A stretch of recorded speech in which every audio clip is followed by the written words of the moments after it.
Davidson, who is the new batter who's going to have to deal with a hat-trick ball on his T20 international debut. He's played an ODI, but this is his first T20 international for Scotland, and he took a wicket with the ball in the first innings to make it a memorable day. Well, he's got to try and keep out Shepherd on a hat-trick as he comes in round the wicket. He's bowled it! He's got a hat-trick, Romario Shepherd. He wheels away in delight, straight to Shimron Hetmyer. He gives him a big hug, holds the head. Oh, the smiles on the West Indies faces are there to be seen. They're loving it. Romario Shepherd has a hat-trick. He's cleaned up Oliver Davidson's off-stump first ball. And there we have it. First game of the tournament, and Shepherd has 3 wickets in 3 balls. What a moment for him. Yeah, absolutely brilliant. What a moment for him in his career and for the West Indies as well. But full and straight on off stump, a little bit of nip back off the wicket. But that's exactly what you want. We talk about Davidson remembering his debut for his wicket and the way he bowled. He'll be remembering getting out on the hat-trick ball and being part of a hat-trick in a fantastic moment for Shepherd. Yeah, terrific moment for Shepherd and for the West Indies. The game really was in the balance right up until, well, even at the start of this over, Shepherd did have some work to do. But the way that he's bowled, the way that the fielders have backed him up, have absolutely taken this game away from Scotland. They need 50 from 20 balls, but really it's the 133 for 8. It's the 8 that is causing them all the worries. Romario Shepherd, well, he's taken a hat-trick, and he's now going to be up against Sharif, who's, well, there's still 2 balls left in this over, so every chance that Shepherd can keep going and keep taking wickets. He's now on a quad, I guess that is the way to call it. He's got a hat-trick. Let's see what he can do here. Comes into Sharif on the stumps, and Sharif dabs this one into the offside, and there is no run. Oh, a bit of relief there for Scotland, perhaps.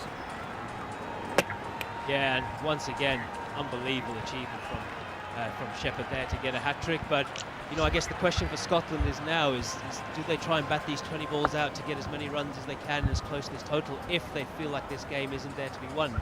You know, they need 50 of 20 balls or 19 balls. Are they going to walk out and try and slog it and get bowled out and lose by a big margin, or try and close that gap? Because we know how important net run rate is in a World Cup situation. Net run rate always has a role to play in these tournaments as Shepherd comes in full and straight, and he's been caught. That's 4 for Shepherd in 5 balls. Sharif drives to mid-off. Jason Holder, who had struggled to pick up the ball earlier through the floodlights, well, there was no problem there. That was driven low at head height all the way, and Jason Holder takes the catch. Romario Shepherd, well, he's put this game to bed, absolutely no question about that. 4 wickets in 5 deliveries, including the hat-trick. Sharif, he managed to avoid the quad, but then from the last ball of the over, he drives straight to Jason Holder, and Romario Shepherd, yeah, he's got a big smile on his face, and why wouldn't you?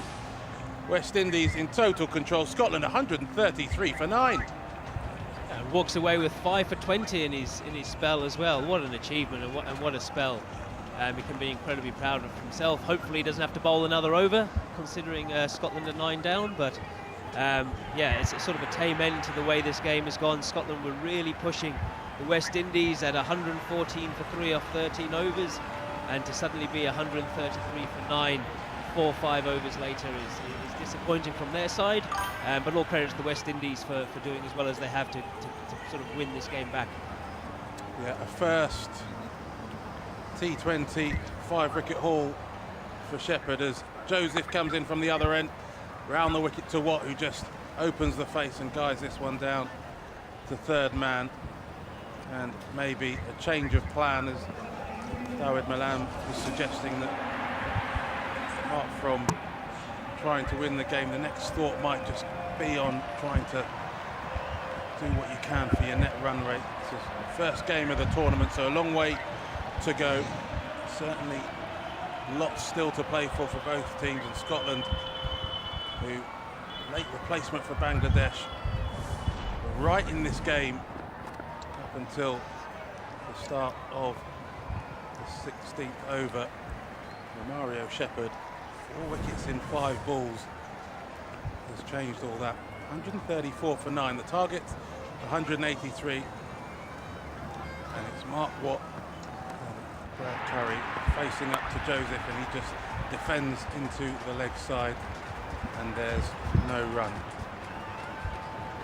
Yeah, and I think the West Indies have been incredibly happy with this game. I know they've played a few warm-up games, but to actually get your first game under the belt, I know they haven't won it yet, still need 1 more wicket to go, but to play the first official game and be in a position where you've been pushed by a team. You know, they really struggled in those first 10 overs of the bat, and they struggled a little bit in those first 12 overs with the ball, trying to keep or restrict Scotland. So to see their plans work and to see them have a good run out and get pushed at times and be put under pressure, I think will be fantastic for them and for their team management as well.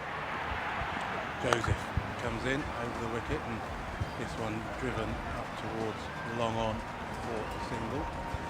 We talked about what Scotland's approach might be, trying to protect their net run rate a little bit if they can, but from the West Indies point of view, they'll want to try and finish this off as quickly as possible. That'll give their own stats a bit of a boost. They're going to get a very decent set of numbers out of this game in any case, you'd think now, but if they can bowl Scotland out, that really would be a huge win for them, as Shamar Joseph comes in on the wickets and Mark Watt gets in behind it and defends into the offside. There is no run.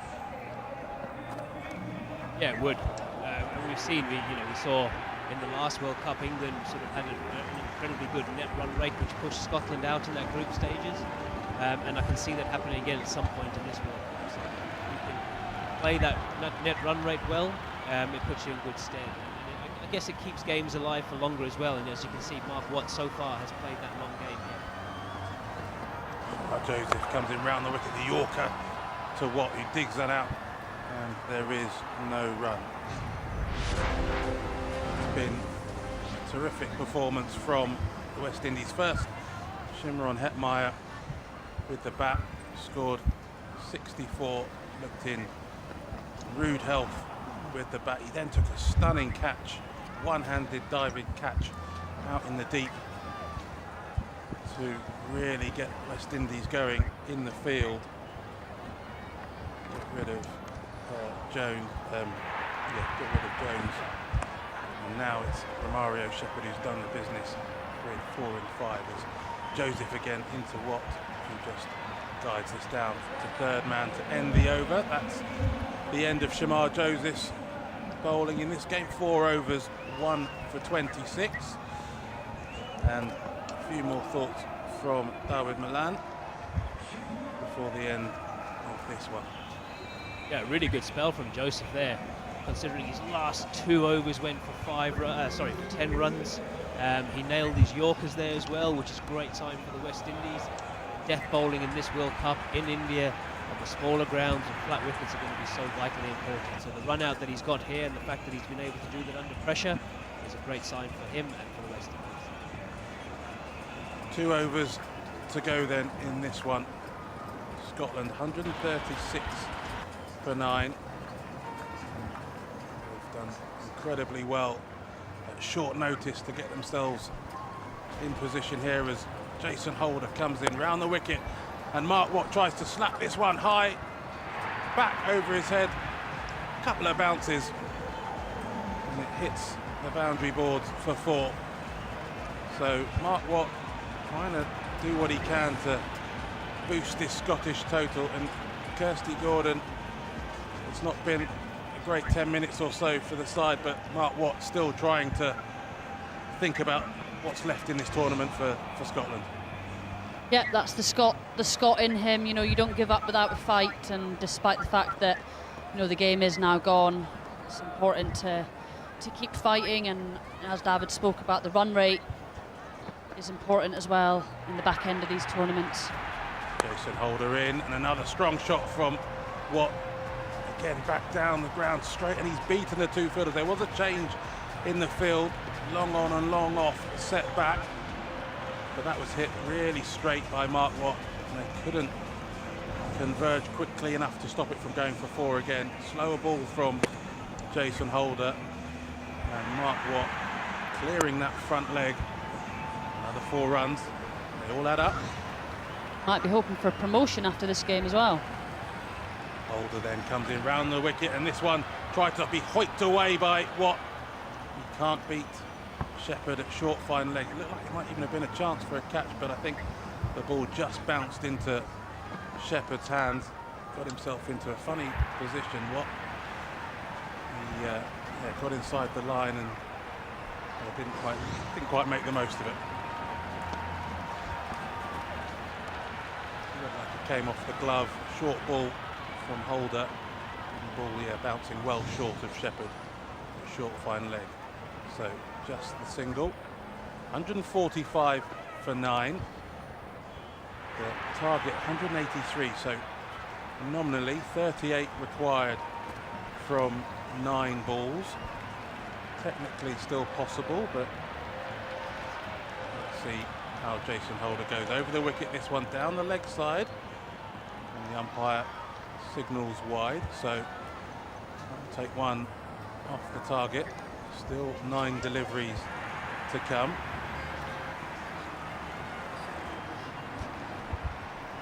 You get the sense that Scotland, they knew they were right in this game for huge periods, and until that Mario Shepherd over. They've got lots to offer this tournament, we know that. As Holder comes in over the wicket, this one flicked into the leg side by Curry. Took up a single. As just 8 balls left in this game. And Kirsty, plenty for Scotland, plenty of positives for Scotland to take out this first game despite the current situation. Yeah, lots of positives. We've spoken a lot about their lack of preparation, so there'll be lots of positives they can take from it. Given that, the fielding I thought was excellent. I thought they bowled beautifully in the power play. I think David alluded to potentially just being 1 seamer short. Holder comes in round the wicket, and Watt comes in, tries to slice this one over the top of the infield, doesn't get all of it, sliced instead into the hands of the man of the innings. Romario Shepherd takes the catch at short third man, and Scotland have been bowled out for 147. The West Indies win by 35 runs to get their tournament up and running, and Jason Holder picks up the wicket, comes off the outside edge of Mark Watt's bat, and it's a really good catch in the end from Romario Shepherd to bring an end to this first game. West Indies have won by 35 runs, and they're absolutely delighted. That's 1-1 between these sides in T20 cricket. Scotland won their first contest in Hobart. Now the West Indies have got one back. A big win for them. And Kirsty alluding to some of the positives that Scotland can take. 35-run defeat, not the end of the world for them. Yeah, they'll be disappointed, absolutely. You cannot afford to lose 6 wickets for 19 runs in that middle phase is really where the game completely shifted. So they'll be disappointed with that and the sort of lack of application through that phase. But credit to the West Indies, after a slow start, they batted extremely well, got up to a competitive total. They started well with the ball in the power play, and they finished well after being put under a little bit of pressure through that middle phase by Berrington in particular, but by Tom Bruce as well when he got going.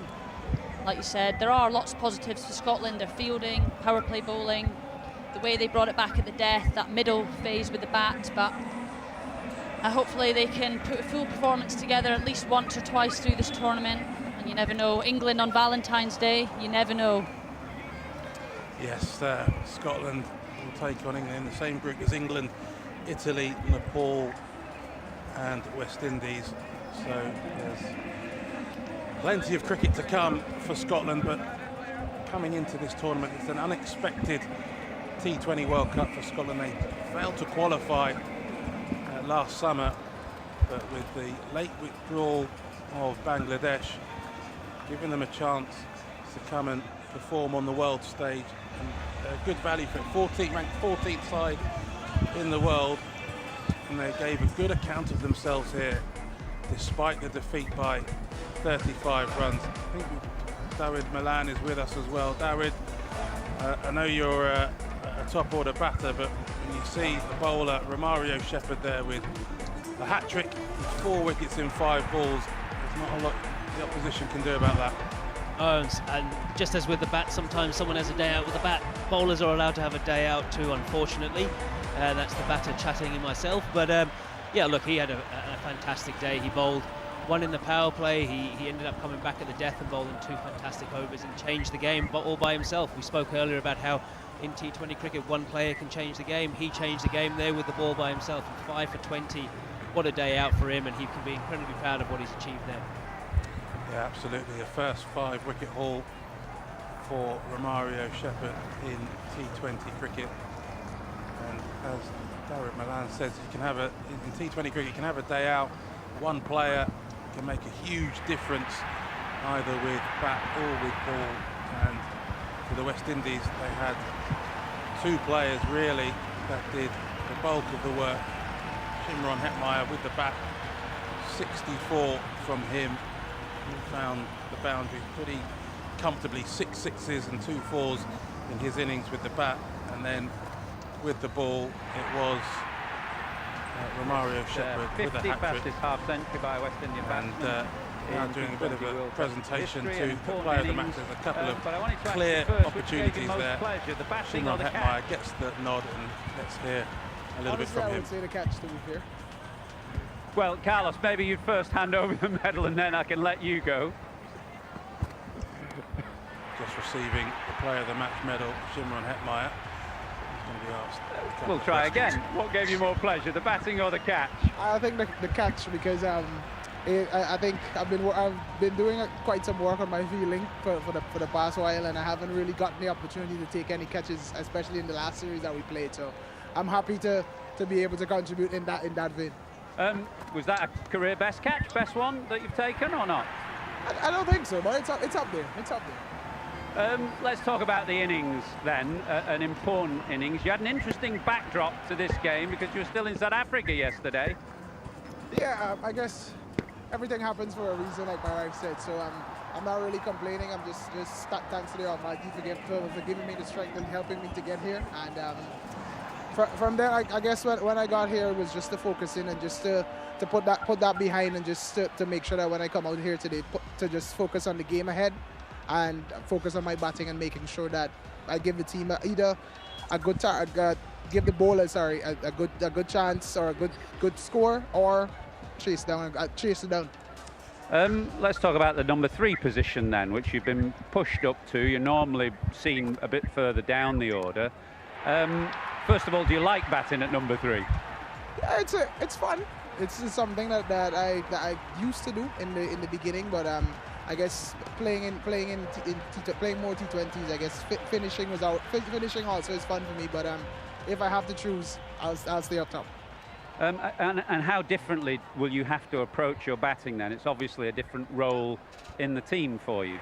I guess it's just about mindset really, because batting at 3, the ball just moves about just a little bit more, and it comes on to you a little bit faster than when you're batting at 5 and 6. So it's just for you to I guess to get into position as early as possible and just execute basically. It's not often that you take a hat-trick and a 5 for in a T20 game and not get player of the match, so a word for your countryman Romario Shepherd. Yeah, that was phenomenal. I actually thought he was going to get this, to be fair. I told Carlos that just now. It's not often you see a guy get 5 and a hat-trick as well, but I'm ecstatic for him. He's really been working hard in his bowling, and I'm really, really proud of him and happy as well. A winning start. Are you confident that this West Indies team has it in you to be highly competitive in this tournament? I think we could be more than competitive, really. I think we have the potential to actually go as far as the finals, but it's just for us to take it one game at a time and not think too far ahead, and to make sure that when we're on the field, we execute our plans as best as we possibly can. Okay, well played today. Cheers. Shimron Hetmyer there, player of the match for his 64. But as he said, Romario Shepherd, he thought might have grabbed the Player of the Match award from under his nose, thanks to his hat-trick and then 4 wickets in 5 balls. David Milan is with us, and Kirsty Gordon as well.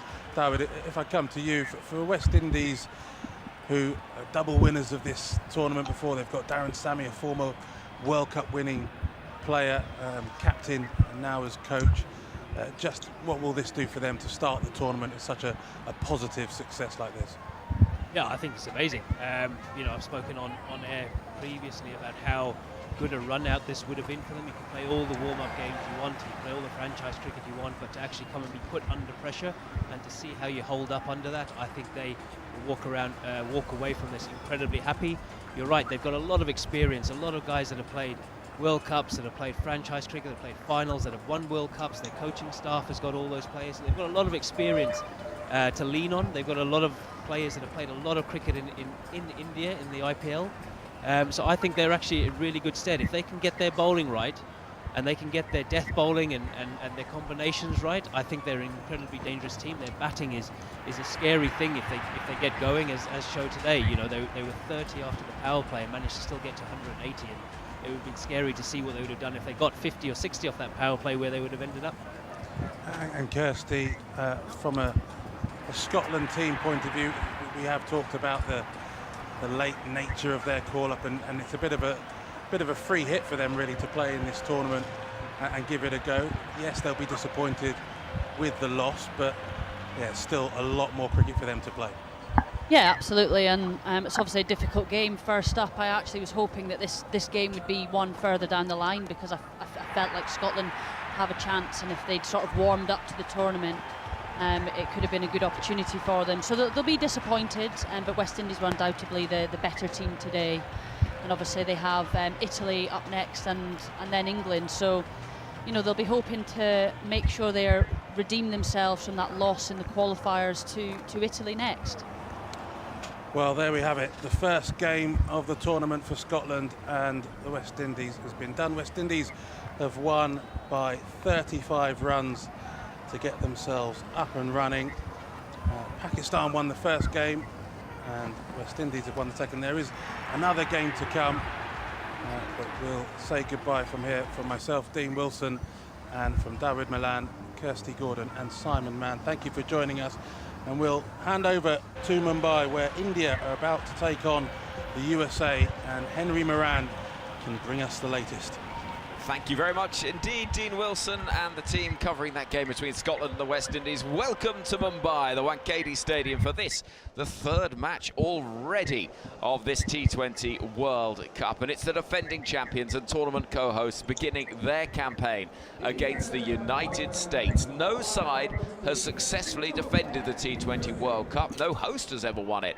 But India do come into the tournament red-hot favourites to lift the trophy that they won back in the Caribbean in 2024. We've had a spectacular opening ceremony, I have to say, including a man flying around the ground, jetpack with the World Cup strapped to his chest. It was quite the sight. It wasn't Prakash Wakanka, who we'll be hearing from in just a moment, nor was it Stephen Finn, who is also part of our team here in Mumbai this evening. But we'll get pre-match thoughts from both of those two shortly, but let's head out to the middle for the toss. The two captains alongside the familiar, inimitable style of Ravi Shastri. The two captains, Suryakumar Yadav, Monank Patel, Andy Pycroft, the match referee, Tarun Garg, Managing Director, CEO, Hyundai India, all in readiness. And Surya, the coin, will be handed over to the match referee. In turn, will come to Surya, who'll give it a flick.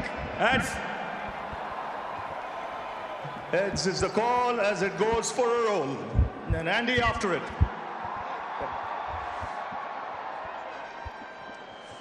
Yeah, Monank, you won the toss. What have you decided? We're going to bowl first. Looks a good surface. Yeah, looks a really good surface. It's known to be a high-scoring ground, and once we know the target, it will be easy for us to plan it out. What are you looking for from this World Cup? You had a pretty good last World Cup in your home country. What do you make of this one? Firstly, it's a great feeling to be here in Wankhede playing here, and World Cup is one of the biggest stage in the world sports, and we carry a lot of expectations and hopes from back in US, and so we want to perform well and we want to give our best. Many players in your side from subcontinental origin, so you must be feeling like at home. It's a dream come true for a lot of players. You know, we started our cricketing career in India, and now playing the World Cup representing USA, it's a great feeling. And what's the preparation been like? You've been here for a few days. Yeah, we played a couple of warm-up games in Dube Patil, and we had a good run over there. And looks like everyone is confident and looking forward for this game. And your combination for today, seeing this surface? We have 6 batsmen, 3 bowlers and 2 all-rounders. Have a good one, Monarch.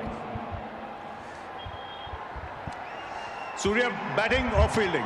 No, we were actually looking to bat first. The wicket looks good here. I played a lot of cricket here. There's wind around as well, so I don't think there'll be a lot of dew later on. You've been playing some fabulous cricket. It's the start of the big one. You're the defending champions. How do you see it? Of course, there'll be a little bit of pressure. We can't run away from that fact. But then, new tournament, we want to play the same way how we've been playing in the last 1 or 2 years and continue the same thing. This Mumbai crowd is noisy. You're used to it. It's live before the game starts, and I'm sure when we start batting, it'll be more wilder. Now, this pitch, it's normally a very good pitch, isn't it? Lasts the 7 hours. Yeah, I mean, looks good. We were here for a practice session last night. We saw it closely. It looks good. I think it'll be good for next 40 overs. And your combination for today's game? We have Washington Sudhar missing out, Sanju Samson missing out, and unfortunately, Bumrah is not well, so Siraj comes in for him. Have a good one, Surya. Cheers, thank you. So news from the center, it's the United States of America. They've won the toss and they've decided to bowl first. Well, that is the news from the middle. I know T20 matches in this part of the world can go on a while, but 7 hours feels a little bit inflated there, Ravi. But there we go. It'll be more like 3.5, I should think. And these supporters surrounding our commentary box high up at this end of the ground at the Sachin Tendulkar stand are so eager to see India up and running. This side with so much confidence coming into this tournament and looking to become the first side, as I say, to defend a World Cup trophy in the T20 format. Alongside me, Stephen Finn, multi-time Ashes winner, and also Prakash Wakhankar. Lovely to see you both. Finny, first of all, India, USA, and the atmosphere is absolutely amazing. Yeah, quite as we anticipated coming into the ground, and we were, what, 2 hours before the start time, and you can feel the anticipation building, and then the fellow went round on his jetpack and the anticipation built that little bit more, and we're just about at fever pitch now. It is completely full at the Wankhede Stadium, and yeah, we're on for a treat. We're expecting a giant killing at some stage in this World Cup. It maybe doesn't quite feel like it'll be today, but who knows? Prakash, it doesn't feel to me like it'll be today, and you are a man who, even with India needing 1 to win, 10 wickets in hand and 15 overs to do it, will say, no, this surface is going to get old. Well, this is something we'll discuss after the game. I think I have to get over this sort of unfair comment. But anyway, the reality is, like Vinny said, upsets can happen, and one nearly did, didn't it, this afternoon earlier when the first game of the actual World Cup began in Colombo, and the Netherlands almost upset Pakistan. But focus on where we are. This is a new commentary box for all of us, in the sense it's got a glass sort of surrounding us, and we've got spectators almost sitting next to us, which is fantastic to see their reactions. It's a lovely ground, as it always is, the Wankhede Stadium. Pitch number 8, which is, as we look down on it, the boundary on the offside with the batter batting with his back towards us, a little bit shorter, while the other one compensates. And I dare say, you know, it looks like a nice day. The smoke from all the fireworks and whatever else went on here seems to have dissipated, and we're all set for what could be a terrific game of cricket, because USA have shown that they are capable of giant killing. Well, they have. They beat Pakistan in the previous edition, and it has to be said there's been a few references to that on Indian television today. You may be surprised to hear. Very surprising. Yeah. Anyway, it is a USA side that, or a squad rather, that contains 3 players born in Pakistan, 4 born in India. And so it is a side of a real mix of stories and backgrounds, and we'll go through some of those as we talk through this game and this tournament. But what about the lineups? Well, India have so many talented players. If you followed the Indian Premier League over the last few years, you'll recognise a lot of them. It's quite a different squad from the one that won the trophy in Barbados. 19 months or so ago. No Rohit Sharma, Virat Kohli, Rishabh Pant, all gone. There's no Ravindra Jadeja, Kuldeep Yadav. Bumrah misses out through illness, though he is in the squad, so there's been quite a lot of turnover. But India are star-studded. Abhishek Sharma, Ishan Kishan, who's come in from the cold in the last 6 months or so, keeps wicket and opens Tilak Varma. Suryakumar Yadav is the captain these days. Rinku Singh, Hardik Pandya, Shivan Dube, Akshay Patel, the spin option, Arshdeep Singh, Mohammad Siraj, who's actually come into the side very late notice as an injury replacement, but comes into the squad as well today in place of Bumrah. Varun Chakravarti is such a wily, canny operator as well. So that is the strong-looking India lineup that have the hopes of a nation upon their shoulders as they head through this tournament, looking to go one better than they managed in the 2023 50-over edition. What about the USA side? Well, Andres Huss is the wicketkeeper and opening batter alongside Saiteja Makamala. Monank Patel is the captain. He's vastly experienced. Milind Kumar, Sanjay Krishnamurthy, Shubham Ranjani, bit of a homecoming, somebody from Mumbai, and I know you've got a little story or two about his father, Prakash, which we'll discuss later on. Harmeet Singh, who's a World Cup winner at under-19 level with India.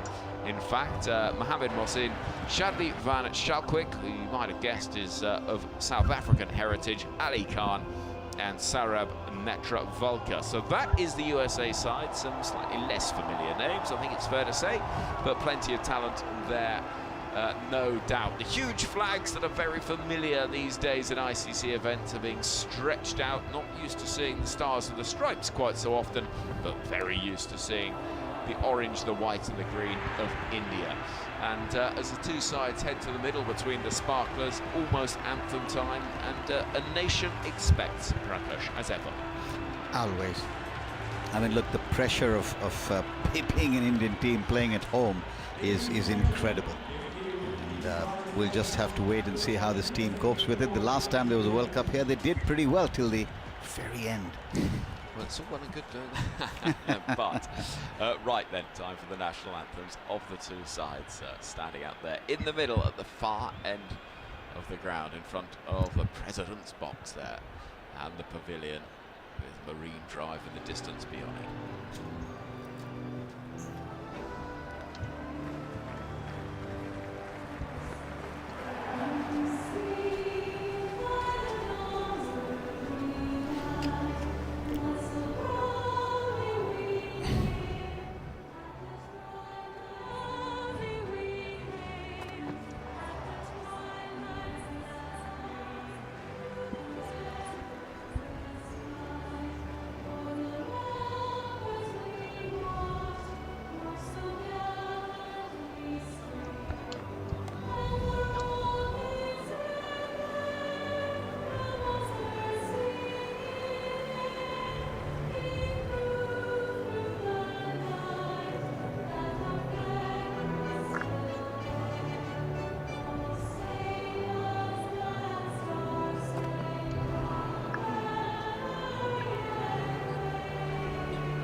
Huge cheers for the national anthem of India, passionately sung by all those players out there and those around us in the stands as well. Still a fair few Virat Kohli jerseys, but Prakash, this is no longer a side with those superstars that retired after that tournament from this format of the game, and it's down to the next generation. It is, isn't it? It's a generational shift. That's what Gautam Gambhir talked about, not getting into any of the issues that has sparked off in Indian cricket, but you're absolutely right. It is the passing of the baton. And isn't it strange also that just last night we saw a glimpse of what the generation to come after this one might bring when the Under-19 World Cup final was played. Very well contested. It turned out to be a little bit of a one-sided affair, but great game. And that being said, I wonder what people like Harmeet Singh, who played, as you said, Henry, and won the World Cup Under-19 playing with India, was feeling when he had both the anthems were actually his, as indeed they were for Monak Patel, who played Under-19 for Gujarat. It must be a really different feeling, something that we can't even imagine, I suppose. Indeed. Prakash, thank you so much for the time being. We'll hear plenty more from Prakash Wakhankar as we go through not just this match, but indeed the rest of the tournament as well. A reminder, by the way, we will be continuing on Sports Extra 3 with this fixture. Not long until the Rugby Six Nations. We'll be joining our friends with BBC Radio Scotland in a couple of minutes. But if you want to keep on listening to the cricket, Sports Extra 3 is the place to do so. Stephen Finn still alongside me, and enormous cheers when the toss was won by USA and they elected to bowl. Yes, so you do anticipate that maybe USA's best way into this game is to try and take early wickets and put a cat amongst the pigeons. You can sense that expectation here, can't you? You really feel that when you land in India. And that is the pressure that is on India in these situations. Can they stand the pressure? I mean, experience says that they can, but it's just slightly different when you're here in India. So yeah, the USA looking to cause an upset by bowling first, but you look at the Indian lineup, and with some of the absentees and the people who've retired and not been selected, to be able to put out such a strong lineup is testament to the depth that they have here. In particular, in that batting, the top order is quite ridiculous. Yeah, extraordinary talent, and they'll be making their best effort to make a bit of a statement. You sense at the start of this tournament. USA, by the way, in the dark blue, and they will be in the field, as I mentioned, first of all. And we've got the two India openers in the familiar paler blue with the orange trim there as well. Right then, Sports Extra listeners, you're about to enjoy Italy versus Scotland in the Six Nations. And we can hand to our colleagues at Radio Scotland while we continue on Sports Extra 3. It's Radio Scotland's Andy Burke. Here on Sports Extra 3, we carry on under the bright lights of the Wankhede Stadium. In my jet-lagged state the other morning, Finney, at about 5:30, I was wandering down Marine Drive just for a little stroll, and they were going through the preparations for the opening ceremony. Even then, the floodlights blaring. The jetpack man wasn't here? Don't know, I wasn't in the ground, but you know, he was presumably preparing somewhere. I don't know where you take up that hobby, or how you prepare. Yeah, unless you sort of practice makes perfect. Well, I guess so. Right from the far end of the ground, we're going to see with the towering stands and feel the thrill, which is the tournament slogan, high up above us. Sarab Netravalka is going to open the bowling from the far end, and it is almost go time here for India at the start of this World Cup with Abhishek Sharma, 25 years old, this prodigious talent, alongside Ishan Kishan, another young, talented, dangerous player, hoping against hope that they can really lay down a bit of a marker. The left arm medium pace of Sarab Netravalka, experienced bowler, but 34 years old. Not sure they've ever experienced anything quite like this in terms of an atmosphere, the noise. You can barely hear yourself think out there, and as inevitably, with it being cricket, there's a delay. Finney. Well, it wouldn't be a big game of cricket without some sort of movement behind the bowler's arm right before the very first ball. It's just a slight little something that Ishan Kishan's not quite happy with. The left arm over, bowling to a left-hander, so the slip is there for the outside edge. And Maybe Kishan just wary of some early movement, wanting his sighting to be absolutely perfect to make it through those few deliveries that the white ball does swing to fill your boots time on what looks like a very good surface. Well, he's Mumbai born, is Saurabh Netravalkar, so a little bit of a homecoming, another of those players born in India. He's a software engineer as well. I can tell you, you sense when he gets back to the office, he's going to be able to say, I did something quite unusual actually when I was away. You're not going to believe this. What's the delay in the distance? Well, I can see one of the officials in a pink jersey. And is it something to do with the sight screen, or is it to do with the advert that is currently advertising one of the airline sponsors of the tournament, which has yet to flicker off? But I think we are now ready to go. Our standing umpires in the middle.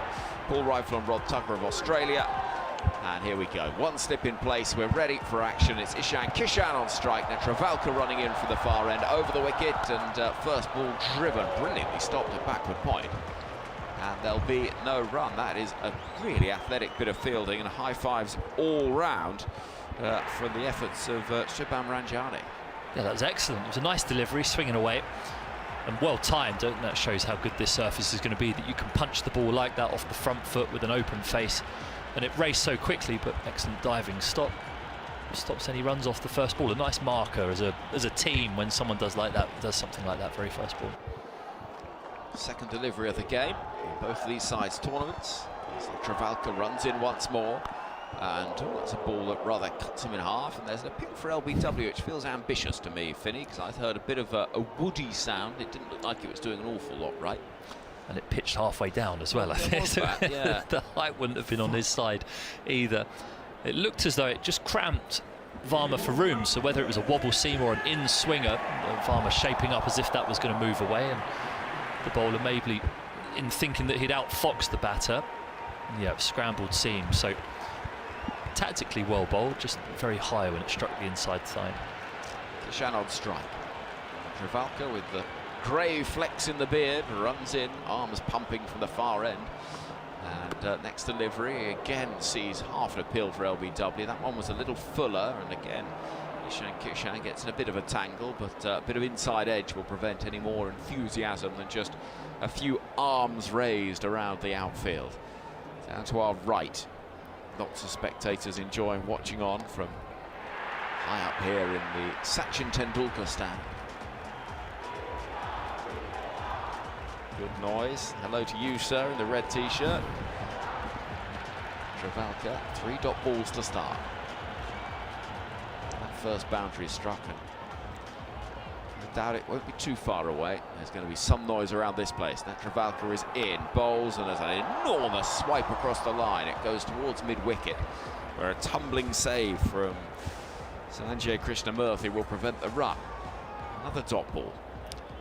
Another dot ball, nice bowling, just holding his length here, mixing up whether it's going to be a swinging delivery or a wobble seam. So Kishan there just looking to come down and mow that back over the bowler's head, but inside half of the bat, and 4 dot balls. That was a shot of a bit of pressure. Here is Kishan on strike again. Netravalkar running in, crowd perhaps getting a little impatient now, as this is flogged away into the leg side, over the fielder at backward square leg, and listen to that noise. India flags flying, and the ball goes sizzling away out towards Marine Drive for 6 runs. It's a big hit, there to be hit, leg side-ish, and it was given the treatment. Yeah, missed his length there, Netravalkar. It was back of a length, and Kishan just waiting on it, down on one knee. It was pretty short, going down on one knee to make sure he gets underneath the ball enough, and timed out the middle of the bat. For a second, maybe deep square leg would have been interested, but a considerable way over his head.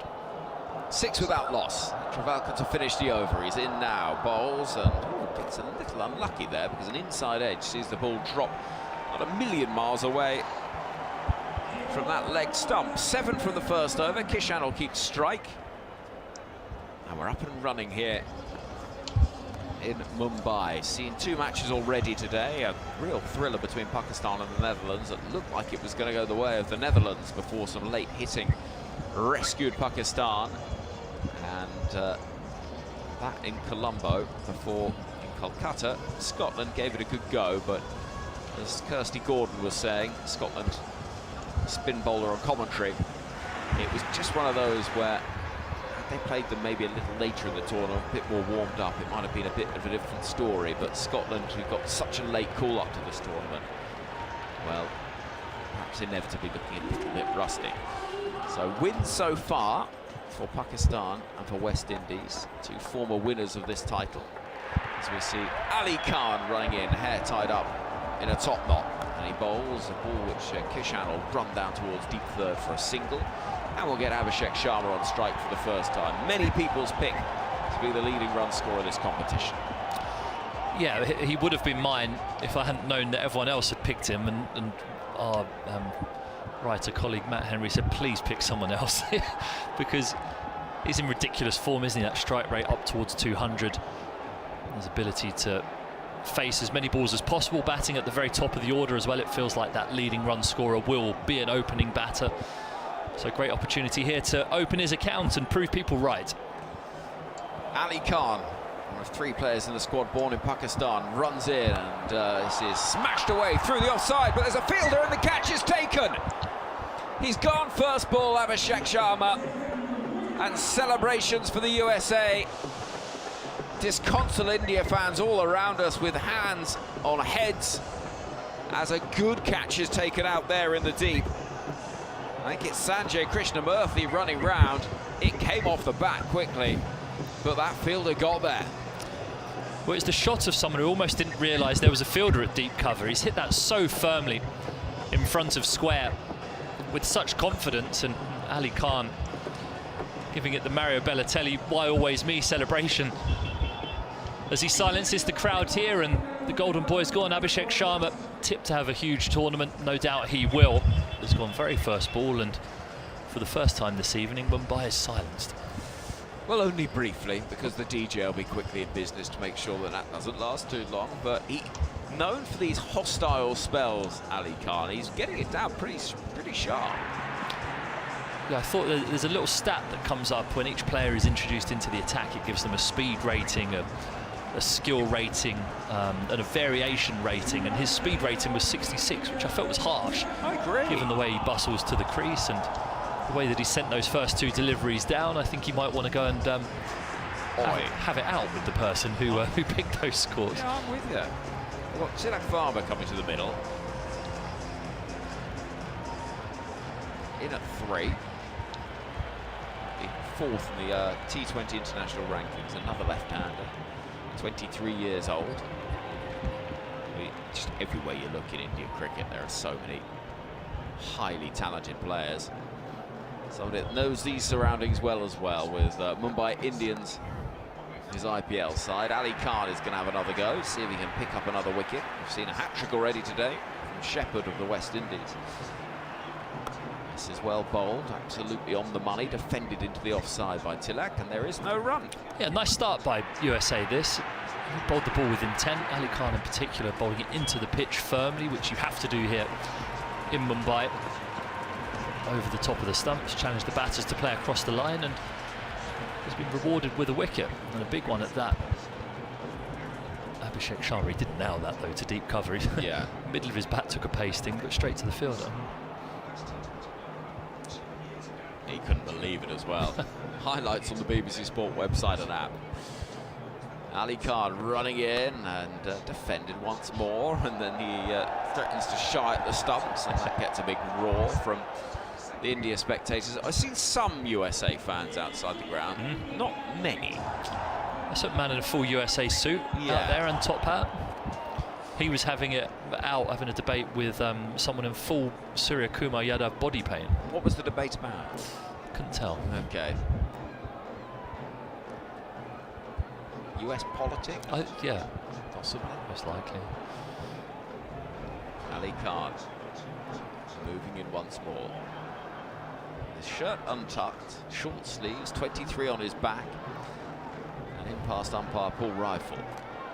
Slip has been dispensed with. It's banged in short and down the leg side. There's half an appeal from the man at mid-off who Nilan Kumar probably wasn't best placed to make the judgment in a noisy environment like this, but his enthusiasm. I'm admiring this bowling as well, I have to say. There's an excellent bouncer right on the right earlobe of Tilak Varma, who looked to help it on its way up over fine leg. Had he got it, would have been a huge 6, but the intent is there from the bowler, which I like. He's used his bouncer for the over, so we'll have to come back into a back of a length or maybe a change of pace. He's running in now, Ali Khan, to conclude the second over. And it is a slightly fuller ball, which is pushed into the onside for a first run from Tilak Varma. And a very good over, just 2 from it and a wicket. It comes to an end with the India score standing at 9 for 1, having been asked to bat first by the USA. Yeah, impressive from these 2 opening bowlers. You talk as a team in this situation, you come to India, and even us as an England team, you come here and you have to set the tone. Things can get out of hand very quickly in a T20 game here with the atmosphere where everything starts going 100 miles an hour, the ball off the bat and inside your own head. And they've managed that really well in these first 2 overs. They've looked threatening. There's been one loose ball that was a drag down from Netravalka that was dispatched to the deep square leg boundary by Kishan, but outside of that, they've been right on the money and exactly what the doctor would have ordered for them. We're going to see Netravalka continuing. Going to see Tilak on strike. So much sport across the BBC this weekend, and a reminder, every ball of every game of this tournament available for you to listen to across our various networks and around the world with the ICC. Forward to meet it. The ball's got a mile up in the air from the bat of Tilak Varma. It's going to go far enough, I fancy, and it does. Dropping somewhere just in front of the sight screen. Soaring into the Mumbai night sky, and the first ball of the third over. Well, it went as high as it went far, but it went far enough. 15 for 1. He just didn't feel as though he'd got it in the very first instance. It was wide-ish outside off stump, and he's danced down the pitch to try and get to the length of it, which he does, but because it's so far outside off stump, he has to reach, so it's not a clean connection. But the size of the bat and the newness of the ball means that it does carry up over mid-off's head for 6, and by a considerable distance as well. It landed around where the sight screen is, which is a good 15 yards back from the rope, so for a moment his heart would have been in his mouth, but he sees it sail away, and the boundary off the very first ball puts the pressure on the bowler. Keeper up to the stumps. 15 for 1. But it's one of those things that old cricketers, former cricketers, are united on, is size of bats. As here comes Netravalka running in. 15 for 1 the score. Tickled down towards fine leg. There's no one there. It's going to be 4. Fielder running around, can't stop it. It was a little bit loose, not too loose, but player of the quality of Tilak Varma just helped it on his way.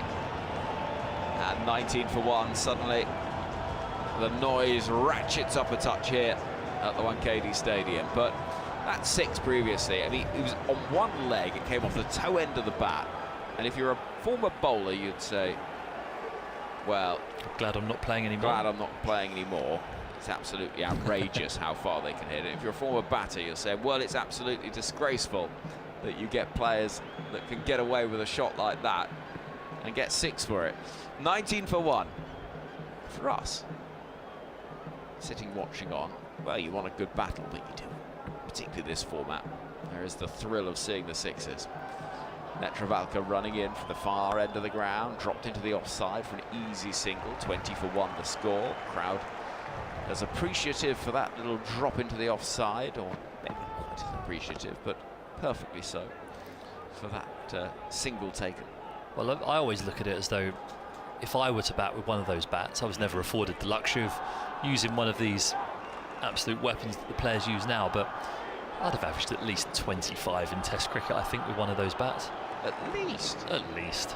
Did you hit 6 in Test cricket? No, I didn't. No, it's one of my biggest regrets. It's all of one of our biggest regrets. Netravalka left arm over from the far end of the ground. Bowls dropped into the offside again. Another easy single, this time for the bat of Ishan Kishan. He moves to 9. 21 for 1. Yeah, nice rotation of strike. You can see that they want to wind up for the big shots, but then as soon as the ball's not there, you have to look to manipulate the strike and keep that scoreboard moving. Just builds good habits for the tournament, I think, and reacting to that stimulus as a non-striker, I think, builds those partnerships that India will need throughout this tournament. Well, 21 for 1 the score. 2 balls left of the 3rd over here in Mumbai. Match 3 of 55 of this tournament. Travalka runs in, and pace taken slightly off it. And this time, push off the back foot from Tilak Varma, goes gently towards extra cover, and there'll be no run. Short boundaries here and a good pitch, so it will lend itself to big run scoring throughout the tournament. And I remember that game 10 years ago where England chased down well north of 230 against South Africa in a record-breaking night. Extraordinary game of cricket, that. Jason Roy scored runs. Root as well, didn't Root score runs? Yeah. He had a good tournament. Yeah. There's a lot that say that Joe Root should still be playing T20 cricket.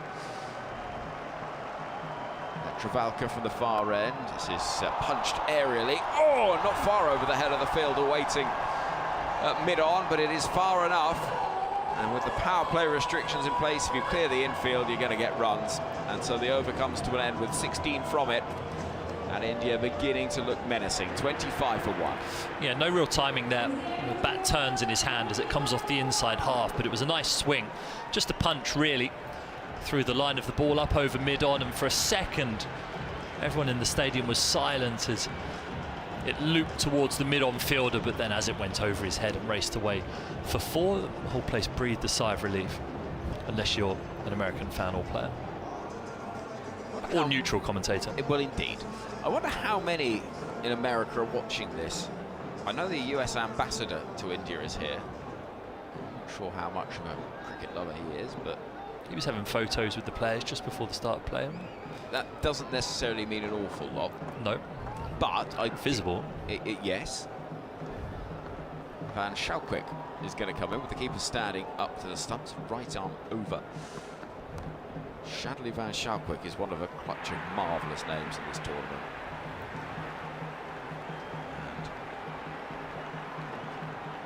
And he's having a little conversation down below us. South African born. So part of the Knight Riders group across some of the franchises around the world. He runs in now. This is slapped away through the offside, out towards deep cover. The fielder runs around to pick up. And there'll be just a single taken. As I mentioned, it is quite a collection of different backgrounds and stories in this US side. There's a few that were born in the USA. Sanjay Krishnamurthy, who just did the fielding, Oregon-born, developed through the American youth system. There's a lot that have played their domestic cricket both in Pakistan and in India. Schalkwijk in South Africa.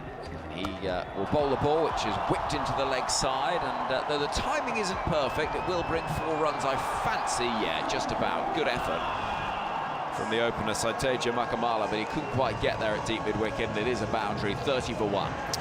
Yeah, swiped away up over the leg side with the keeper up to the stumps. It's only really changes of pace that can outfox the batters here. He's not going to slam one in halfway down, so camping on the front foot and backing that hand-eye coordination, the size of the bats and the fact that the field restrictions are in place here at the moment inside these first 6 overs, that he can get away with that, and Tilak does, moves to 20. 30 for 1 then. Midway through this 4th over, India will be expecting a heavy win here. I think that's fair to say. I think we all are expecting that to be the outcome. We'll wait and see how it progresses, though. Schalkwijk is in, and pace just taken off it. A loopy full delivery outside the off stump is driven without much timing out towards mid-off, and there'll be no run.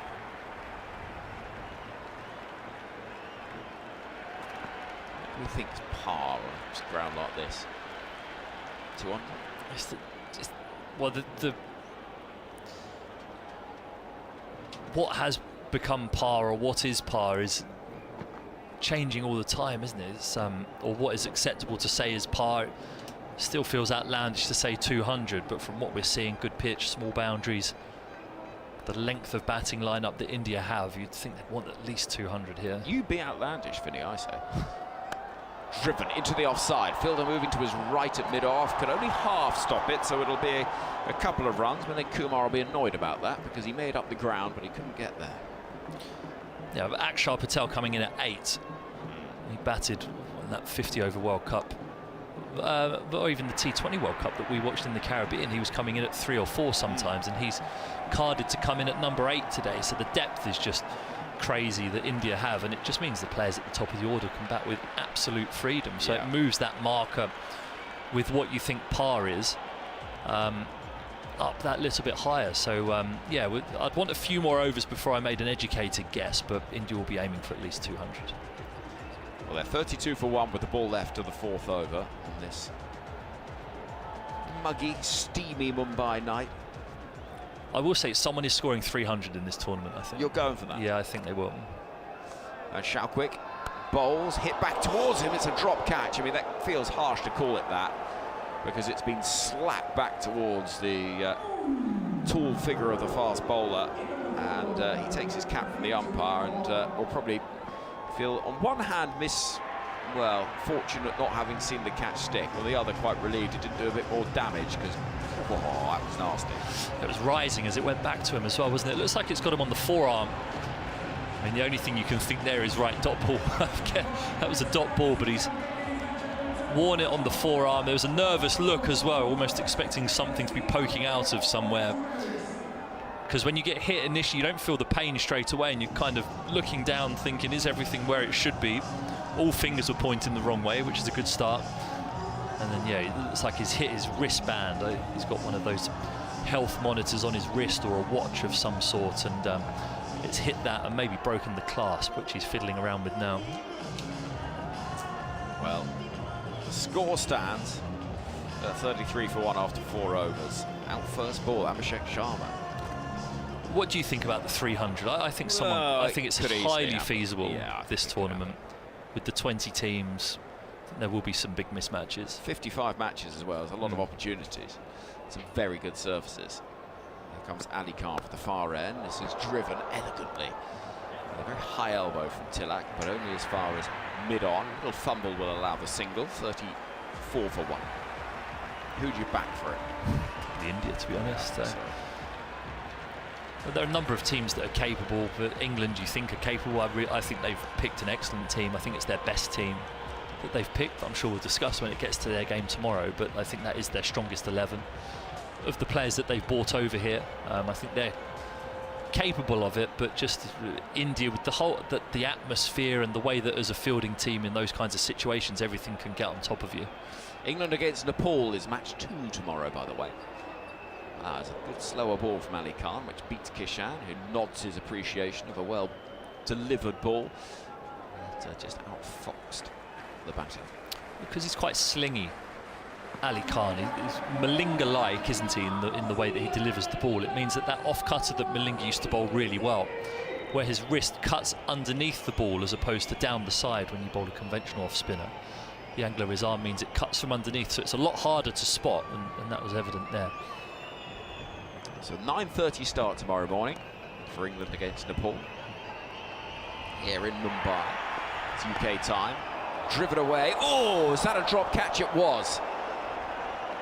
And that should have been taken. It flew quickly to backward point, but that has to be grabbed. It really does. And Kishan's been put down on 10. Oh, that's such a shame. Ali Khan did him the previous ball with the slower one. This one's full pace wide and just cut away or slapped away off the front foot towards backward point, and it's hit hard and firm, but it's chest high. The fielder would have expected to catch that, and missed opportunity, and you can't give India too many opportunities like that. Roar of annoyance and frustration. Annoyance, it's quite a good word. Yeah. Ali Khan runs in, and this is down the leg side. Might be wide. No, over the shoulder, says the umpire. A look of query from Ishan Kishan, but Ali Khan, who's bowled 10 balls here, has got 1 for 3. 88 miles an hour, that one. Yep, slippery. He definitely wants to go back to the person who picked his pace at a score of 66 out of 100. And those little markers that come up when the bowlers come on to bowl, but he's mixed it nicely. I think you have to do that. In this format of the game, you have to be unpredictable. and his action and the way that he can undercut the ball on the slower ball, and the fact that he does have that high pace as well is counting in his favour at the moment. Running in, bearded figure with that top knot from the far end of the ground. Drilled away through the offside. Lovely shot. Over pitch, and Ishan Kishan threw his hands through it and gets 4 runs as it goes whizzing across this green outfield out towards deep cover for 4. You have to show great restraint there as a bowler to not curse the fielder's name as you're walking back to your mark that put down the catch, because it's almost an identical ball, but because Kishan made the mistake earlier in the over of hitting it aerially towards backward point, he hits this one firmly through forward cover where there's a big gap and gets 4 runs, and again we'll feel liberated by the fact that he was dropped, and it's a really dangerous mindset for a batter to be in. Oh, just 5 from the over. If he can get out of this over, Ali Khan, not too much more damage done. He'll done a very good job from his 2 in the power play. Oh, this has gone aerially into the leg side. It goes. Fielder running round, won't get there. It's 6. Out over deep mid-wicket, and Sanjay Krishnamurthy watches it sail over his head, and Ali Khan's mood will not be increased in its positivity by that. 4 and then 6 to finish the 5th over. 1 more of the power play to come, and India with Kishan on 20, Tilak on 24 are beginning to find a groove. Right, Stephen Finn, some thoughts from you, and then we'll be joined by Prakash Wakanga. Yeah, such a shame that for the USA they started really well with the ball. That drop chance and a couple of half chances have meant that India now feel as though they're just laying a platform. 44 for 1 from 5 doesn't sound spectacular, but with the power that India have to come and maybe the lack of depth in bowling that the USA might have could leave them exposed through those middle overs. Good evening, Pratt. Good evening. It's been an interesting start. I think the US a couple of chances going down, but really have made a statement. Here's Shakwick in, bowls to Tilak Varma, who's looking to pull, doesn't get much timing on it, but it goes just to the right of the fielder at straightish mid-wicket, and they'll scamper through for a run. 45 now for 1, but it's been that sort of a start, really. I mean, India could have lost 2 or 3 wickets up until now. They certainly started superbly. Netravalkar's first over was very good. Ali Khan's very impressive. Picked up the wicket of Abhishek Sharma, and then the dropped catch. Here's Shakwick into Ishan Kishan in bowls. Keeper standing up, and Kishan drives. And it's gone straight to hand. I for a moment thought it was a bump ball. He's driven it straight through on the offside, caught wide of mid-off, and that's the 2nd wicket. And Shakwick has struck India 2 down now for 45 in the 6th over. I'd be so disappointed with that. Ishan Kishan, slowish and full outside the off stump, and he's tried to absolutely wallop it just wide or over that mid-off fielder, but tumbling to his right, the fielder takes an excellent catch. It was hit so firmly. Milind Kumar there. And Van Shakwick, after wearing one on the forearm, the last delivery of his first over, has a wicket, the 2nd ball of his 2nd, and Kishan's gone for 20.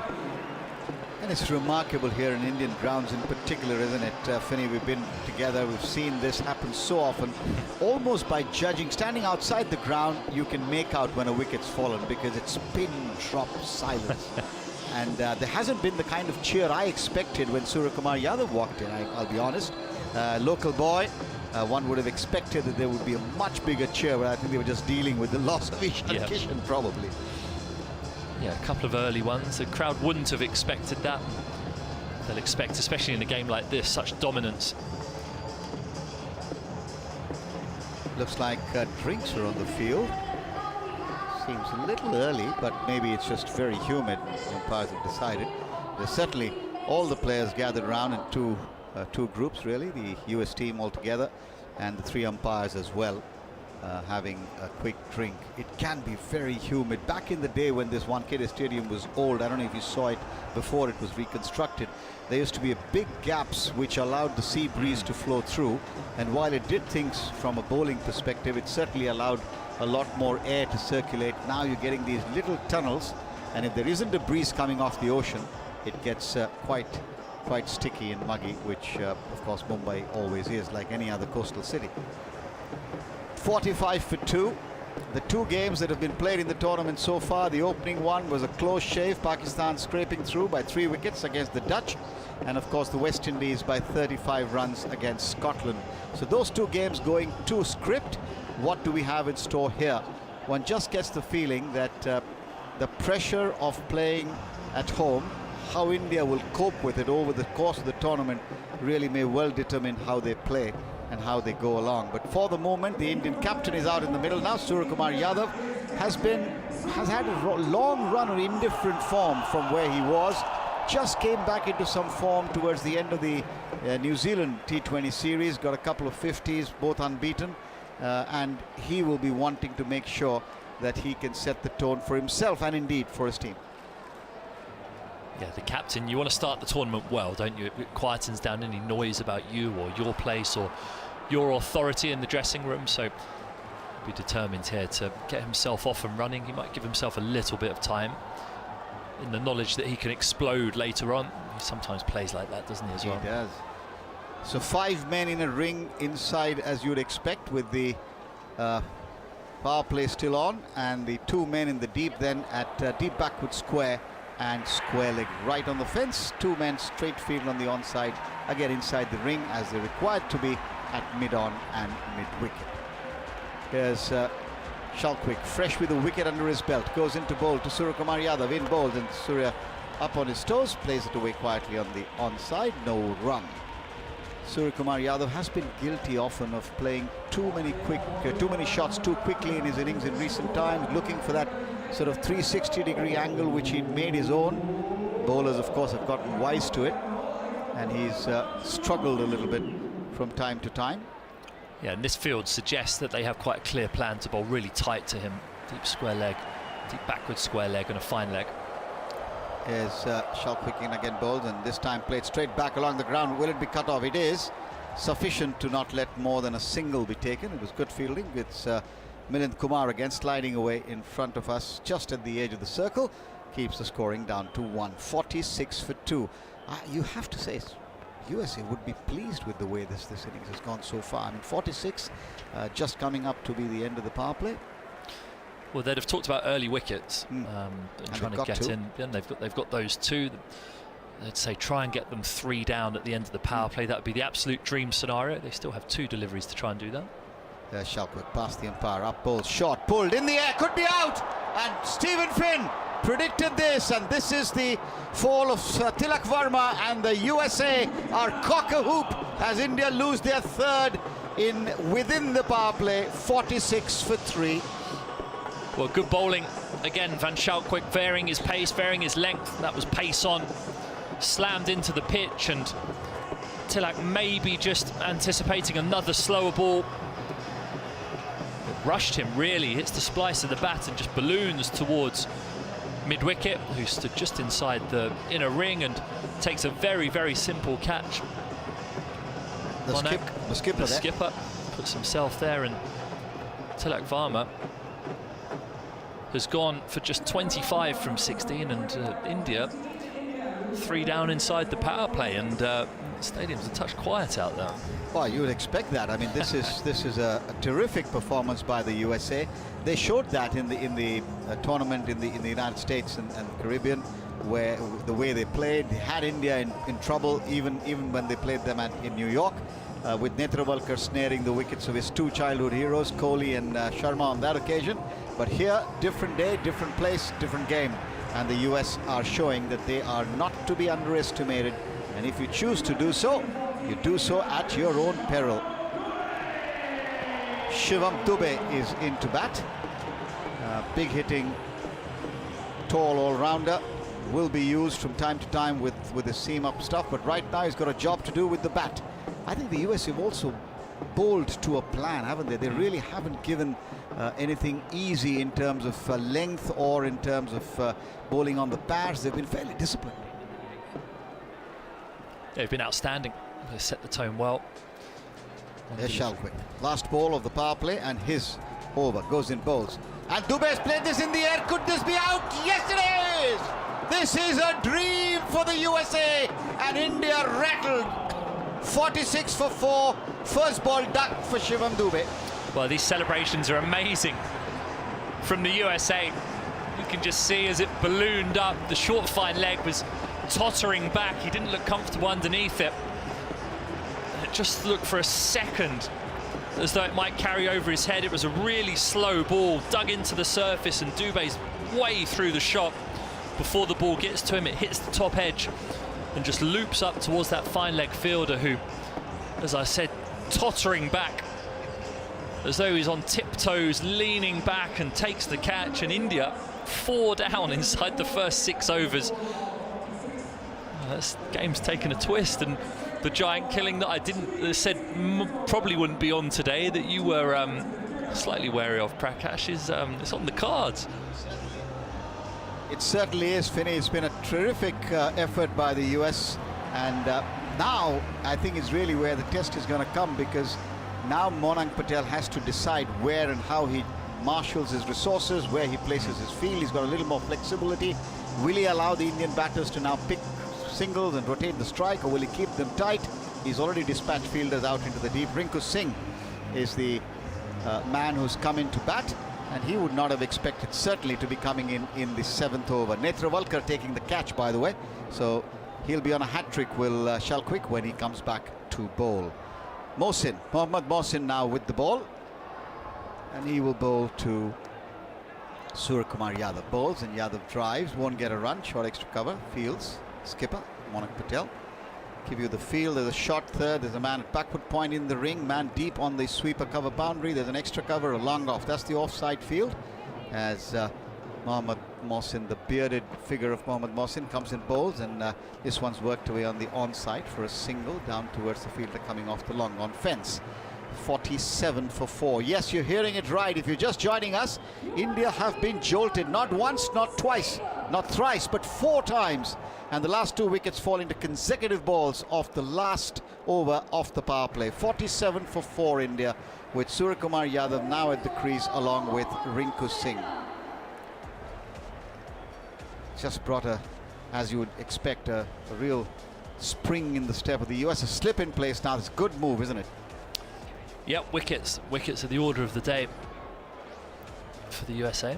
There's Mohsin now into Rinku Singh. First ball to him, and he works it off his pad down towards shot fine. They'll take a run on the throw, and that'll be 1 more to the total. 48 for 4. I can't remember the last time in recent months that India have actually scored in singles in the 7th over. No. But they've been pushed into that position by those wickets. Yep, it's a challenge, and that's why the USA have to keep hunting wickets here. They can't let it drift. Mohsin bowls, and Surya drives just past the diving bowler. He'll pick up a 1 down towards long off. And this is what wickets will do. Any form of the game, it will make the batting side play differently from what they may have planned. And at the moment, both the Indian batsmen will have to think of how they want to reconstruct what's been certainly a bit of a tottering innings. Mohsin bowls to Rinku Singh, who looks and flashes outside the off stump, misses, looking to just bat it away, nothing short really. And I think Andres Gauss, who's keeping wickets, standing up early on in the power play, also I think put paid to some of the plans that Tilak Varma and Ishan Kishan had. This one's defended the offside, there won't be a run. Another very good over, just 4 runs I think off it, and India 49 for 4 after 7 overs. Fantastic start by the United States. You really wouldn't have expected this when Monank Patel won the toss and decided to bowl first. He looked very confident, didn't take him even a moment to tell Ravi Shastri, who was at the toss, that he would bowl, and his bowlers have backed him up. Yep, they've delivered. They set that tone right from the very first over. There was a small disturbance behind the bowler's arm, and as a bowler sometimes you can become a bit tense in that situation and snatch at your chance to set the tone at the top of the innings, but Netravalkar did that, created opportunities, and the rest of the bowlers have just come in off the back of that, and it leaves India in a precarious position. Still Hardik Akshar to come, then you're well and truly into the bowlers. That's why that carrot there of 1 or 2 more wickets in quick succession. Hat-trick ball coming up. Men in a ring on the offside, 2 men deep. Shalquick bowls, and is defended by the full face of the bat back to the bowler by Suryakumar Yadav. I think the only person who chews gum harder and with more vengeance that I've seen is actually David Warner. Surya is always got gum that he's chewing away at. I thought you were going to say Sir Alex Ferguson. He was famous for that, wasn't he? Shalquick, who's rattled India with those 2 back-to-back strikes in his previous over, now into bowl to the Indian captain. Comes in bowls and leading edge, looking to play on the onside again.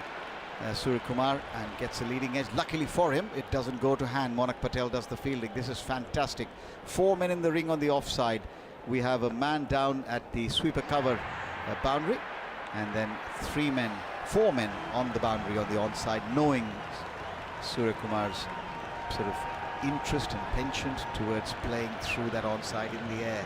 What Shalquick got up his sleeve now? He runs away from us. Number 16 on his back, past the umpires, wide of the crease, bowls, and Surya drives. It was in the air just for a bit. Hits the practice pitch just in front of the US skipper, Monak Patel, who, as we've told you before, played cricket for under-19 for Gujarat before moving to the US. And like so many of these players here, as Henry Moran in his introduction was telling you, roots or in fact have played early cricket in the subcontinent. There's Shalquick. Away he goes, crowd expectant, watchful, bowls, and Surya's going to pick up a run down towards the onside. Long on comes off the boundary again, not really timing it, no real confidence. This is not the Indian batting lineup that you're used to seeing, Finney. It's not, they're rattled. Certainly are. But also, Suryakumar Yadav was just a wry look at the pitch there as well, and just whether this pitch isn't quite playing as good as we anticipated it to. Just holding in the surface. Van Shalquick bowling a mixture of cross-seam deliveries and pace off, which again suggests the surface might just be a touch too paced. He's mixing up his speed very well. He has bowled around the 135 mark, but he's also bowled 110. There's Shalquick past the umpire again, bowls, and this time Rinku Singh is guiding it away. Well stopped on the edge of the circle at short third. The thought of a run for the overthrow, which wasn't there, and just as well.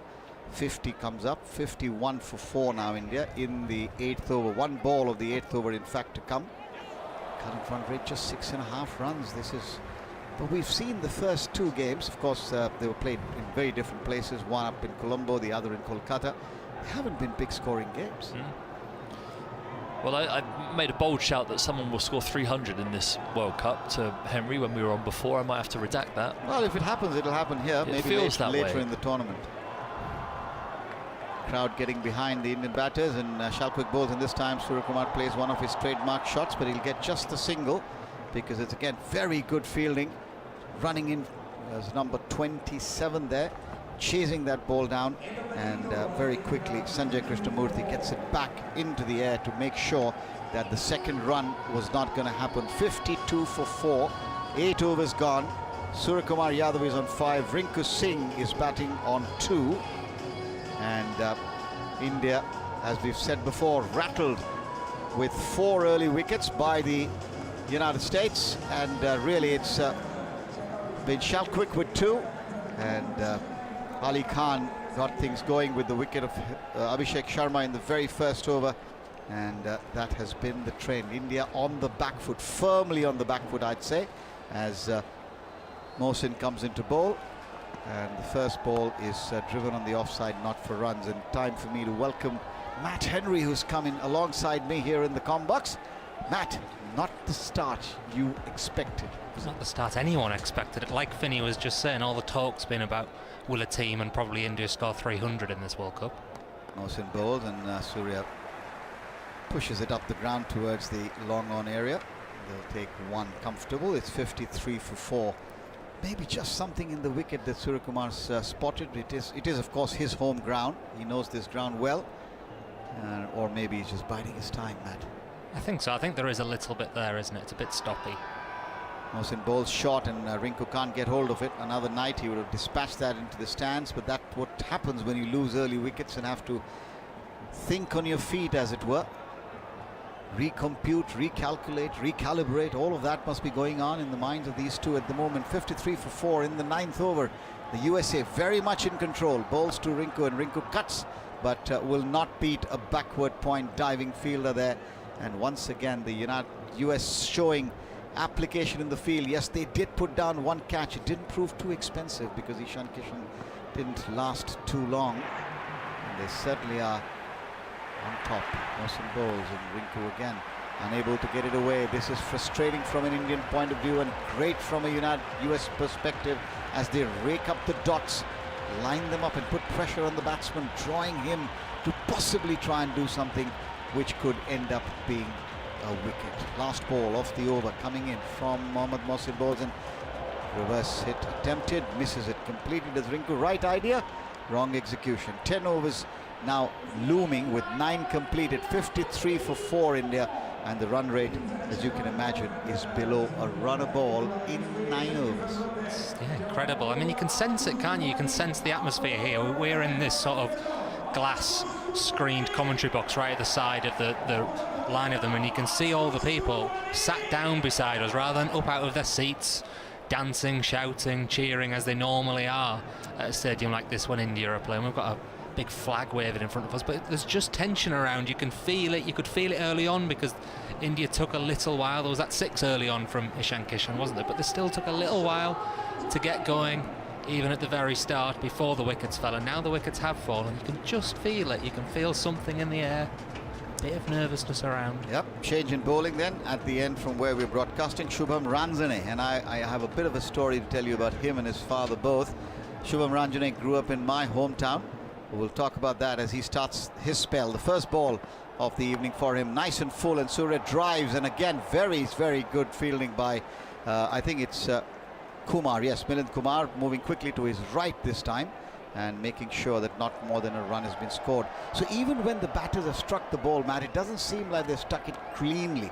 We saw one really classical cover drive square of the wicket from Ishan Kishan, but the rest of the time haven't really got hold of it. Yeah, a couple of whips. Well, there's one cover drive that you mentioned, a couple of whips over the leg side, which were extraordinary shots. But other than that, especially since that new ball's got older. Ranjane bowls and driven on the offside. This could be a couple of runs. It will be cut off, no doubt. And no, in fact, they keep it down to 1. This has been very good. The US certainly putting in the effort in the field and making sure that there's no extra runs on offer. 1 more to the total, 55. I dare say it's probably fair to say that India have limped to 55 for 4 in 9.2 overs. Yeah, and it does feel, as you were saying about the fielding, funny for a team that has dropped 2 catches, but they have fielded pretty well around that. That you can see they're clearly up for it, obviously, as you would be, but that 3rd over, the celebrations after the wickets. Ranjane balls in the air, but this time it's clear, and it'll be a boundary after a really long period of time. I think about 4 overs at least before the boundary was hit, and Suryakumar gets 4. That brings some energy back to the crowd, and India go up to 59 for 4. Slightly over pitched, slower ball, and Surya again not getting it in the middle of the bat, getting the outside part of the bat, getting the elevation, but clear off Milind Kumar, and 4 runs. Yeah, a bit of a slow ball, bit of a leg cutter, I think that was. And yeah, Suryakumar has picked it. Yeah, definitely slow ball down at 101.7 kilometres an hour. But yes, Suryakumar Yadav has picked it, I think. Still not quite middled it, as you say, Prakash, but got enough on it to get it over mid-off. Here's Ranjane into Surya bowls, and Surya drives straight back at him again. Very smart bit of fielding. That was hit powerfully, and one of those that was timed. It sounded great off the bat, but Ranjane in the way. So as I was saying, Shubham Ranjane moved to the US not so long back, but he played his cricket for Mumbai, whereas his father actually played Ranji Trophy for Maharashtra and from Pune. And I've actually played some cricket in Maharashtra with his dad. And Shubham, as a young lad, used to copy all kinds of bowling actions when he was young and before he came to play for Mumbai. Here he's again bowled, and this time it's nicely glided. This is more classical Suryakumar Yadav. I think he picked the ball, he waited on it and just glided it through the 2 men in the ring on the offside behind the wicket for 4 runs. So 2 boundaries in the over so far, 63 now for 4. Yeah, they're those wrists that Suryakumar Yadav is famous for. He's waited, and then with a bit of a late flick to open the face of the bat, gets it between backward point and short third. Lovely shot. And Suryakumar came into this World Cup in very good form from that series against New Zealand, didn't he? So indeed he did. Last ball of the 10th over, Shubham bowls, and that played in the air, and he's put down, has he? I think he's put him down. We'll wait for the replay, but it looked like Suryakumar Yadav had played that a little bit early, and it looked like Shubham may have got a chance to send the Indian skipper back. knowing look in the US dressing room. We're just going to see the replay now. It looks like it has, from the reactions. It's a slower ball again, and Suryakumar Yadav's just definitely carried, definitely carried, and it came back slowly. Had it, did he? Yeah, I mean, the cliche is that no catch and you follow through is easy, isn't it? But that is as easy as they come. It's low down, but it's looped back slowly. He knows he could and should have caught it. Yes, and that would have been remarkable if India had lost their skipper, but fortunately he hasn't. Change in commentary coming up, more from Matt Henry, and taking on commentary is Henry Moran. Yeah, so 63 for 4, that could easily have been 63 for 5. USA are still right in it. You could just sense they're still up for it. The little stare after the drop catch from the bowler. He was right in it, and would have loved to have had that wicket after the 2 boundaries in the over, but not to be. Well, here comes Harmeet into the attack. With his left arm spin, somebody that won the Under-19 World Cup for India back in 2012. And was tipped to play full international honours, but looking at an India side that are rocking just a little bit here. Yeah, you can see the replay again there. They're showing a slow motion replay of that drop catch. You can see the panic in Suryakumar Yadav's eyes as the ball looped back towards the bowler. Jasprit Bumrah pursing his lips on the bench. There is tension. Well, the USA are causing this crowd just a little bit of worry.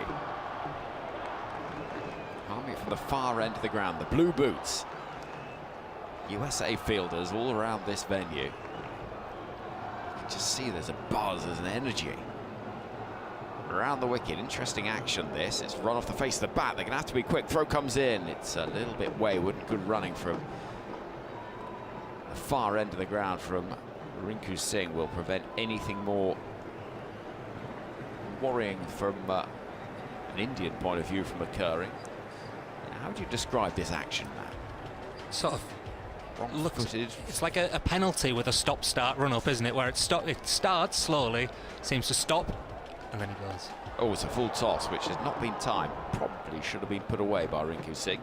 The left-hander would have expected to dispatch that somewhere out towards the Gari Pavilion, but he wasn't able to. And he gets just a single. It's stodgy, this, from India. 66 for 4. In the 11th over. India A played against USA. I'm not sure if you mentioned this earlier, but India A played against USA in a warm-up and scored 238, I think it was. So it just shows you the difference. That was India A against this attack. Suryakumar is whipping the ball out towards the leg side, scuttling round to pick up the fielder. Oh, fumbles it. Should have been stopped. And it's 4 runs where it really should have just been 2. And it's moments like that where just the energy around a place can change. That was really poor through the legs. And a few shoulders slump out there from an American perspective. Yeah, that is what you can't afford, as you say, Henry. A drop catch in the previous over, now a misfield. Allows Suryakumar Yadav to relieve a bit more of that pressure. Straight through his legs, as you say, on the replay, and the bowler is not happy with that. That's the man that took 3 wickets in an over, in fairness. Next delivery, drilled towards cover. That's a clean piece of fielding. There'll be no run there. Shadley van Schalwijk, a name that you probably wouldn't be that familiar with. 70 for 4. 1 ball left of the 11th over. Round the wicket. Left arm spin. It's punched towards the offside. A good piece of fielding at cover. And the over comes to an end with 7 from it. I mean, 7 only. 11 overs gone. 70 for 4. Matt Henry, BBC Sport cricket writer, part of our team here, covering the World Cup, every ball of every game from here in India and also Sri Lanka. It is here at the Wankhede Stadium where England get underway tomorrow, 9:30 a.m. start UK time. And so we'll be bringing you all of that. Spoke to Harry Brook at the team hotel this morning. He's quite eager to get on with cricket now, Matt. Definitely, yeah, that was the sense we got from him, wasn't he? He was trying to move the situation on, move on from everything that's happened in the build-up. Interestingly, they'll be here on this surface tomorrow, so we'll see how it goes. Wilson bowls and slapped towards backward point. He's bowled brilliantly so far. 2 overs, none for 4. figures you'd expect from Varun Chakravarti later on. Yeah. I do wonder whether, seeing these wrist spinners bowling well here, India will wonder whether Kuldeep Yadav should be playing.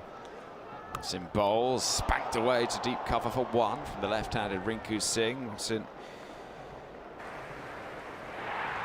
showed good control. Pakistan-born leg spinner moved to the US. Good on these slow, grabby surfaces. And every team's got one, and England will be looking at Liam Dawson in that role. Just someone who can just tie up an end and show good economy. That's hit firmly out towards backward square leg for one. The crowd expecting the boundary, but the ball doesn't quite go as fine as Suryakumar Yadav was expecting. He's somebody that does hit 360. I mean, we say that about a lot of cricketers. I mean, he really does hit it to places you're not expecting. I remember in innings he played against England at Trent Bridge. Next ball is hit in the air, down the ground, should be a catch. It is! Rinku Singh goes for 6. First wicket for Mohammad Mohsin, and it's 72 for 5. Caught at long on. It's a simple enough catch, it has to be said. Didn't really have to move very far, Milind Kumar. And India are 5 down. Yeah, scratchy innings from Rinku Singh. The bat's turned in his hands there, and that's why he's got nowhere near enough on it to clear the boundary. So he's tried a bit of a, it's a bit of a sort of a slog sweep, but a bit of just a hack across the line to the spin. Hear the cheers because there's this Hardik Pandya coming out. But the local captain from the IPL. But yeah, Rinku Singh, he'd tried reverse sweeps, he'd tried switch hits, he's tried more regulation shots. In the end, he's just had a big hack and hit it straight to mid-on, long on. So Hardik Pandya, a man for whom confidence has never been too much of a concern. It's part of the India side that won the T20 World Cup in the Caribbean. The last game they lost in the T20 World Cup was that semi-final at Adelaide, when England were on their way to a thumping 10-wicket win. Much has changed in terms of narrative and personnel since that balmy evening in South Australia. Different coach, different players. Rahul Dravid was in charge back then, wasn't he? A different coach. Gautam Gambhir now, obviously. So Hardik Pandya, 32 years old now, but he's the sort of player that he can turn a game very quickly.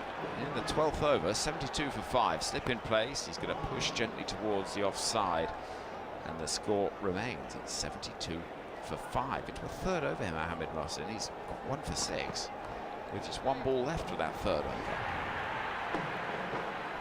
Moving in again, tossed up and smashed down the ground, but only for 1. End of the over, good over as well. Now, it's one of those where you look at 36 dot balls in the innings and you think, well, they've done a very good job here. The USA bowlers really have.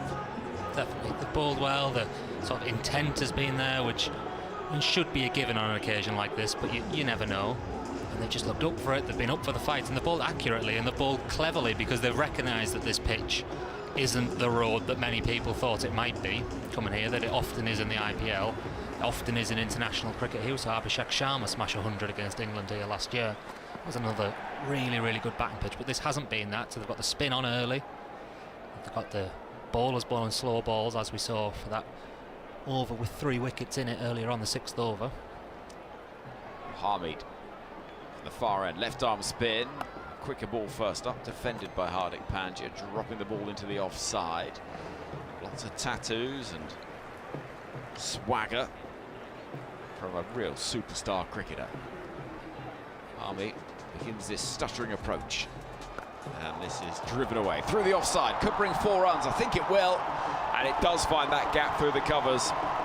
Hardik Pandya gets a boundary, he moves to 5, and India 77 for 5. It was an awkward one for the fielder. Who is that over there? Mohammad Mohsin, I think. Yeah, number 9 isn't yet, is Mohsin. It's an awkward one because it gets there to him on the half volley and he can't quite get his hands around it as it does, and probably could have been stopped. He complimented them, but yeah, it's an awkward bounce for him, and it gets through, and then neither of the fielders in the deep behind can stop it. Hardik Pandya into his work. Harmeet bowls. This is flashed towards short third, where a good piece of fielding, delivery that was awkward in terms of facing it and then fielding it as well. But Ali Khan had to sort of overrun it almost. Collects it neatly. Short third, 77 for 5. That's back of a length. It's been flogged away into the offside. There's a chance for the catch. The catch is taken at deep cover. Hardik Pandya's out. His eyes lit up as it was dropped in short. But the ball went ballooning, spooning out towards the Vijay Merchant Pavilion. And there was a fielder waiting. And there is a 6th Indian wicket to fall. Would you believe it? Massive, massive problems for India now, isn't it? They're going to have to do something, well, initially just to get up to a score here now with one proper batter to come in, Axar Patel, one all-rounder. And then you're into the real, you're not asking, you wouldn't be wanting to ask Arshdeep Singh, Varun Chakravarti and Mohammad Siraj for many runs. So it's going to really be on these two now. Hardik, so often the man to just bash a few boundaries and get India up. He did it in the Champions Trophy, didn't he, a few times? India was so dominant in that tournament, but just a couple of occasions when they needed some boundaries, needed to boost their score just a little bit, swing the momentum back, he always seemed to do it. Yeah. Not going to be today. Well, another man that can do that is Axar Patel. He's a very capable batter. We spoke about it earlier. Stephen Finn made the point that coming in at 8 feels preposterously low for a man of his ability, but he comes in not needing to necessarily reconcile the situation, but become all one. 77 for 6. I imagine Dolly Parton, Bruce Springsteen, they're all tuning in. We know Katy Perry's a big fan of the cricket, sort of. She played in a World Cup final. So Axar Patel, left-hander, with a score 77 for 6. 2 balls left of the 13th over. I just had a little walk through the press box. It's fair to say there's a bit of surprise in there.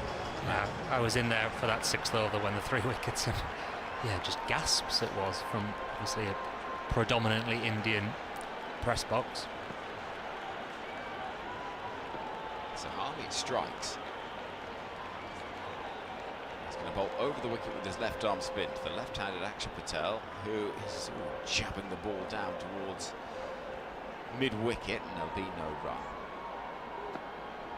Hardik, it turned and bounced, but as it was dropped in short, he just couldn't help himself. Knows he should have sent it flying away into the stands. Harmeet bowls a quicker ball. Oh, big appeal for LBW, but no. The bowler is less interested than the keeper, and as it's scuttled low, nothing doing. Still 2 reviews remaining, because we'll get to see one. But Matt Henry, thank you to you. I'm looking forward to your review of the action later on today on the BBC Sport website and app, and throughout the tournament we'll be hearing from Matt. And Stephen Finn comes to join us once again. Now then, Finny. Well, I mean, Matt Henry's going to have to go and get his headlines ready, isn't it? Big news this, if the USA do manage to keep it going. Clearly a long way to go, 7 overs in this innings, and 77 for 6, but those 6 wickets are big, 6 big dents in India, and it's very quiet out there at the moment in Mumbai.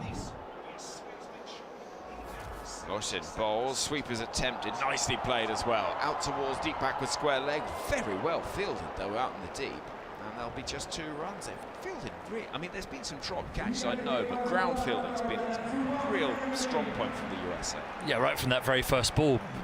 Nicely timed towards backward point, good diving stop, good intent, and throwing themselves around out there, and it's absolutely necessary because in a game that looks like it could be lowish scoring, 79 for 6 now, every single run counts. USA will know that. Well, Ken gets in touch on the email, tms@bbc.co.uk. Ken Pritchard, Ellesmere Port. Why is Prakash under the impression? Hold on a minute. Mohsin bowls, nicely flicked away with lovely timing. Out into space on the leg side, 2 more runs taken. 81 for 6. Why is Prakash under the impression that Van Schalvik didn't achieve his hat-trick? He got Kishan at 5.2, Varma at 5.5, and Dube at 5.6. It's 3 in the over. Well, Ken. Got to be 3 in a row. Yeah. Ken might be a football fan. Might be. Probably is. Mohsin. Bowls, it's flicked away firmly for 4.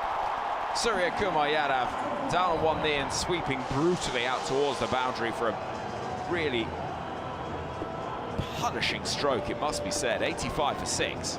Yeah, it's good skillful batting that. It manipulated the fielder at deep backward square further behind by hitting the ball fine.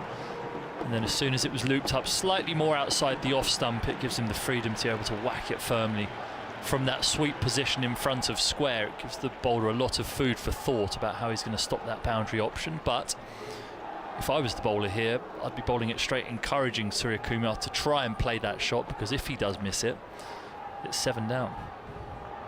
This is a top edge, which is going to drop just short of the fielder running in from backward point.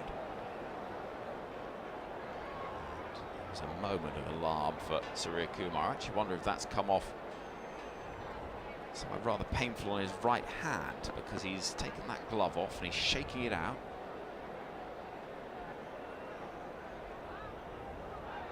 Just a little pause in the action and the murmur around the Wankhede Stadium. Spider Cam continues its slow progress high up in the murky skies above the Wankhede.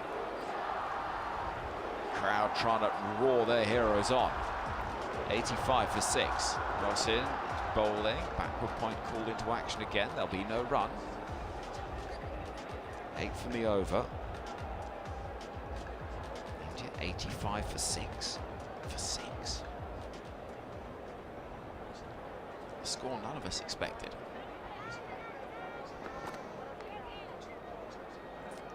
This is whipped off the pads out towards the deep.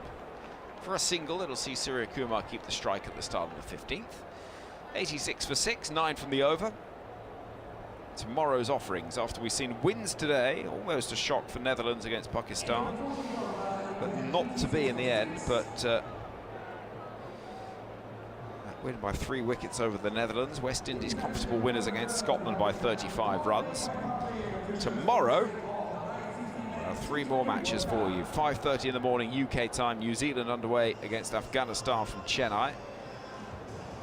Lovely answer, by the way, as drinks are taken out there in the middle from Rashid Khan during the captain's press conference here in Mumbai. All of, well, as many as were possible captains were here, and Indian journalist said, who would you most like to cause an upset against? His response was, well, whoever we end up beating in the final, which is a lovely answer from Rashid Khan. Then that's the 5:30 game. 9:30 tomorrow morning UK time, England against Nepal. And they won't be taking lightly, and we'll be on air for that 9:15. And then in the afternoon, Sri Lanka against Ireland, who begin their campaign. Those two sides at the Primadasa in Colombo. Yeah, this is a warning sign as well, isn't it? The way that this game has gone so far, for England not to take Nepal lightly tomorrow. Not that I ever think they would do. But yeah, the position that India find themselves in today, 86 for 6, England will not want to find themselves in tomorrow. So yeah, an extra warning here for them on the same surface that they'll be playing on. Well, India will need to go at 146. We'll need to go 10 runs and over to reach 146. And it's doable with these two, but you feel they're going to end up with a total that is some way below what they would have expected. Certainly when they, at the toss, were talking about how pleased they were to be batting first and putting a score on the board, laying down a bit of a marker. Well, the interesting thing will be is if there are people going around the outfield now, some of the ground staff, with ropes, which suggests maybe just a little bit of dew falling, or maybe they're duty bound to do that. If the dew does fall, then the pitch may skip on that bit better in the second half. I think a lot of the shots that we've seen the Indians get out to today, they have been slightly stoppy, and that's partly because of the bowling and the changes of pace that the USA have used, but also the surface as well. So they'll be keeping a wary eye on whether that dew does start to come down, which makes batting easier in the second half of games. Well, we're going to see Harmeet bowl over number 15. 1 for 11 so far, the former India under-19 international. With his left arm spin around the wicket, he's bowling to Suryakumar Yadav, tapping the ball into the onside. The BBC Sport website and app for listeners in the UK. You can watch highlights of this game and the rest of the tournament. Winter Olympics have started. I feel quite far from the Winter Olympics, Finney, I have to say, in Mumbai. It feels that way, although I do have a ski jacket on right now in the commentary Well, box. that's also true. So I can see myself a bit, downhill skiing. The jumper, it's always fascinated me how terrifying it must be to hurtle down and then do the Eddie the Eagle jump. Yeah. Harmeet over the wicket, bowls to Akshar Patel, who's to get off the mark, works towards mid-wicket, no run, 87 for 6. I don't know what I'd less enjoy, that or facing Stephen Finn as pop. Oh, he was a pie chucker. This is a little bit quicker, and Akshar just taps into the onside to get a single. It's 88 for 6. But the notion of hurtling however many 100 feet down on skis and then jumping and having to land it at the end. Well, you've been following the drama this week of the news story. I have, yes. Yeah, surface area. Surface area, injections and certain body parts, and surface area of lycra. And I'm going to leave it at that. You can fill in the, as it were. 88 for 6. Suryakumar waiting and thrashing the ball past the diver, backward point, out towards the boundary, fielder running round, just about saves it. It's brilliant work again. I mean, the athleticism from some of these fielders, this time it's Hetmyer Makamala, the opener, who's got round there so quickly. They'll check it, but I think he stopped that.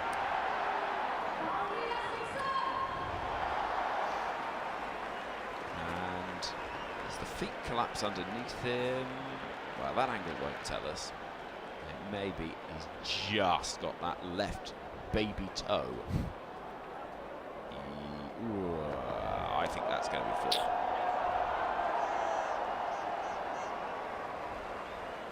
Probably.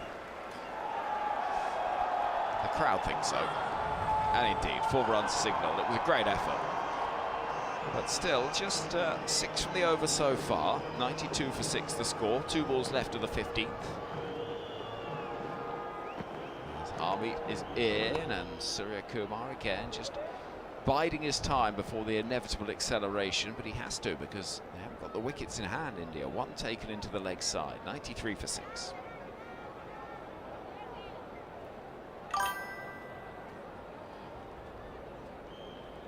One ball left of the over. He's got 1 to come after this. As Harmeet has bowled really nicely, 1 for 18. India fans have not necessarily expected this, I think it's fair to say. This partnership just beginning to find a bit of a platform. 16 off 13. And Akshar looking to try and hoik the ball out of Mumbai. Will only get a single out towards backward square leg. And the score stands at 94 for 6.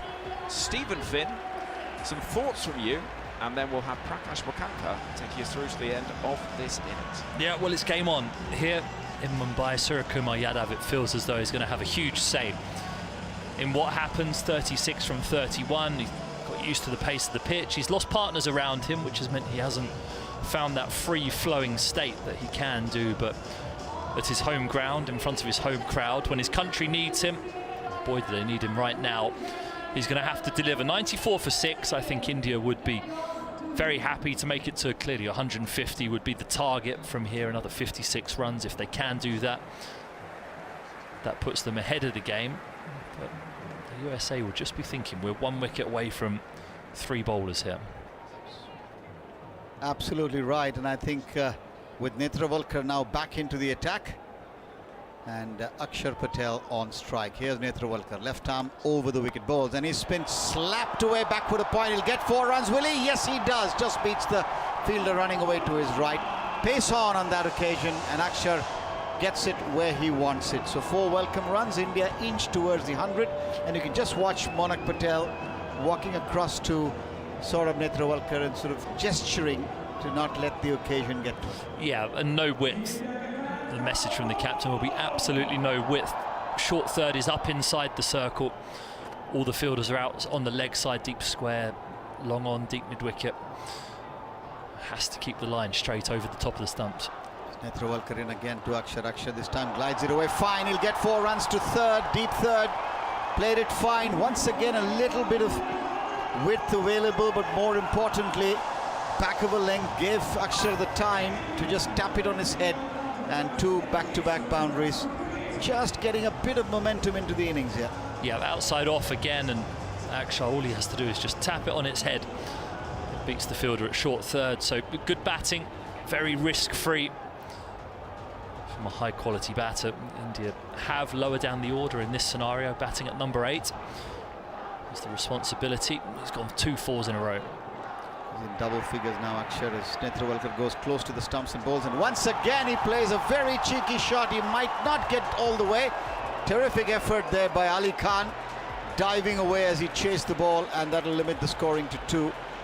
But Netrawalkar just a little bit predictable, and I think Ali, as he dived there, just holding his hamstring as he pulled something. He's down on the ground. That's not great news from a US point of view, because he would have been expected to come in and complete his quota. There he is, the knee sticks in the ground. That is horrible, isn't it, when that happens? Finney?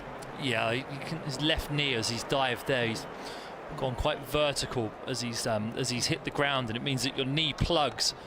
And as his knee's plugged there, it looks as though he's done something to his adductor. The physio has ripped a hole in his trouser and has given him the magic spray through the hole up in the groin area. So clearly hitting the spot there, but that's going to be a big loss. Yes, if he can't bowl that 1 over, how important will that be as a miss? He's got 2 left. 1 for 13. 2, yes. Yeah, he's got 2 left, and with his style of bowling, the low slingy arm and undercutting slower balls, he would be their death bowler, their death banker. So this could be big problems for the USA and their plans for the rest of this innings. Just a shot of the Indian dressing room at the moment. Some fairly somber looks, and a concern, as you can see, as the camera pans onto the Australian support staff.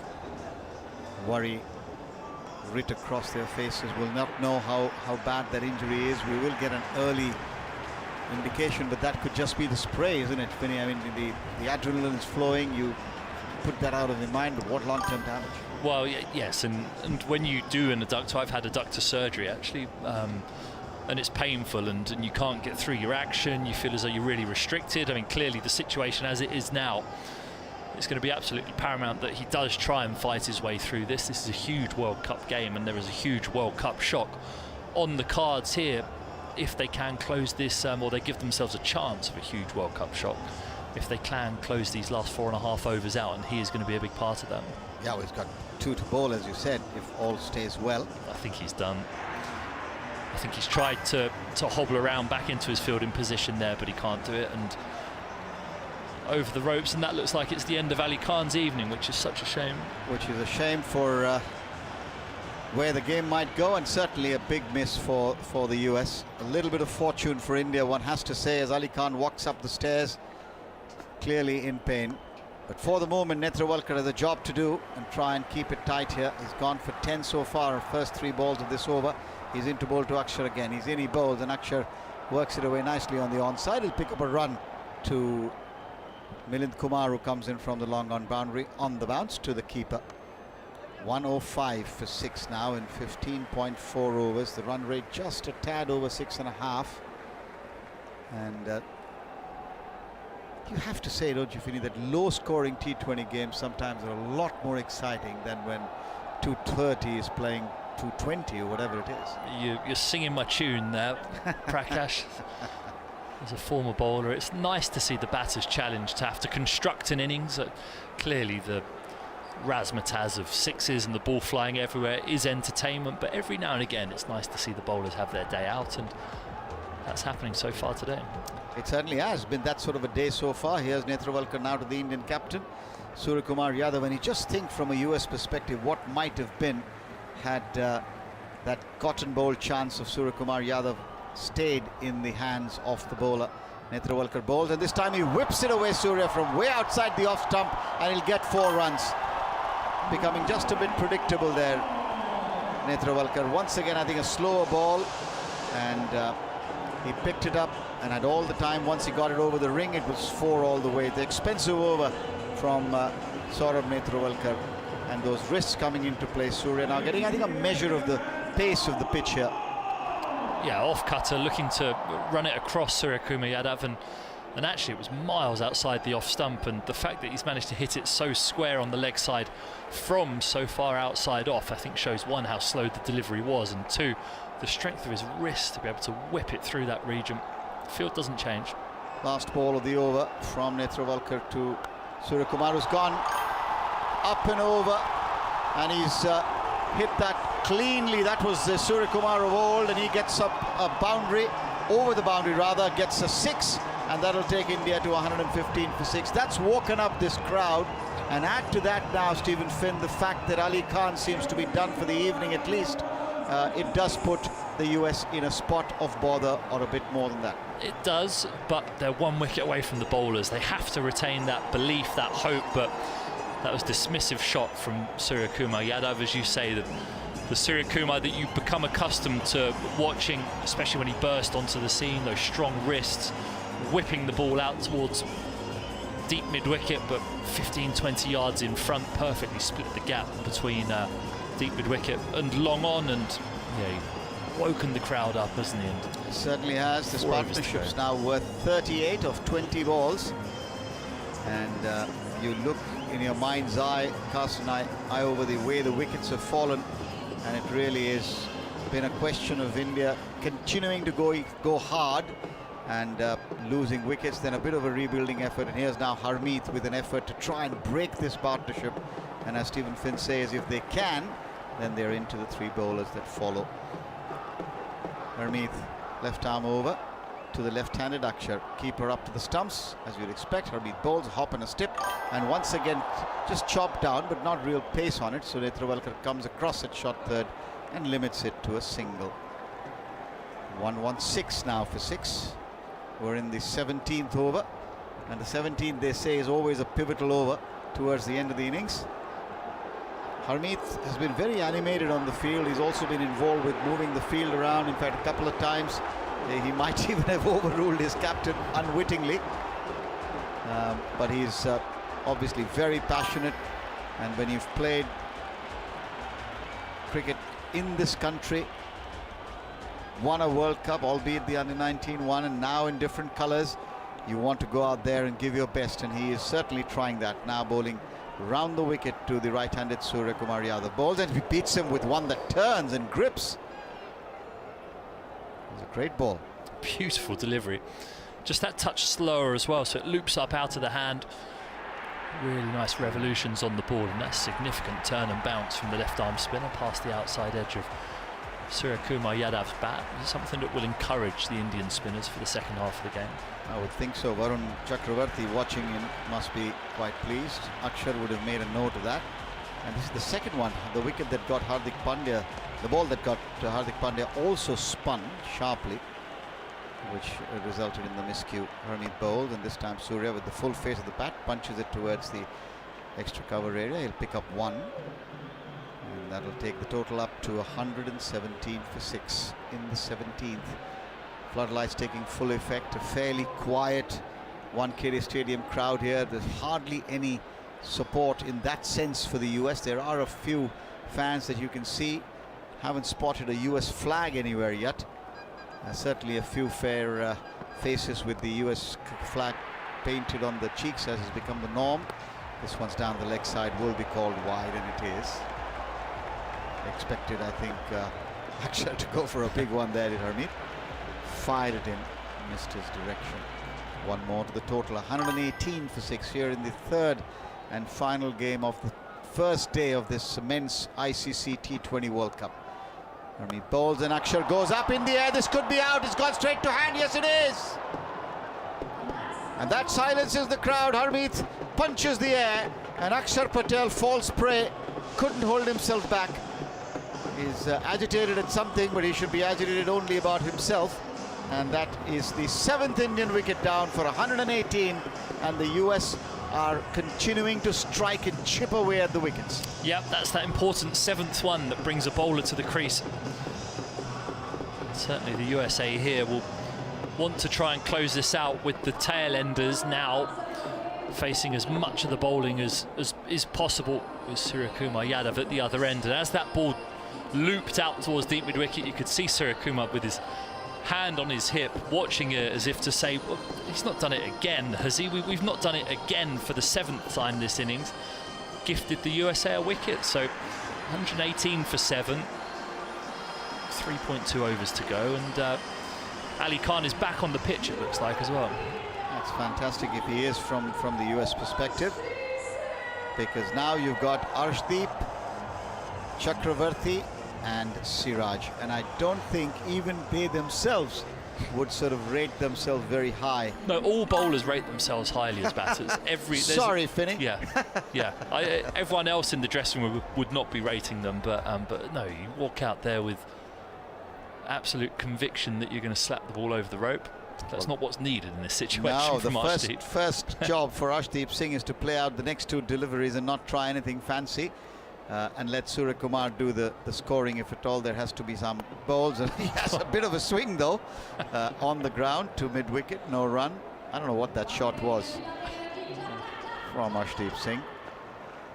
Confidence, overconfidence, stupidity, not very far, those 3 words when you look at it. But Arshdeep now settles over his bat and waits for Harmeet to bowl. And Arshdeep goes over the top, past the bowler. He's going to get runs here, and he's going to get 4 of them. My word, Finney. So much for what we think and what they think, and they're the ones who matter. 122 for 7, 17 overs have been bowled.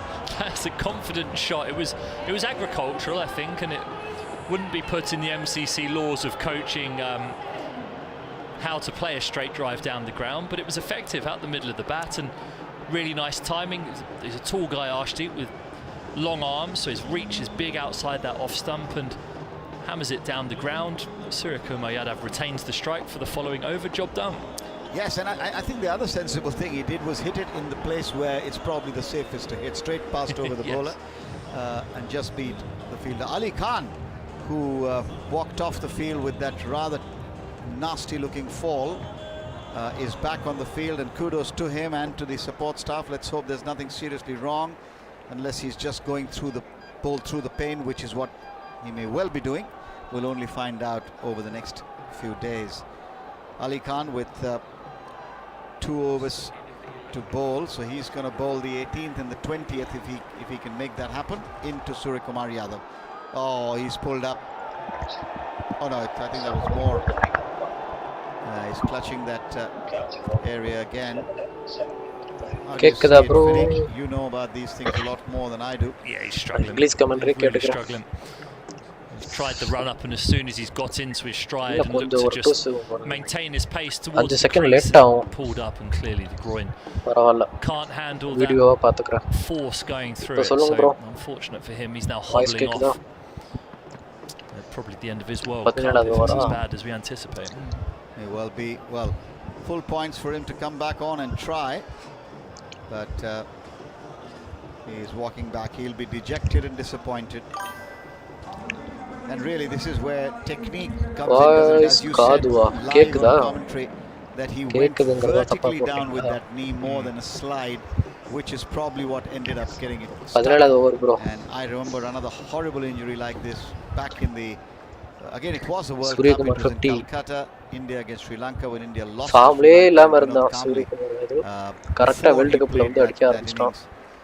I think I'm getting my days mixed up. Vinod had that injury well before, running around the boundary, and his ankle after he'd fallen had sort of just twisted completely. It can be very, very First bad. ball. So Shubham Ranjane Surya is the man who takes the ball. Samasatu bro. Surya paduttukittu oru shot. This could be India's opportunity. Can they make the most of it? Here's Ranjane balls full toss, and he's pulled it away on the full down towards the backward square has Suryakumar Yadav, and he's got 4 runs.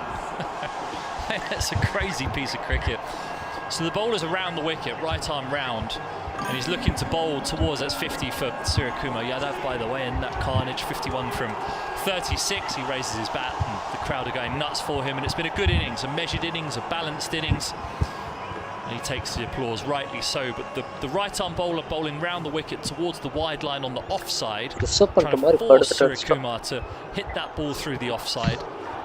but in knowing that that's going to be the plan, he steps right across the crease. The bowler misses his Yorker and it's swept. இங்க பாருங்க அம்பானில இருக்காங்க கிரவுண்ட்ல. For a one bounce four. Rohit Sharma அப்பலே பார்த்துட்டான். அம்பானி இப்பதான் பார்க்கறான். அம்பானி ஃபேமிலியே இருக்கு. Of hitting that ball, Suryakumar Yadav ends up rolling around in the crease on his back. So a lot happening there. It's brought a change in the field though. Long on's up into the circle. Boundary, deep backward square leg has gone out for exactly that shot. Yeah, Shubham runs in again, past the umpire, up ball, wide of the crease bowled, and Surya drives on the offside. Still opening is problem. Extra cover. India opening சொல்றீங்களா bro? Patel does the fielding. Isan Kishan and Abhishek. Shubham Ranjane, I think, has one job to do. Keep it out of that onside. Okay bro, 2 subscriber to reach 300 bro and advance bro. Advance la. I think they'll be happy. Thank you bro, thank you. ஆனா இவ்வளவு தூரம் வந்த எல்லாமே ஹிந்திக்காரங்க தான் bro. Man at deep mid wicket and a man at deep. 270 ல இருந்து இவ்வளவு தூரம் வந்தது ஃபுல்லாமே எல்லாரும் ஹிந்திக்காரங்க bro subscribe. Sweeper covers coming in and deep extras going up. பரவாயில்லை அவங்கள பண்றாங்களே. Anticipating that Surya வேற ஏதாவது கேம் போட்டா அது கூட வராது. Shot on the offside with the extension that he gets. But this doesn't seem. ஆமா bro, அபிஷேக் ஒரு மேட்ச் அடிப்பான், ஒரு மேட்ச் அடிக்க மாட்டான். அது அதே மாதிரி எல்லாரும் ஃபாலோ பண்ணா அதுதான் இன்னைக்கு நடக்குது. இசான் கிஷனும் அதே மாதிரி தான் ஆடுவான். எப்பயாவது ஒரு மேட்ச் தான் ஆடுவான். எல்லா மேட்சுமே கன்சிஸ்டன்ட்டா 50 அடிக்க மாட்டான். 127 for 7. I mean, it feels harsh on the bowler, but the angle that we're on, it was actually really hard to see exactly what's happened, and the TV Gill இல்லாத கில்லோட பேட்டிங் ஸ்டைல் சூர்யா ஃபாலோ ஒரு பேட்ஸ்மேனா எல்லாருமே வந்தா அடிக்கிற மாதிரியே இருக்கும். இன்னைக்கு ஹார்திக் பாண்டியா சிச்சுவேஷன் எப்படி இருக்கு இருந்தாலும் அவன் பாட்டு வந்து சுத்துறான். Fielder comes off the mid wicket boundary. Right then, what is our என்ன ப்ரோ ஸ்கோர் அது? Is he going to try and dab it down and get the skipper back on strike? Is he going to try and play the glory shot? The sensible person in my head is thinking webcam ஓட அது வேற game போடலாம். வேற game போட்டா views வராது. webcam ஓட போட்டோம்னா ஓரளவுக்கு வியூஸ் வரும். சப்ஸ்கிரைப் ஏறது அப்படி ஒரு Well, the skipper certainly webcam ஓட போடாம கிரிக்கெட் போட்டாதான் அது மேட்ச் அப்ப cricket bowler. Whether or not that's going to register, we shall soon find out. So where are the deep fielders for Arshdeep? Long on and long off right below us. There's a man at straightish mid wicket on the boundary, deep square leg, and a sweeper. 3 men on the offside in the ring, and the lone man at short fine inside the ring as well. எவ்வளவு views வந்திருக்கு தெரியுமா bro? And is driven but not for runs, and Surya is charging down the wicket, dives back to gain the security of his crease. Maximum வர மாட்டாங்க. இப்ப match நடக்கறப்ப யாரும் இங்க வர மாட்டாங்க. முடிஞ்சதுக்கு அப்புறம் வருவாங்க பாருங்க. பதன்னு வருவாங்க. அப்ப வியூஸ் ஏறும் கொஞ்சம். எல்லாரும் ஹாட் ஸ்டார்ல பார்த்துட்டு இருப்பாங்க. Netherlands total which is about 130ish or thereabouts. அப்ப என்னோட பாட் ஐடில சப்ஸ்கிரைப் பண்றோம். ப்ரோ வேண்டாம் ப்ரோ, பாட் ஐடிலாம் பண்ணாதீங்க bro. Deep drives beautifully fielded off his own bowling, crawling away to his. Oh my god, now what has he done? He's grabbed his நேச்சுரலா வந்தாதான் நல்லா இருக்கும். As he got up very quickly after that dive. நீங்க பாட் ஐடில பண்றது problem இல்ல, ஒரு count தான் ஏறுமே தவிர ஒரு நெக்ஸ்ட் லைவ்க்கு நெக்ஸ்ட் லைவ்க்கு நீங்க மறுபடியும் ரெண்டு இதுல பார்க்க முடியாது இல்ல. ஏதாவது ஒரு அக்கவுண்ட்ல தான் பாப்பீங்க. அதனால அது வேஸ்ட் தான். அதெல்லாம் வந்துரும், இன்னைக்குள்ள வந்துரும் ப்ரோ. 300 கவலைப்படாதீங்க. இந்தியா பேட்டிங் முடிஞ்சோனா கூட நிறைய பேர் வருவாங்க. அதுக்கு 5 பேர் பார்த்துட்டு மேட்ச் ஆரம்பிக்கிறதுக்கு முன்னாடி 20 பேர் பார்த்துட்டு இருக்காங்க. இல்ல கரெக்ட் ஒரு மணி நேரம் ஃபுல்லா 20 பேர் பார்த்துட்டு இருக்காங்க. Magic sprays out again from the physio. It's a good workout. என்னாச்சு இந்த ஒரு வீடு single 2 dot just a bit of cartilage problem. That's exactly where I did mine, where I've got that horrible scar. 3 over இல்ல 2 over இருக்குல்ல, just in the inside of my knee, and I did that. Yeah, it was rather innocuous really. It wasn't in the motion of bowling, but just bending to pick up a ball out the side of the net whilst I was batting, and ended up in a heap on the floor. So if you've done something bad, you know immediately. He looks uncomfortable, but he also looks willing to try and carry on. He's the one who's actually played cricket here in Mumbai with என்னாச்சு பவுலருக்கு ஏதாவது அடிபட்டுருச்சா? He's also the bowler who couldn't hold on to a cotton ball. I think he was around 16. சாப்பிட்டீங்களா bro ரெண்டு பேரும்? நான் போய் சாப்பிட வேற போணும். So it's all happening here. This game has been full of drama, full of theatre. Few good shots, some terrific bowling, dropped catches and some very good catches as well. Couple of injuries as well. So it's been the full 9 yards, as you say. Shubham Yadav taking his time, and he should. Concerned Monarch Patel walking towards him. Not sure what's going to happen here, and Monarch suggesting that if you're not feeling good about it, someone else will have to complete that over. Not what the US want. Certainly not when they've got India at 128 for 7. நாளைக்கு போட்டி செம்மையா இருக்கு bro. காலையில live போடலாம்னு இருக்கேன். New Zealand Afghanistan செம்ம match. He's just going to bowl off a little half run up here by the looks of it. Not his full run up by any means. Just going to all my YouTube video subscribe bro. ஏன் bro பண்ணீங்க? Firm drive to long on could have been a single. Suryakumar is not interested, quite rightly so. Retain strike. 2 overs to come. India 120. விட்டுறேன், இதுக்கு மேல பண்ணாதீங்க. New வீடியோல create பண்ணி 158 happening from all in. அது waste தான் bro. Count தான் ஏறுமே தவிர engagement இருக்கு. Looks as though he's on his way off. இன்னொரு subscriber right. So I think they're going to have to find an over here from somewhere. The World Cup plus IPL kulla Netravalka has one more to go, so you'd imagine he'll channel monetize பண்ணிரலாம். டெய்லியும் போட்டா daily போடுறது தான் கஷ்டம். சென்னைக்கு போயிடுவோம். சென்னைக்கு போயிட்டு பிசிஐ எப்படி எடுத்துட்டு போறதுன்னு தெரியல. Well, he's the one who really got the US going. எடுத்துட்டு போனாலும் அங்க ரூம்ல வைக்க முடியுமா என்னன்னு தெரியல. அதனால 10 நாள் வர முடியாதுன்னு நினைக்கிறேன். He really did get the cat amongst the pigeons. Being helped off is Shubham Ranjan, and never a good feeling. Bye bro, I'm going like to finish and come. Okay bro, போய்ட்டு வாங்க. நானும் சாப்பிட போறேன். இந்த ஒரு 2 over முடிஞ்சதுக்கு அப்புறம் சாப்பிட போயிட்டு அப்புறம் கண்டினியூ பண்ணுவோம். Shall quick now. Shatley Fans. This is a tongue twister for me. I'll stick with Shalquick. ஐயோ பயங்கரமா போறான் இல்லப்பா. In from the far end to bowl to the Indian captain. ஓய்டா. He's up past the umpire, is in, he bowls, and Surya lets it go outside the off stump. The umpire is not going to suggest that it was a wide good ball from Shalquick. Difficult for us to judge from here, but clearly just at the edge bro da no idea must have been. Yeah, you can see Suryakumar just edging outside the leg stump, which gives the bowler a lot more margin for error on the offsides. Thrown it out towards the wide line. The wide line is probably an inch or so inside.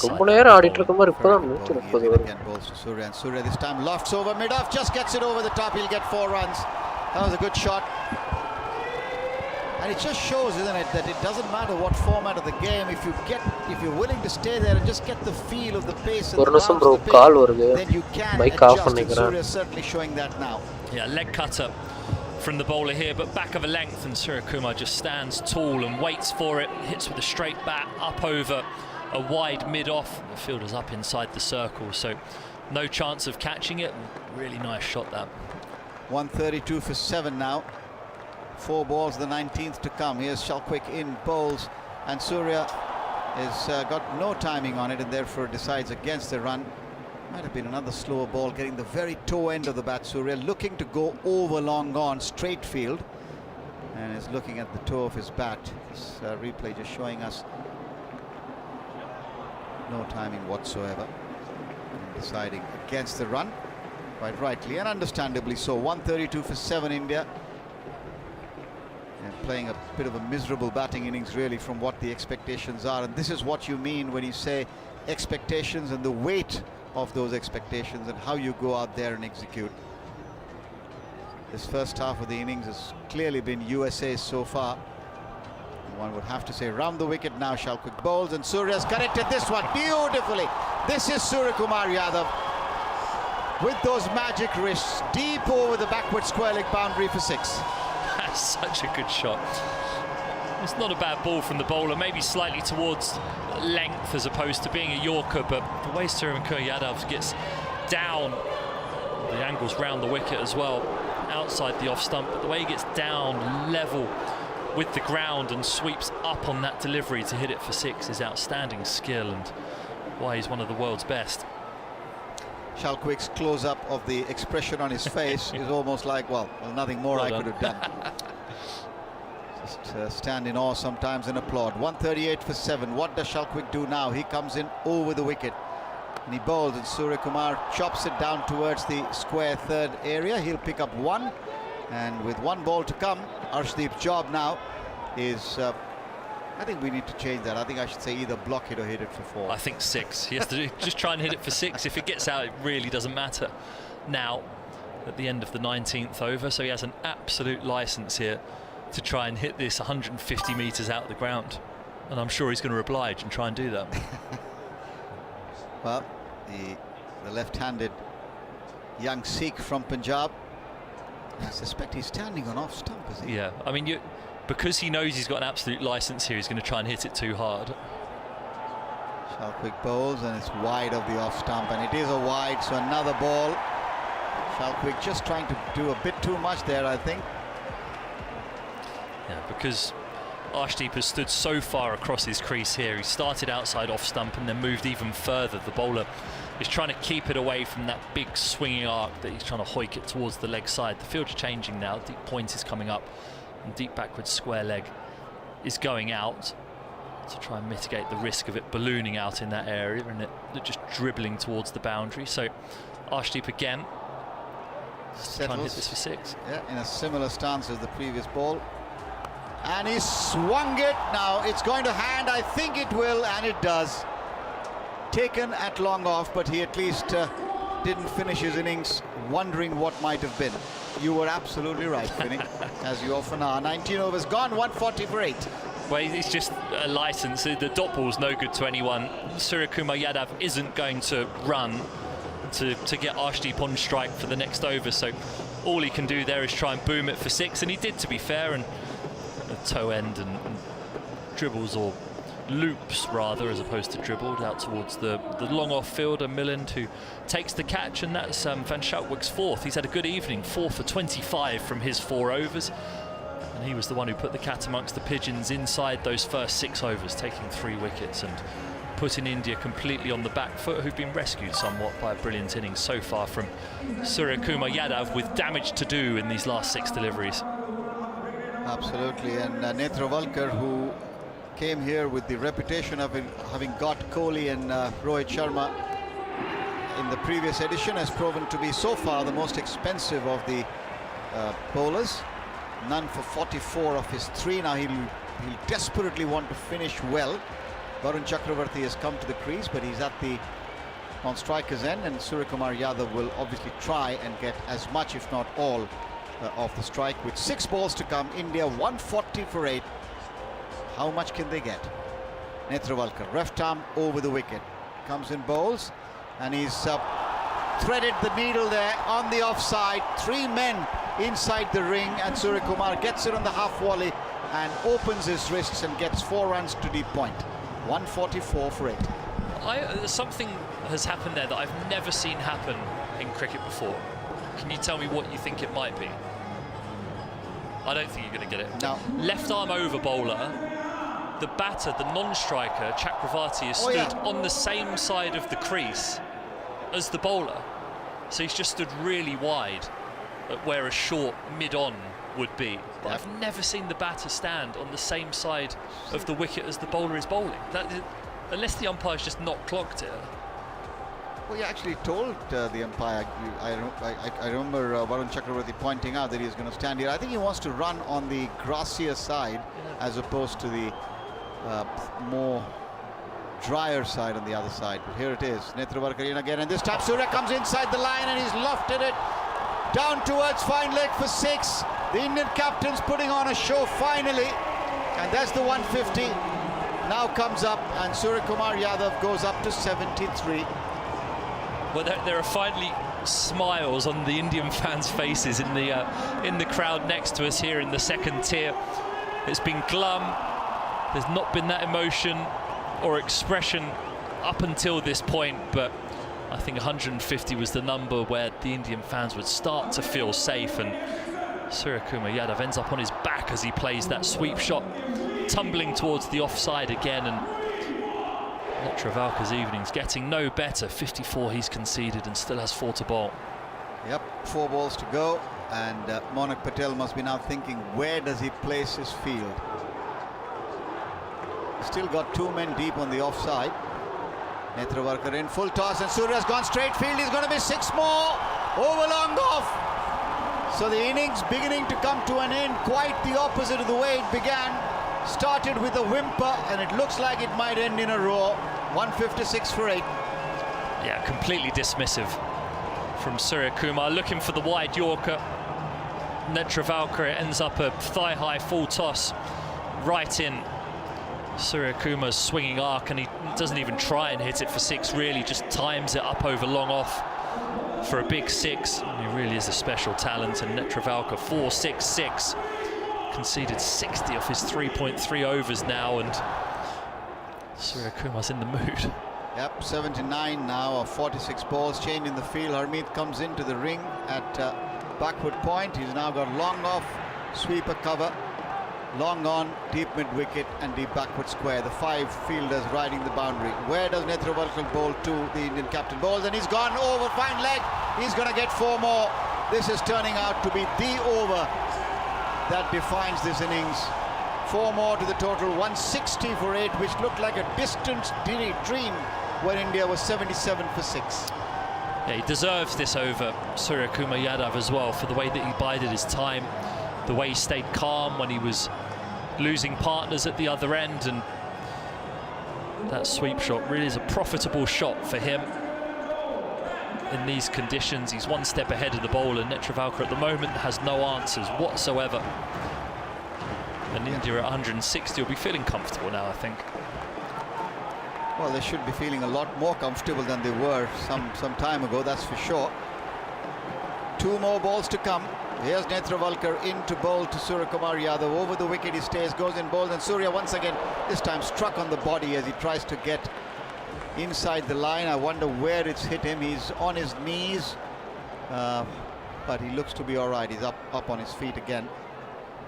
Par for the course. He'd really tried to play that shot again, and this time Netrawalkar probably just managing to find the spot, a blind spot if you will, as Surya tried to repeat the shot that he played in the previous 2 deliveries, and this time didn't make contact. So a dot ball, a rare dot ball in this over, which went 4-6-6-4, and the last ball of the Indian innings with India 160 for 8. Netrawalkar in to bowl to the Indian captain. He's in, he bowls, and Surya's walloped it but will not get 4. He'll get 1. They'll keep running, but and will get in fact run out. That's Varun Chakravarti. So India finish 161 for 9 in 20 overs with Suryakumar Yadav unbeaten on 84 of 49. The defining innings. Contributions from Ishan Kishan and Tilak Varma, 20 and 25, and nothing really much to talk about other than that. Terrific bowling by the US. They were hampered by injuries to 2 of their lead bowlers, and that really did set them back from where they might have been able to restrict India. But India will be breathing a lot better now. Wickets for India really fell in a heap just before the power play. Henry Moran is now alongside me, and Henry, the US might now think about what might have been if only they'd had their bowlers available to them. One would have to say that's been a big factor. You'd say so, but I would also add the caveat, Prakash, that prior to this, you would have taken 162 as a target. Oh, yes. If you are the US, so they almost have to park what's gone before and think, let's not remember the drop, let's not remember the big finish from Suryakumar. Let's remember the fact that, you know, we've done a lot of good work in that innings and we're in with a chance. And there's one thing that today has taught us, is every single match we've had has been competitive, which is great. That's what we want to see from this World Cup, isn't it? And so what we will have is a target of 162. We'll see if we can hear from somebody, I think, in US colours down there in the distance. We'll find out who that is in just a moment. But this is an Indian attack without Jasprit Bumrah as well today. Yes, unwell, but he's smiling and got his India jersey on, as he's shown on the big screen. So top run scorer Suryakumar's 84 of 49, unbeaten, but dropped on 16. We saw 3 wickets in the 6th over from the bowling of Van Schalvik. which was a dramatic shift in momentum, and there was a clutch of single-figure scores in there as well. Van Schalkwijk finishes with 4 for 25, 2 for 26 for Hamid. Nechevalka expensive though, 4 overs, none for 65, which is damaging to say the least from a USA point of view. So that target will be 162, and let's hear from that bowler. Got that right? You got that right. First of all, congratulations on a magnificent performance. Tell us a little bit about the surface. Is it what everyone thought it would be? Was it gripping a little? What did you make of it? I think, to be honest, it's a touch low. It sort of suited my bowling, I would say. So, with regards to that, I think we assessed quite quickly and went back to our skills that we can trust, because we practiced quite a bit. I think it did play a tiny bit differently on the touch on the slow side, yes. Tell us about the planning, because we're mighty impressed with the way you fielded. The planning to Abhishek, for example, to have a fielder in front of point, was that discussed a lot in the team meetings? I do think so. I think as an associate team we do a lot of homework, because we have to. I think we have to trust the people that give our homework and sort of give the plans to us. And we try to execute it, and today, fortunately, was my day, but I mean, a guy like Mohsen bowled extremely well also. Well done today. It's going to be a great second innings. Congratulations. Thank you very much.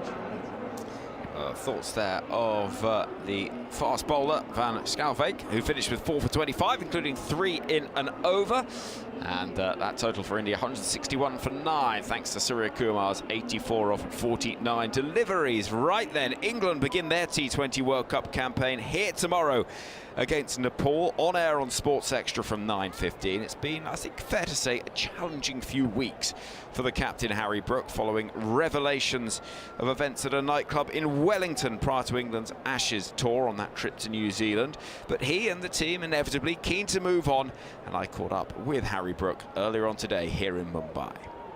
Harry, it's the eve of a World Cup and you're captaining your country. This feels quite big. Yeah, it's pretty cool. We're all really looking forward to it, and we're looking forward to getting the competition underway. For you, as a cricketer that has done an awful lot in quite a short space of time, did you ever think about the day that you might be leading England in a World Cup and what that might mean? No, it probably didn't really ever come into my mind until I got the opportunity to take the captaincy, but yeah, I was just focused on my own game and trying to do as well as I could for my team. That now changes with leadership. What have you learned over the course of this winter about leadership and you as a person, perhaps? I think everyone knows I've learned quite a lot. There's a lot more responsibility on your shoulders. There's a lot more thinking about other people. And yeah, and I've learned that I've got a lot of support around the team and a lot of support in the support staff as well, and thankfully them guys have been there to help me through. Because it can be a brutal place when you're in the spotlight, and not easy at times. No, it's been pretty horrendous, to be honest, but that's part of it, and yeah, people yeah, it's just been tough, and people have been able to support me around the group. Because it's not just been tough on the field, obviously you've referenced off the field as well, but also you've been away from home for a huge amount of time. How are you? Yeah, I'm alright. I love playing cricket for England, and that's what I've been doing for the last 4 years and loved every minute of it, and like I said plenty of times, it's a dream as a kid, as a 10-year-old, to be looking at myself now. They wouldn't be prouder, so I've enjoyed this winter so far, bar a couple of parts of it. Leadership is a complicated thing. What have you learned? It's not all just about on the field. You've got to lead from the front, on and off the field, and anything that you do can really turn against you, so you've got to be on the ball pretty much all the time. Have you enjoyed learning a bit more about yourself? Yeah, you're learning every day. And, yeah, the more I can learn about myself and my game, the better it'll hold. The more it'll hold me in the future, and hopefully I can be a better player and a better leader going forward. So the two go hand in hand. Does the responsibility and the leadership make you a better cricketer, do you think? I think so. I think you have to think about the game and what's in front of you a little bit more, especially as a batter going into certain situations. You've got to think what's best for the team at that time, even more than you do when you're just a player. And I feel like I've played some of them situations really well in the white ball in the last couple of weeks. Because that, in some ways, has been extra impressive, I suppose, given the workload, given everything that's gone on, to play the way you have in that white ball series. That must give you a lot of confidence. Yeah, and everybody's full of confidence, and we're in a great space going into this World Cup, and come tomorrow when we play against Nepal, the main aim is just to stay in our bubble and stay in our lane and focus on what's right in front of us at that time, and have a clear mind to be able to adapt if needed. Because T20 cricket, as you know all too well, it is quite a fickle thing. You lose overs, you have a bad 5 overs, things can go wrong quickly, and it seems like Nepal can't be taken lightly. No, nobody can be taken lightly. No, there's a lot of good sides in this comp, and like you said, T20 cricket is such a fickle game, and anybody can beat anybody. So we've got to be on it from ball one in the field with the bat and the ball. If you've got your team all around you and you've got one message to them for this tournament, what would it be? Stay in the moment and play what's in front of you. What does that look like for a Harry Brook England side? I think just being able to adapt if needed, play the situation, play the surface, what's in front of you, and have a blank mind to be able to have conversations about adapting to certain situations. There's no cricketer in the world that'll ever say anything apart from we'll take each day as it comes and each game as it comes. But do you think about what should be England's expectations for this tournament? No, and that's something that I've worked on in my career so far. Is I just want to focus on the next game as much as possible, and yeah, what will be, but we'll obviously give it a hell of a crack. So you and Brendan haven't had a conversation saying, look, this is what we need to achieve in this tournament, not least because of the narrative of how the winter's gone? No, definitely not. I think if we achieve focusing on the next game, every game, then that's a good achievement in itself. That's the thoughts there of the England captain Harry Brook chatting to me earlier on at the team hotel, and perhaps understandably he wasn't too keen to dwell on events of recent weeks. We're desperate to get on with things on the field. Well, on the field here at the Wankhede Stadium, there is the most spectacular light show, laser show taking place in front of us.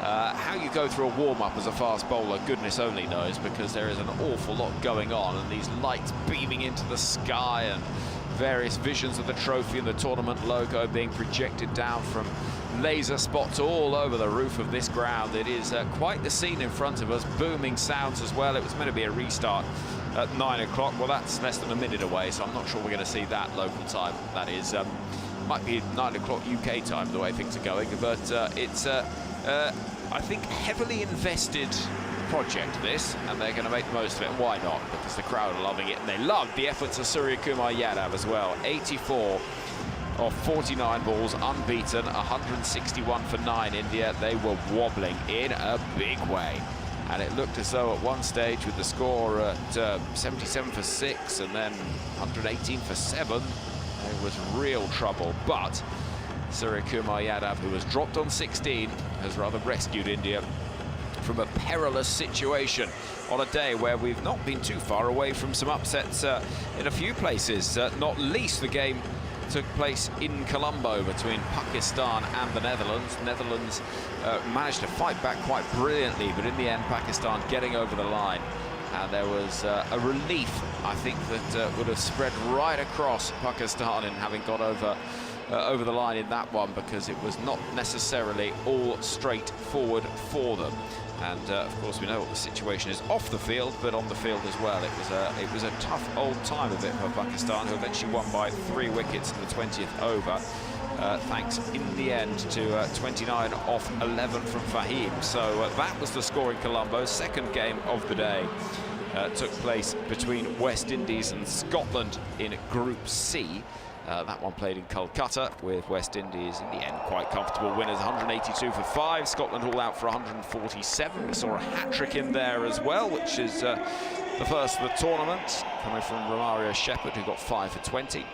And West Indies victorious by 35 runs. Here, 162 for the USA to spring what would be the most almighty of shocks against the much fancied India side, who I think it's fair to say go into this tournament as heavy favourites everywhere you look. Tomorrow, by the way, fixtures featuring New Zealand and Afghanistan in Group D from the Chennai Chepak Stadium in Chennai, and then Group C action as England take on Nepal here at 9:30 UK starts. Will be on air at 9:15. That New Zealand game, by the way, 5:15 on air tomorrow morning. And then the third offering of the day, Sri Lanka against Ireland at the Primadasa in Colombo. That's from Group B, with coverage beginning at 1:15. So then, with 162 required for victory, the floodlights are now back on in all of their majesty here at the Wankhede, and Stephen Finn, for whom the word majesty was designed, is alongside me, and we'll be joined in just a moment by Prakash Wakanka. You never saw me field then, Henry, I don't think. There was nothing majestic about that, but there was something majestic about the way that Suryakumar Yadav closed out the innings there for India. It was perilous at one stage. He was dropped on 15, but he managed to marshal the lower order and the tail to what looks like will be a score that is too many for the USA. They're going to have to get a flyer here, especially with the way the wicket behaved. It looked a little bit stoppy. India's spinners will have fun through the middle overs, but if the USA can put India on the back foot and put them under pressure, who knows what might happen. But certainly 162 from the position that India found themselves in is a good score. Well, by all accounts, that is indeed true, because India would have been thinking at one stage, I suspect, Finney, that 120, 125 might be hard to get to, the way they were going. And I think if you think back, and there'll be a lot more talk about this, I'm sure, tomorrow as people reflect on it, but if you think back on those wickets, yes, it's T20 cricket, yes, you want to play big shots early on, but I think some of those wickets were, as you had said during commentary, gifts. But that's all now for a later time. The two US openers are out in the middle, and India will be looking to find ways to restrict them below that number 161 to ensure that they get on the board as well. The two US openers are out in the middle, and we will tell you who they are in just a moment. So that's Andreas Gauss, who also kept wickets, and kept wickets rather well. I think his coming up to the stumps early on in the innings was an important part of how this innings went along, and restricted the movement of the Indian Indian batters, I beg your pardon. And once again, exactly at the same spot, Finney, where the interruption or the hold-up was to start the innings, with the left arm over the wicket line of attack. I think they might have just settled that now, and you'd hope that for tomorrow they will take care of it. We shall find out. There's a slip in place. Deep third, man at backward point, orthodox point, extra cover mid-off. That's the offside field. Mid-on, mid-wicket, and the lone fielder in the deep on the onside at the backward square. So that's the field. Almost call it a long leg, really. And the umpire just waits for everything to settle. Arshdeep is ready at the far end of the ground, and he's going to bowl to Andreas Gauss, who is on strike. The US, as you said, Finney, have to just put behind them everything that might have been. They have to now focus on these 120 balls, in which they have to get the 162. On the face of it, doesn't look normally to be anything that should be daunting for a T20 side, but the World Cup, India wicket a little bit iffy, if you will. Here's the first ball. Arshdeep is in, balls to Gauss. Gauss drives beautifully through the offside, but won't beat Suryakumar Yadav, who is obviously bustling with confidence with that terrific innings that he played earlier on. So milestones then that players might look for. Monak Patel needing 80 runs for 1,000 runs in T20 internationals. Now that'll be something. And Arshdeep 3 wickets to get to 250 in T20s overall. These personal milestones, I don't know how many players come into a game thinking about them, but certainly it's someone's job to do it and keep track. Arshdeep in again, left arm over balls, and a swing and a miss outside the off stump. Looking to go aerial early on. Andreas Gauss. Yeah, good skills from Arshdeep there. The first one was a big booming in swinger, and that one was an away swinger pushed across the right hander. Plays completely the wrong line, the batter there. Nice bowling. Very consistent, Arshdeep, and is in the early part of his spell, and particularly in the power play, tends to have this ability to pick up wickets. Saiteja Mukamala is the non-striker. Arshdeep is in, bowls to Gauss. Gauss defends on the offside, there won't be a run. Tilak Varma comes in from point and does the fielding. But I think this is the right approach. The US batters know that it's not a huge total, so if in that sense, if one or two of them get in, and they know they can then probably try and accelerate later rather than perish attempting it too early in the innings, just given the way the Indian batting has gone. Yeah, this is the best time to bat though, when the ball's hard. There's just been a roller on the pitch, the field's up. You need to have intent here. Arshdeep in again, bowls, longish run up Arshdeep, and defended on the offside. When is the big shot coming? Goes, waits patiently for the moment. 4 dot balls in a row, and I think he's now waiting expectantly almost for that one that nips back in from Arshdeep. Arshdeep has a really long run up for someone who's not super express, but sometimes, and you'll know this better than anyone else, bowlers just need that distance for rhythm. Comes in bowled, and this one's down the leg side. Will it be wided? Yes, it is. Rightly so. Umpire Tucker signaling wide. So the first run to the US comes off a wide ball. Yeah, it's a nice smooth run up he's got, isn't it? Sometimes bowlers are comfortable sprinting in or herring in from a shortish run up, but I personally, I messed around with my run up a bit, and to my detriment for a couple of years, but certainly I was more comfortable with a longer flowing run up. I felt as though I gained more momentum and more easy momentum through the crease doing that. Here he is again, Arshdeep, slightly angular, looking to whip it through the mid-wicket area, gets it on the body, it ricochets down to where short third might have been, and they will take a leg bye. So the 2 runs on the board for the US, both in the form of extras, 1 wide and a leg bye. No runs of the bat so far. Last ball of the over coming up from Arshdeep. So Hardik Pandya has gone for the blonde look, so he's dyed his hair blonde, and it's an interesting sight when you look down under lights. Not too many Indian cricketers I can think of who naturally have anything close to blonde hair. There's Arshdeep in again.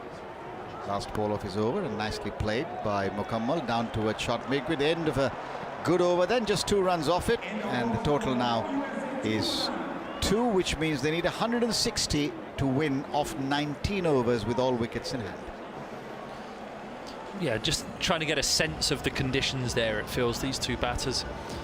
Arshdeep with his left arm swinging skills as well, the ability to move the ball both ways is something that is going to be a really potent threat at the top of the order, so they'll be wary of that.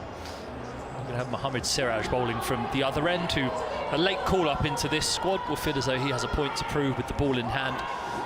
An outstanding performer for India across all formats, but the strength and depth that they have meant that he missed out initially on his place in the squad, but would have been glad, not for his teammate Harshit Rana, who misses out because of injury, but would have been glad to pick up the phone from the selector to say that you're in, get to Mumbai.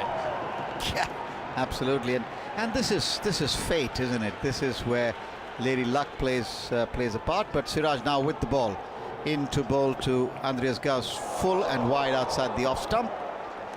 Doesn't make any contact, does Andreas, as he looks to play with a slightly open face of the bat through the offside. Doesn't connect. Just looking at the monitor here in front of me, you can see that Siraj has been playing cricket in the summer in the Ranji Trophy, and it's very visible on his face, tanned as it is with those R's in the field, and he now is ready again to go away from us. Slight skip at the start of his run-up, and he goes and bowls to Gauss, who plays a beautiful shot. It's coming towards us, just away to our left, and it's up into the first tier of the stadium. Beautiful shot, just eased into it, timed it beautifully, did Andreas, and that is the first scoring run of the bat It happens to be 6, and it's US are now 8 without loss. Well, lovely easy swing in the bat, full of a length from Mohammad Siraj, looking for that swing, looking for that shape. And the seam presentation's lovely, but gets hammered right back up over his head. Too full from Siraj. He wants to be more into the pitch, back of a length. I think he was getting greedy there, looking for that outside edge. One slip in place for that outside edge, which obviously was nowhere in the picture as far as this ball was concerned. Here he is again, bounds away from us balls, and this time drags his length back, defended on the offside. Suryakumar fields a shot extra. There is no run. Yeah, that's the length. That's the length, because the slip's still in play. From there, you can still get caught half and half, and an outside edge can scratch itself to that first slip, but from that full of a length, you're just inviting the big punch down the ground. It was a beautiful shot, really nicely timed by Gauss. Yeah, in some ways almost looked like an easy golf swing, didn't it? It's just beautiful. Here's Siraj again, going away from us to bowl to Andreas Gauss. Balls, and Gauss drives, and he's caught. He's caught at cover. I think it's Tilak Verma who takes the catch, and India strikes, Siraj strikes, and US are 8 for the loss of their opening batter. Well, he doesn't want to go. Gauss, he plays the shot again. He stands at the crease and looks, cursing his luck, because he's picked out the one fielder there just in front of point. He timed it really nicely. Tilak Verma takes the catch, and yeah, had he pierced that gap, it would have raced away for 4, but absolutely. That's not how this game works. You hit it in the air towards the fielder, he catches it, you're out, and Gauss is dragging himself off. Yeah, a meter, I think, away either side. Might have got him 4 good runs. The sound of the bat was really nice, timed it beautifully, maybe almost too well, and went straight to hand. And a little bit of a juggle for Tilak Verma, but he held on to it. So as they often say, when Lady Luck smiles, she smiles broadly. Siraj, as you said, late call up to replace the injured Harshit Rana in the squad, and then into the playing 11. And in his very first over, 4th ball, picks up a wicket. And that brings the US captain, the skipper, Monank Patel. Looks like he has a real job to do here if the US are to be competitive in this game now. Settles over his bat, the crowd cheering the name of Mohammad Siraj as he goes in and bowls to the US captain. Struck on the pad is a big appeal, but clearly going down the leg side. Umpire's not interested, and they will go through for the leg bye. 9 for the loss of 1 wicket. That was a big appeal for one that was missing the stumps by a long way, wasn't That's it? Siraj. Yeah. I love watching him bowl, actually, especially in Test cricket. Clearly, it's great to see him bowling in T20s, but his attitude and the way in which he bowled in the summer against England was just outstanding. Those battles that he got in, but always in the right spirit, charged in all day. He was, with all the talk about Bumrah being rested and so bowling so much workload, there was none of that. He just carried on and on and on. Here he is in, bowled again in the air, but will clear the field. Nicely played in the end. It probably won't go all the way. Tilak Verma drags it back in, but they'll take 2, and will they think of a third? No, there's no third here. Mukamala, I should say, is off the mark. Saiteja Mukamala, and into double figures now, the US up to 11. Yeah, he's the sort of player that you want in your team, don't you, Mohammad Siraj? Yeah, absolutely. Absolutely. He'll and he's always been like that. I mean, when he first burst on the scene, we all talk about that series down under when he went there just around the COVID time. COVID restrictions were still on. He went there, like did Natarajan, both of whom played in that famous Gabba win, but went as support bowlers, really. Lost his father on the tour, did not return home, or could not return home, because if he'd come back, I think the Australian rules would probably have kept him away. More about that later. As Arshdeep starts his second over from the far end, and he's in to bowl to the skipper. Leading edge to mid-off, this could be taken, it is! And Monank Patel is gone. The fielder taking the catch is Shubham. And clearly, US starting off not very well at all. Monank Patel looking to whip this away on the onside. Leading edge ballooned into the simplest catch. And that is the end of the US skipper's innings. The US in trouble. Yeah, the away swinger and it was way down the leg side. It was asking it to do a lot from there, but it's just that little bit of shape away from the right-hander, Monank Patel, looking to whip it into that onside, and just turns his hands on it as it leaves him with the away swing and the leading edge. It means a simple catch for Shivam Dube at mid-off, and India looking as though they could have defended 100 at the moment, the way that they've started this. 11 for 2. Well, I'm sure there's a twist in this game again. At least in terms of, you know, entertainment and competitiveness, because that's what is making this tournament. It's very early days. In fact, it's day 1, but it has been competitive so far. The 5 innings that we've seen haven't exactly gone the way the script was meant to be, though the first 2 results have gone in favor of the higher ranked teams. Milind Kumar now in at number 4, and he's on strike to Arshdeep. So Arshdeep is in balls to Milind, who turns it away on the onside. They're taking a tight single. This could be tried if it was a direct hit. It isn't. From Varun Chakravarti, who isn't the sharpest fielder in the side, and the batters did go through for a single.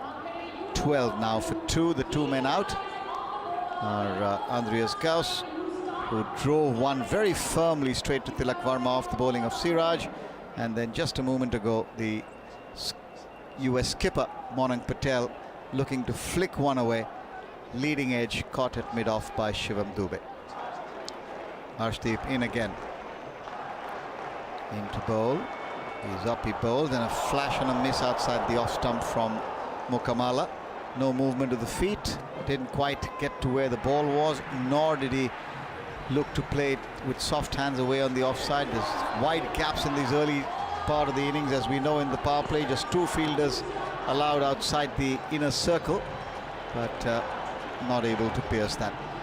12 for 2 then, chasing 162 for what some might argue would be an unlikely win from here on in. Didn't seem like that when they had India at 77 for 6. Once again, a thick outside edge, the ball ricocheting out towards the point area. Akshar Patel does the fielding. It remains 12. Yeah, what you really want to see is a tight finish, a finish that keeps the prospects of either side winning deep into the game. Doesn't always happen. But the nature of T20 cricket, Finny, and I'm sure everyone around the world is talking and thinking about this, is it levels the playing field. It doesn't leave that many of the gaps there and allows more teams to be competitive, which is why it's fantastic to have 20 teams playing this World Cup. Actually, balls driven to the fielder, no run. 12 for 2 it remains.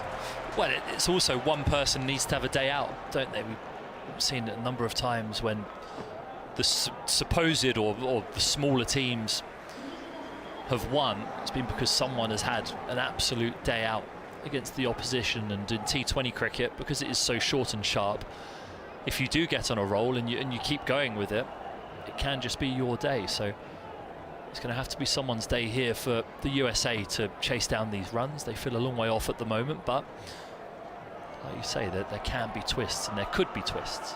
Arshdeep in again bowls, and once again a swing and a miss from Mukamala.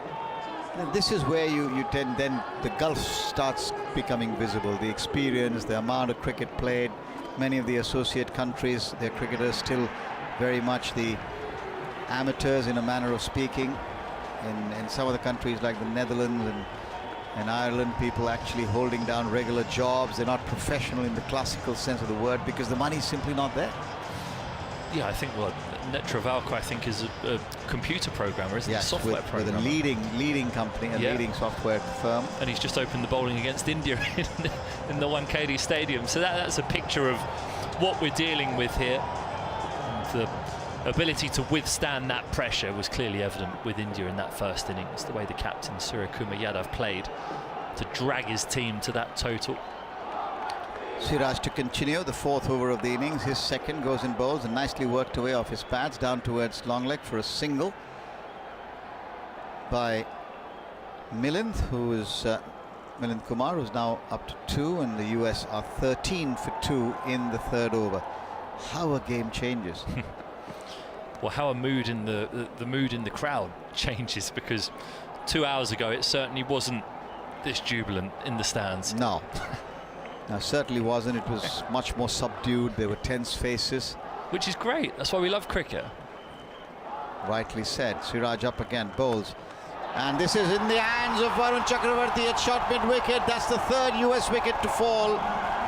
And Mukammala will walk back towards the pavilion, looking to drive on the onside over the infield. Neither got the timing nor the elevation, and Varun Chakravarti at the edge of the circle at short mid-wicket. Simple catch, and that means the US find themselves 13 for 3. Inner part of the bat, and no timing. Yeah, he was in a bind there. Mukammala really need to try and open his arms up. He had to try and move the scoreboard on. There's no point in hanging around as the rate climbs, so looking to take advantage of a foolish ball from Mohammad Siraj on the leg stump, but because of his angle back in towards the right-hander, it is the inside half of the bat or even the bottom corner and just skews completely to Chakravarti at mid-wicket, who takes a simple catch. He had to take a couple of steps back and caught it just in front of his face, and India breathed another sigh of relief. 3 down, 13 for 3. The US in all kinds of trouble at the moment now, clearly. Sanjay is the new man in. Sanjay Krishnamurthy. US born, clearly of Indian stock, at least judging by his family name. Siraj bowls, and Sanjay plays it nicely square of the wicket on the offside. He'll get off the mark first ball. 14 for 3 in the 4th over. It's been that sort of a day where India began, call it nerves, call it pressure, call it a little bit of overconfidence maybe, but also give credit where it's deserved to the US bowlers. And I just keep thinking back on the fact that Ali Khan and his injury, with 2 overs to bowl, having taken 1 for 13 of 2, you pick your overs. I mean, Netravalkar's final over, another one of the expensive ones between 17 and 20. He'd probably have bowled those 2. Who knows what might have been. Yes, Siraj bowls and defended in front of his pad by Krishnamurthy, by Milind, I think it is now. Yes, Milind on strike at the other end. Both batters looking very, very similar stature. Score remains 14 for 3. And close-up of the US skipper sitting in the dugout. Very serious, somber look on his face. He would have wanted to get some runs. He would have ideally liked to do a Suryakumar for his team. Skipper to skipper, wasn't to be for him. And India slowly but surely beginning to tighten their grip on this game. Siraj in bowls and pushed away towards square third. They'll take 1. India won't mind any number of ones. And 1 more to the total. It goes up to 15. Milind is 3. Sanjay back on strike is on 1. Sanjay Krishnamurthy and Saiteja Mukammala was the last man out.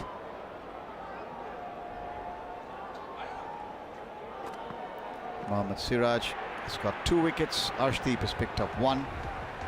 And India will have to rethink a little bit about how they approach the rest of the games in this tournament. For all you know, they may look to make a couple of changes as well. They may not, depending on what their strategy is. Change in the field. The man at Tilak Verma down on the square third boundary, just being moved a little bit finer. Upright stance. Siraj in, bouncer, left alone. And that went through quite rapidly at the end of that over. It's 15 for 3. 4 overs have now been bowled. Now, if you're the US, Finney, what are you going to try and do from here? It's a tough call, but what are you going to do? It is, but I think if you feel in good rhythm and you feel as though you might get used to the wicket, we saw Suryakumar Yadav was a runner ball for his first 25 to 30 runs, and then he started to ease his way into his innings and ended up exploding. Not many people in the world can explode like he does, but he gave himself a chance, and he's the only person who's looked fluent on this pitch tonight. So when you're playing, and especially when you're operating in the second innings, both from a batting and bowling perspective, you're looking at what worked in the first innings and how you can implement that best in the second. So giving yourself the chance, or a chance, is probably the best way. Arshdeep continuing into his third over. And brilliant effort from Mohammad Siraj at the edge of the circle at short third. He was airborne and he covered some distance in the air there, Siraj. almost bringing back visions of the jetpack man, but couldn't quite hold on to it. It was horizontal in the air. I'm sure some of the photographers would love to look back at that picture, but great effort. Fortunately for the US, that didn't stick, and 1 run cruise. That was like, for people in England watching, it was like Andrew Strauss's attempt at a catch off Gilchrist in the 2005 Ashes, but the other way round, as though it was in a mirror. Siraj is diving to his right. He looks to go with 2 hands, but then can only reach with 1, and he's parallel to the ground, and he got a full hand on it as well. That would have been an outstanding catch. As the bowls pushed away on the offside, they'll take 1 to the right of Siraj now, who's to cover 2 meters to his right to field. It's 17 for 3. Well, what he would have been doing, the first message that he'd have sent when he got off the pitch would have been to Shubman Gill to say, I want to field in the slips in the test team, if he'd have caught that. Probably would have been the right thing. Yes.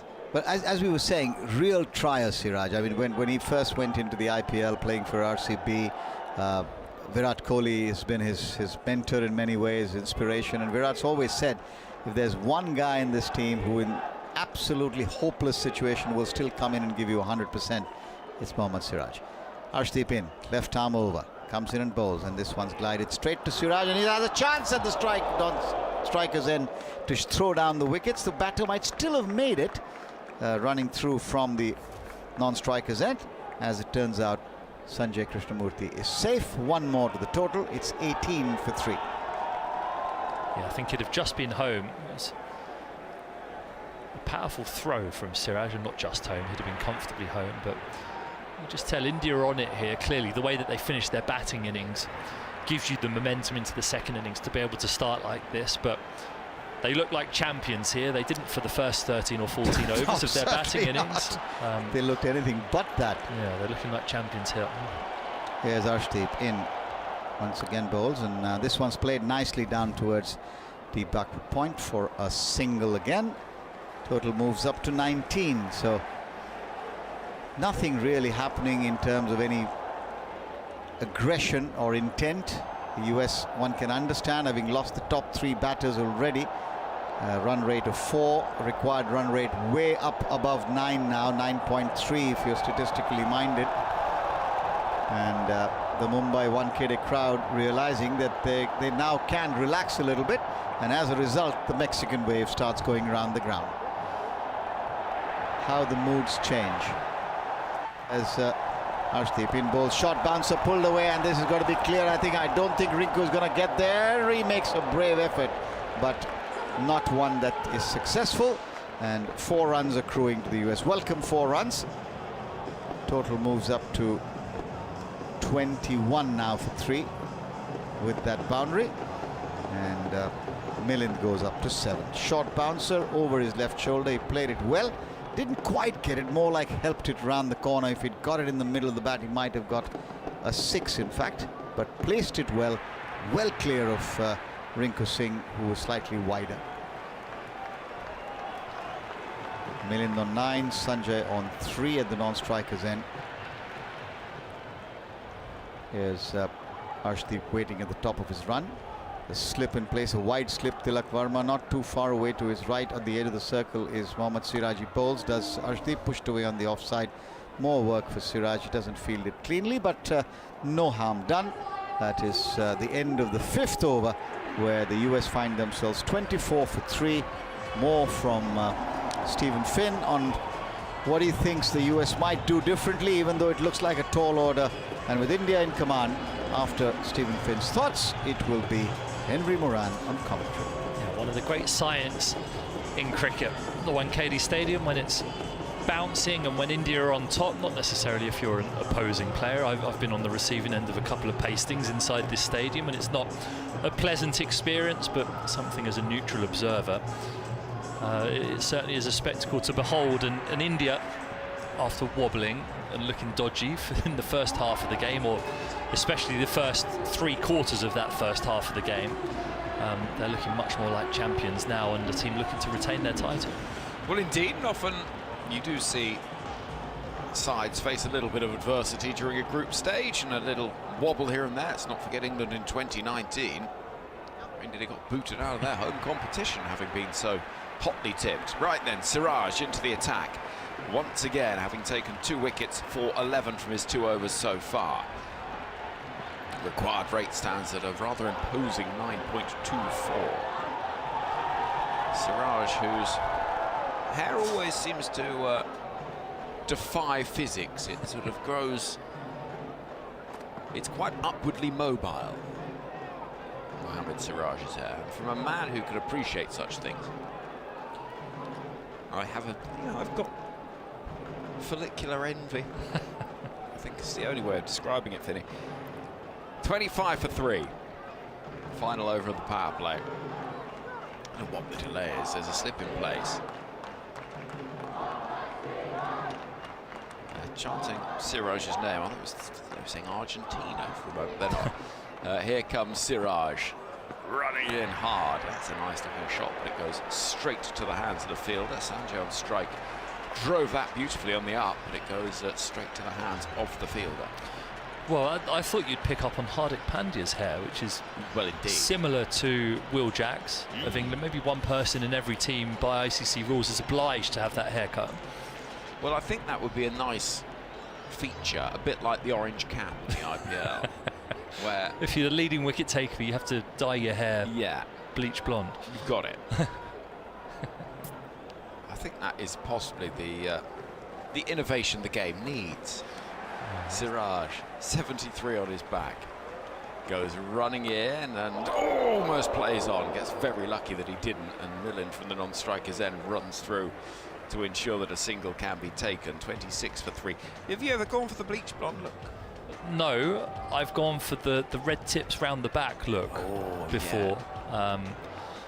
In an under-19 World Cup.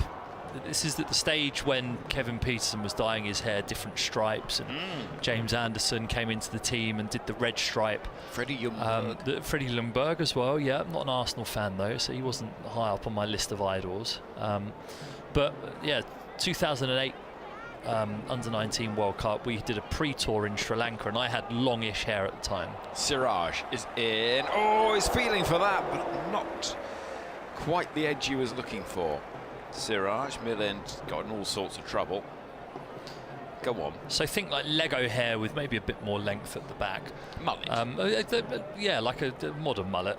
And I thought I'm going to get red tips in the back of my hair because I'm going to represent England in the under-19 World Cup. You know, Anderson's done it, Peterson's done it. It's acceptable for one of the young fellas to emulate their heroes.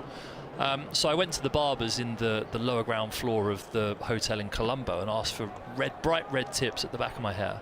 Siraj in, that's nicely angled down towards deep third, beats the fielder at slip, and it'll be 4 runs. That's well played, 30 for 3. So this is on the day that we were flying to the Under-19 World Cup in Malaysia. So went to the hairdressers, got these really nice red tips at the back, bright red, and came down to reception to leave the hotel the following morning to go to Malaysia for the World Cup. And the England manager at the time looked at me and he said, "We'll be shaving that off before we have our team photo tomorrow in Malaysia." Who was the team manager? Well, I feel like naming and shaming. Yeah. But yeah, it wasn't quite adhering to the team's dress policy on the way to a World Cup. Which is disappointing. Here comes Siraj. And just dropped into the offside by Milind, who's 16 off 12. End of the power play, 6 overs gone. It has not been a power play that has necessarily emphasised the word power. 2 4s, 1 6, and the required rate 9.36. So 31 for 3 is the USA score. Their target is 162. Drinks to be taken. Feels rather early for drinks to be taken. What's going on here? Adverts. Is it hot? Well, yeah, adverts. Is it warm? Is it hot? Certainly not warm in here. No, I've got my ski jacket on. I know. Not that I've ever skied in my life either. It's yeah. We weren't allowed to as a cricketer. No, wasn't allowed to, and then having had 3 knee surgeries, to then go skiing and have to buy all the equipment, it didn't feel like a good investment in my future life. So I have opted out of skiing. No, fair enough. I imagine the moguls wouldn't be terribly good on the knees. You know, No. that one where you sort of bounce. Yeah, where the ice is underneath. Yeah, like Yeah. no. You got it. You got it. The moguls. Yeah, I don't think that's quite you, Finney, really. So, what have we seen so far in this innings? We've seen wickets falling at regular intervals. House for 6, Akamala for 2, Monank without scoring for second ball, and Milind there on 16 off 12, and Sanjay 4 off 6. But it didn't quite tell the story of the game, because there was real trouble for this India side. They were absolutely rocking. Stephen Finn's going to have a quick break with the score at one stage. A mighty perilous. What was it at its absolute worst? Have a little look. 77 for 6. Yeah, and then Suryakumar Yadav was put down on 16, but went on to make an unbeaten 84 or 49, hitting 4 sixes in that time, and then it all became rather out of reach, you sensed, for the USA, who set a target of 162, which they would have thought at the halfway stage was doable, but I'm afraid Matt Henry from the BBC Sport website app, it looks as though this one's going the way the predicting public probably would have thought it would. Yeah, though, it's going to go the way we expected, but not in the way we expected, if that makes sense. It's taking a funny route of getting there, but it looks like, it feels like, given Varun Chakravarti, many people's pick for leading wicket taker of the tournament, is about to come on now, so you'd say things are going to get even more difficult, given how it proved difficult to hit the spin earlier, the mystery spin of the American spinners. So yeah, it feels like it's only going to go one way from here. Required run rate at 9.36. Tough ask. If you are the US, do you try and bat time if you sense the game's out of reach, just for the longer context, or do you try and give yourself as a slim, albeit, but you know, as good a chance as possible to try? And it's a good question, and one of the issues I have with net run rate being the way that you split things in these groups.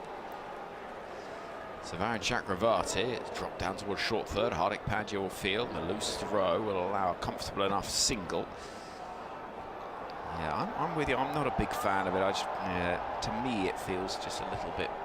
I don't know what the better solution is, has to be said. Yeah, I think we had this discussion at the Champions Trophy. I think I settled on is also imperfect, but you get something, you get recognition for getting within so many in your chase. Sanjay works the ball into the onside. Sanjay Krishnamurthy, Oregon-born.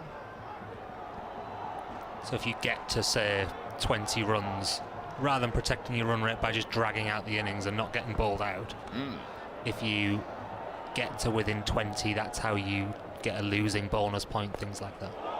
Chakravarti almost gets through. One that just turns in towards the right-handed Milind, who has to rather readjust things. It was a lovely piece of bowling, and it almost plays on. 33 for 3, midway through the 7th. In comes Chakravarti again, and that's driven down the ground for an easy enough single from the bat of Milind, who's a veteran of Indian domestic cricket, and for Delhi, transitioned to play USA after relocation, and there's a few stories like that, a few homecomings for players. Back to India, this will be a special night for them. Could have been even more special. In comes Chakravarti, a bit quicker this time. It's back towards the bowler. This is what he'll do well. He'll dry up the runs with quick overs, but also he will vary that pace dramatically. Turns, far end of the ground, walking in towards us now, over the wicket with his leg spin, and crunched into the onside. And there's a long chase out there in the deep. Fielder will eventually get there. Rinku Singh, who runs in front of the Sana Gavaskar Pavilion, and 7 overs have gone with a score at 36 for 3. Runs like Rashid Khan, doesn't he? He's all in a hurry out there. It's just like little limbs, legs, arms scampering everywhere. But the thing I remember being told about Varun Chakravarti is he's much harder to pick at night when the ball in his hand, the white ball in his hand, is really glaring off the floodlights. Right. It's very hard to pick him in the IPL and then when you play in international matches under floodlights, whereas if you get him in a day game, it is apparently a bit easier to pick which way he's flicking and using his wrist to get the ball to go in different directions. We are obviously now here in India under the floodlights, so as tricky as it's going to get, I imagine, on a stoppy pitch to face Varun Chakravarti. Well, from the press box end in front of us, Akshay Patel with shirt untucked is going to deliver some left arm spin. 32 years old now. He's become a very dependable part of this Indian side. Long sleeves rolled up round the wicket. Lovely piece of bowling. Skips and turns, and it's very hard to pick.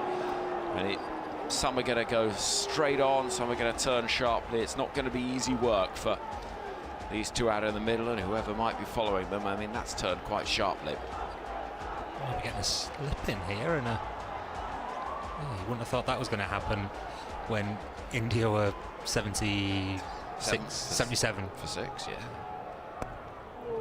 Nudge down the ground for 1. They'll push hard for the first. It'll only just be that single as the M&M lookalike with that bleach blonde hair. Hardik Pandya fields below us and gets a big round of applause. He runs back towards us. Someone in a Hardik Pandya shirt will wave at his hero.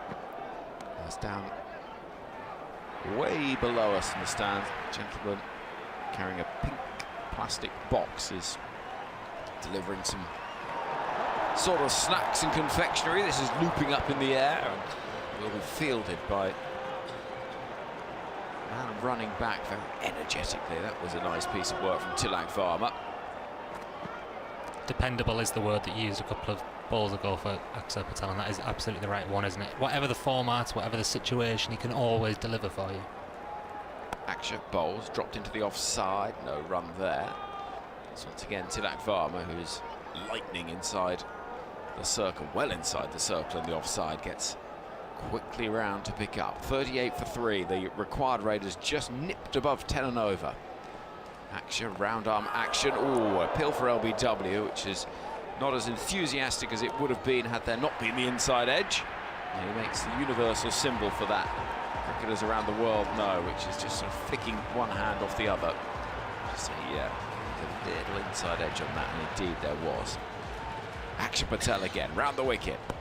This is driven out towards the offside. Bit of a mix-up, and actually that mix-up rather distracted Tilak Varma, and they will eventually get through for a single. That crunching sound because the bail's broken, but they do get 1. End of the over, 3 from it. And the score 39 for 3. What else have we got going on out there in the stands? Well, there's one popcorn seller who's got 1 bag left below us that he's trying to sell to somebody in a Virat Kohli shirt below us. I think Virat shirts still outnumber anything else, don't they? Even though he's not in this team anymore, he's retired from international T20s. I think I had a little wander outside earlier, and I think Virat shirts with Virat's name on the back still outnumber the rest. I was interested, a growing number of Abhishek Sharma shirts, like sort of the next new star. I think they're probably still Hardik is of the team, the player in this 11, probably has the most. Maybe Abhishek after that. See a few down there. There's a whole row at Sharma's. A few Hardik Pandyas down there, yeah. Here is Chakravarti into a second over. And there's a appeal for LBW from Ishan Kishan behind the stumps, but nothing doing there. Varun Chakravarti, who makes the most of a big shirt. Long sleeves, shirt untucked. Always untucked, isn't he? Always untucked. Yeah. Almost as though he's had to go and raid the kit bag and all that's left was an extra large. He's in now. Has a quicker ball. I mean, that is quick. That's more than medium pace. It's 57 miles an hour. It's quicker than that. It's quicker than Finnegan ball now. He's not there to defend himself. He is actually. Well, he is, but he's off air. 40 for 3. 122 needed from 70 balls for the USA. Slapped into the ground. Crowd catch at backward point. I mean, you'd say 122 from 70 odd balls would be sort of doable in many contexts, but not on this surface, this attack, and with, dare I say it, the lack of quality that's inevitable from a side like the US compared to India.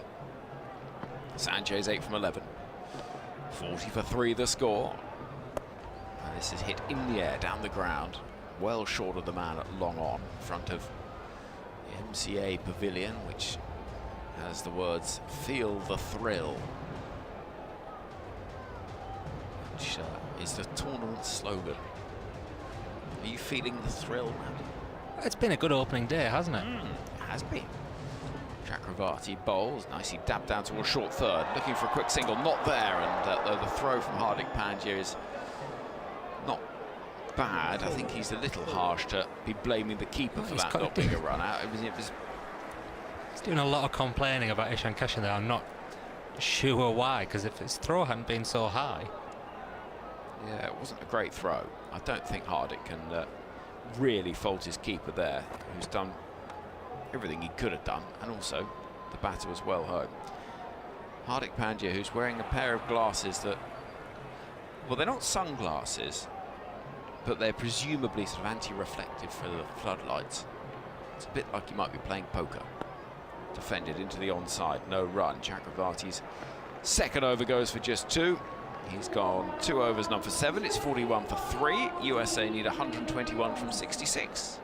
Just watching Chakravarti, you wonder how you are supposed to hit him for a lot of runs, because he's a spinner, or a leg spinner is what we call him, but he's not really, is he, in the way that he just flicks anything out of his hand. But he bowls, like we said in that over, so quickly it's almost impossible to get down the pitch to him. He bowls that length that you can't really get under to scoop and sort of whack it over the leg side or whatever. So tricky. I'll be interested to see how teams go about that during this tournament.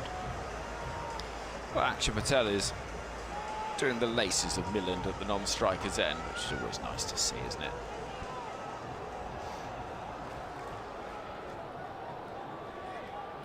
Akshay round the wicket to start the 10th over.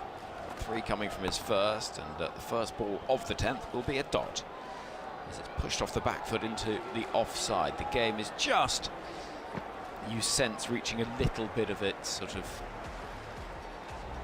more tedious pattern, perhaps, as this is punched off the back foot square on the offside for 1. It's feeling like the USA have given up any pretense of trying to chase this down with the required rate at 11.25, and it's more a case now of see how long we can bat for. And they're at 3 down, so they'll back themselves to bat the 20.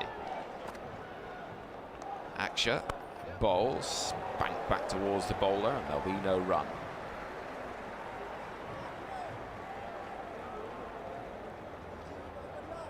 Akshay Patel again. Round the wicket. This has been hit down the ground. It's coming right for us. Smack! Oh! How about that? Both of us had our hands out in front of us. 6 runs, over long on, and almost into the TMS commentary box. I think we might be able to be famous here, Henry.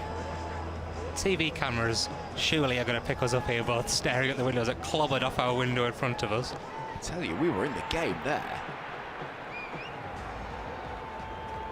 And smack. I tell you, get that replay on. Here is Akshay Patel. Dropped into the offside. Could be a run out, could be trouble. Throw comes in. They're looking at the square leg umpire. I think he's got home, Milland. There's some slightly chaotic running going on out there. Tilak swooped in from square of the wicket, so he would have a good view of it, and I think, well, he doesn't look that confident, so. The feel of that is. Batter looks relaxed. More relaxed than we were. Damn, that was a hit and a half. Yeah, it was the sort of run that was never on. He's done well to stop his momentum early enough to be able to then turn around and get back again, the batter. There's certain cricketers that weren't necessarily quite been able to do that. Akshay Patel to finish the 10th over. Bowls, it's punched into the offside off the back foot. And a run is taken. 113 needed off 60 balls. Milland's going at a run a ball, 28. USA 49 for 3, and this partnership's worth 36 off 40. Now, Prakash Wakankar is standing by to take us through the next phase of the innings. I hope you've got your catching hands ready, Prakash. And Henry, some more from you, and you'll be joined. Goodbye, Prakash. Yeah, as Henry says, required run rate up at 11.3 now, so it does feel like it is starting to get beyond America, the US. They will give it a good chance. You'd think they, I mean, you'd hope that they thought to themselves when they lost those first 3 wickets, let's get to 10 overs halfway, see where we are, and then have a bit of a dart. I hope they're not just going to knock it round from here and protect net run rate and end up on 90. There's not much point to that either, because you haven't got a very good net run rate as a result. So they're going to have a bit of a dart at some point, because they have so few runs at this point. So we'll see. Good luck trying to smack some of these spinners, though. Yep, well, for the moment, the spins out of the attack. Hardik Pandya with blonde dyed hair, looking like hay, really, at least from where I'm looking down. Starts a fresh over from the far end, and he's in. He bowls outside edge, too thin, and straight down below us for 4 runs. I think he's tried to guide that, give him the benefit of the doubt, Milland, but definitely not that fine. It would have gone straight to a first slip, maybe second. Genuine edge there. Flew down, and 4 important runs. So 4 runs nevertheless to the US, and as you pointed out, Matt, are they going to go and try and put some pressure back? Because they've got a few games more to play for sure in this tournament, and it'll only come in handy if they can test their middle order. Hardik bowls, and this one's pulled bottom edge into the ground, comes straight back at the keeper, and there's no run. And obviously we very much don't know what's going to happen, but as it stands, Pakistan are saying they will not play against India in Sri Lanka that game, and we think that will come with a heavy net run rate hit to Sri Lanka, as well as not getting any points. So that brings the other teams into the group, the 3 other teams in this group, so as well as India, that brings, even if you lose to India, you still have a good chance, because Pakistan are definitely going to take a big hit if they don't play that game. If they don't play, we don't know yet. But here's Hardik Pandya in, bowls, and he strikes him on the pad, but may have got a little bit of bat. Team seemed too high anyway. Wait for the umpire signal. Yes, it is leg byes, and that will be 1 more extra, but a run nevertheless. 53 now for 3 in the 11th over. I think they're still considering a review here. Look too high from where they are going. Oh, they have gone up. It seemed too high, didn't it?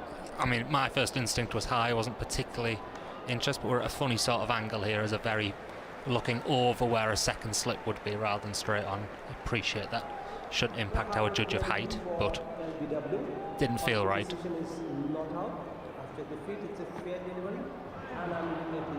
So the review process, the DRS process, has just started, and let's see where that leads us to. Crowd expectant. 32 to Milind Kumar, 10 to Krishnamurthy. And here's the Snicko telling us that there is no bat, in fact daylight, hitting him just over the flap of the front pad on the thigh pad, so he's not a short man. So I think that's going to be a wasted review. He was deep in his crease and clearly missing. So Matt Henry gets that spot on. Well done, Matt. 54 now for 3 with that single. And Hardik Pandya to continue. Man just below us, Varun Chakravarti at deep third. There's a man at deep back point as well on the offside. 3 men in the ring then on the offside, and including an orthodox backward point as Hardik Pandya comes in past the umpire, comes in bowls, and this one slapped away on the offside, and Arshdeep will clean up and field coming off the boundary for another single. 55 now for 3. Can I ask you a question, Prakash? Of course you can. Ishan Kishan, I think it's fair to say if this was 6 months ago, he wouldn't have started this World Cup. That would have been Sanju Samson, wicketkeeper and opening batter. How's Ishan sort of viewed in India? Because he's had a few chances, hasn't he? He's one of these like flashy IPL stars that's been around for quite a long time now. I know he was a star of the very early years of the Mumbai Indians Netflix documentary that feels a long time ago now. Hardik in, bowls, short, pulled in the air, and will a fielder get there? No. Well shot, and a single is all they'll get. Tilak Verma completes the fielding. Look, I think the reason Ishan Kishan wasn't in the mix was for a variety of reasons, including some potential disciplinary issues, as well as some sort of mental health issue where he's decided to take a break for a while. Then performed really, really well for his state team in the Vijay Hazare Trophy, which is the white ball competition. Forced his way into the reckoning, and in the few games that he's got after that in the T20 format, he's just set the world alight. So I'm not surprised. This one will be a wide, most certainly. Wait for the umpire to signal that. Yes, well over the head of the batsman in his standing position. So another run and the ball will have to be re-bowled. And the fact is that Sanju Samson, at the same time, got a fair amount of chances in this run up to the T20 World Cup and didn't quite deliver. He's got such immense talent, Sanju. Somehow one of those players who hasn't. So it's as much as Ishan Kishan playing some blistering innings as it has been Sanju Samson falling off a little bit. This one's a big hit.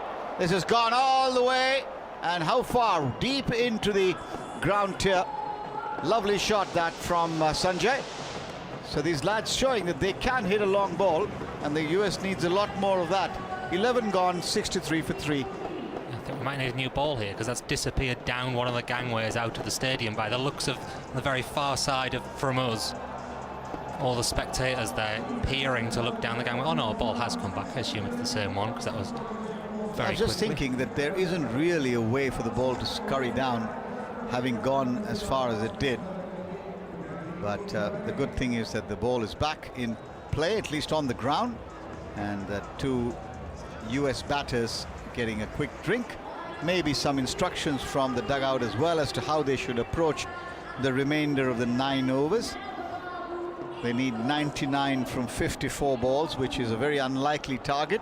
But as we were discussing, and Matt has left us, and Stephen Finn's back alongside me, will get Finney's thoughts on what he thinks could be a potential approach in these balanced 9 overs. Should the US really try and get a dart at it, try and get a move on, get some practice for the earlier game, for the games to come, in terms of how they could accelerate through the middle, or are they going to be looking to just get some good batting practice, which I hope is not the case. Varun Chakravarti starts a new over, and this one's a big hit attempted.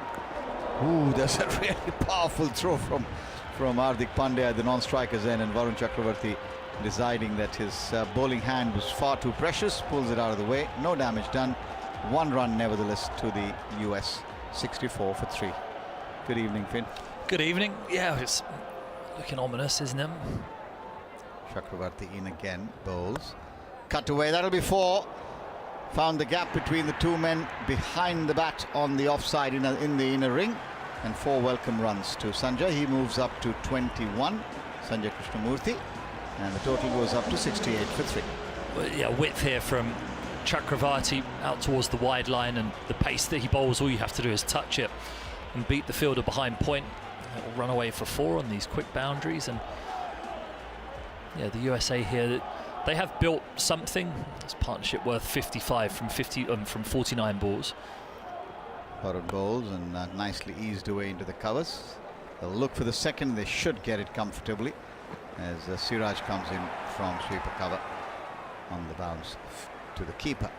70 now. But it's just about picking your options and choosing the right options under pressure to try and accelerate that scoring. There's no value or benefit in them just blocking out these overs. They have to try and score the runs.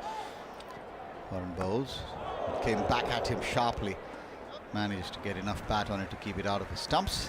Does Sanjay Krishnamurthy. And Milind Kumar on 34. He's batted well, both these players, as Finney just said. Partnership worth 57 now after those 3 early wickets. Chakravarti bowls, brings back in again inside edge onto the pad, ricocheting away for a single to be taken by the 2 batters, and that'll take the US total to 71 for 3 in the 12th. If you're statistically minded, then 91 required for a very, very unlikely win from here of 49 balls. Chakravarti, 6 or 7 steps to the crease, goes in bowls and comes back in, and Kishan has managed, I think, to dislodge the bails after fiddling with it. The batter probably was just taken by surprise, didn't really make an attempt to go back and get back into the crease or ground his bat really. This looks a little bit strange, but again, just one of those things about awareness or game awareness, and the umpire has asked for the review. Let's see what happens here. At this point, Kishan has sort of juggling with the ball, and the batter actually leaves the crease, seeing the ball in the gloves of the keeper almost, thinking that it's gone through, and then in a very awkward way, Ishan Kishan somehow with the ball in his gloves manages to break the wicket, and that will be the end of the US batter, but in a very, very strange sort of dismissal. 71 for 3 will soon become 71 for 4. Yeah, a bizarre one there, because he was in the crease when the ball went past. He didn't leave his crease to play the shot. He stayed in the crease to play the shot. It beats the inside edge, and Kishan's fumbling, and the only thing that I can think is that Milind thought that the ball had gone through past the armpit of Kishan, and it had run away, and it was an easy single for him. So he trots out of his crease, and in the slow motion replay, which exacerbates it just slightly, but Kishan's fumbling around and eventually finds the ball between his two palms and thrusts his body towards the stumps to break them in an awkward motion, which is why it was necessary to go upstairs. The batter was absolutely miles out if that ball was between those gloves, and it was. And play's going to resume here with Chakravarti happy, but a bizarre turn of events there, and that partnership that we spoke about that the USA would need to continue is broken, which is a shame. Indeed. So Shubham Ranjane, who injured himself, seems to be okay to at least bat, which is good news from a US perspective. He's at the non-strikers end at the moment, and Sanjay Krishnamurthy now has to power on and bat through till the end for the US to get some semblance of respectability, I think, in the context of this Indian total they're chasing, as Hardik Pandya comes in and bowls, and it's pushed away on the offside, but not for runs. Batted quite well, Milind. Took his time. It was a difficult moment when he came in, because the US lost those 3 wickets. He bided his time a little bit, and then played a couple of good shots. Really nice. That 6 that he hit looked really, really solid. He timed it well. And watch the replay. It just makes it look even more bizarre, to use your word. But that's the way it's gone. 71 for 4, the US in the 12th over. Here's Hardik Pandya in now, into his 2nd over. Comes into bowl, and a shot which has been skewed away on the offside, and he'll just get the single on the bounce. Coming off the boundary, it's Arshdeep who completes the fielding. 90 of 46 is the equation now. A comparative stage of the first innings at 12.2 overs, India 77 for 5, the USA 72 for 4, so they've lost 1 less wicket, but they don't have Suryakumar Yadav out there, unfortunately, to be able to flip and slap their way up towards these runs. It's in Suryakumar Yadav style. Change in the field. Suryakumar, I think, coming into a slip. I get the feeling, yes, he's coming into a catching slip position, moving the 2 deep fielders on the offside a little bit squarer, and drawing Sanju Samson, who's on the field, and wondering in whose place he is fielding, into a short extra cover. Let's figure out who's off the field at the moment. Chakravarti and Arshdeep, the 2 fielders in the deep on the offside, bowls and played straight to Sanju Samson, who fields at short extra. Siraj is down at long leg. I think it's Shivam Dube is at mid-off. Tilak Verma down at long off, I think. So still trying to figure out who's off the field. It'll come to us somewhere along the way. Hardik Pandya turns at the top of his run. Mexican wave going around the ground again, as the crowd now senses that India will get the full points from this game, which they would not have thought somewhere around this stage in India's innings, as Finney just pointed out. Hardik also a fairly long run-up. Is in now and bowls, and flicked away. Lovely shot. Should get 4. Didn't get the timing he wanted, but will get 4 nevertheless. Tilak Verma's despairing dive running into his right from long on is in vain, and the US go up to 76. And Shubham gets off the mark, does Shubham Ranjane, with a flicked boundary. Good intent. Yeah, Pandya going for the stumps there. Just an easy flick up over the leg side. Still had to time it though.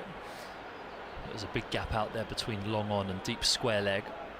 As the fielder Sampson is brought back onto the onside to field at mid-wicket to try and mitigate the risk of playing that shot.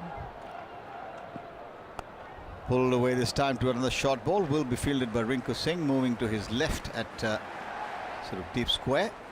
And 1 more to the total. I think Akshar Patel is the man off the field. I think that's a fair assumption. I can't see him out I think there. I'm pretty sure I got that right now. Varun Chakravarti comes into the circle. No, Aksar's a backward point. You're right.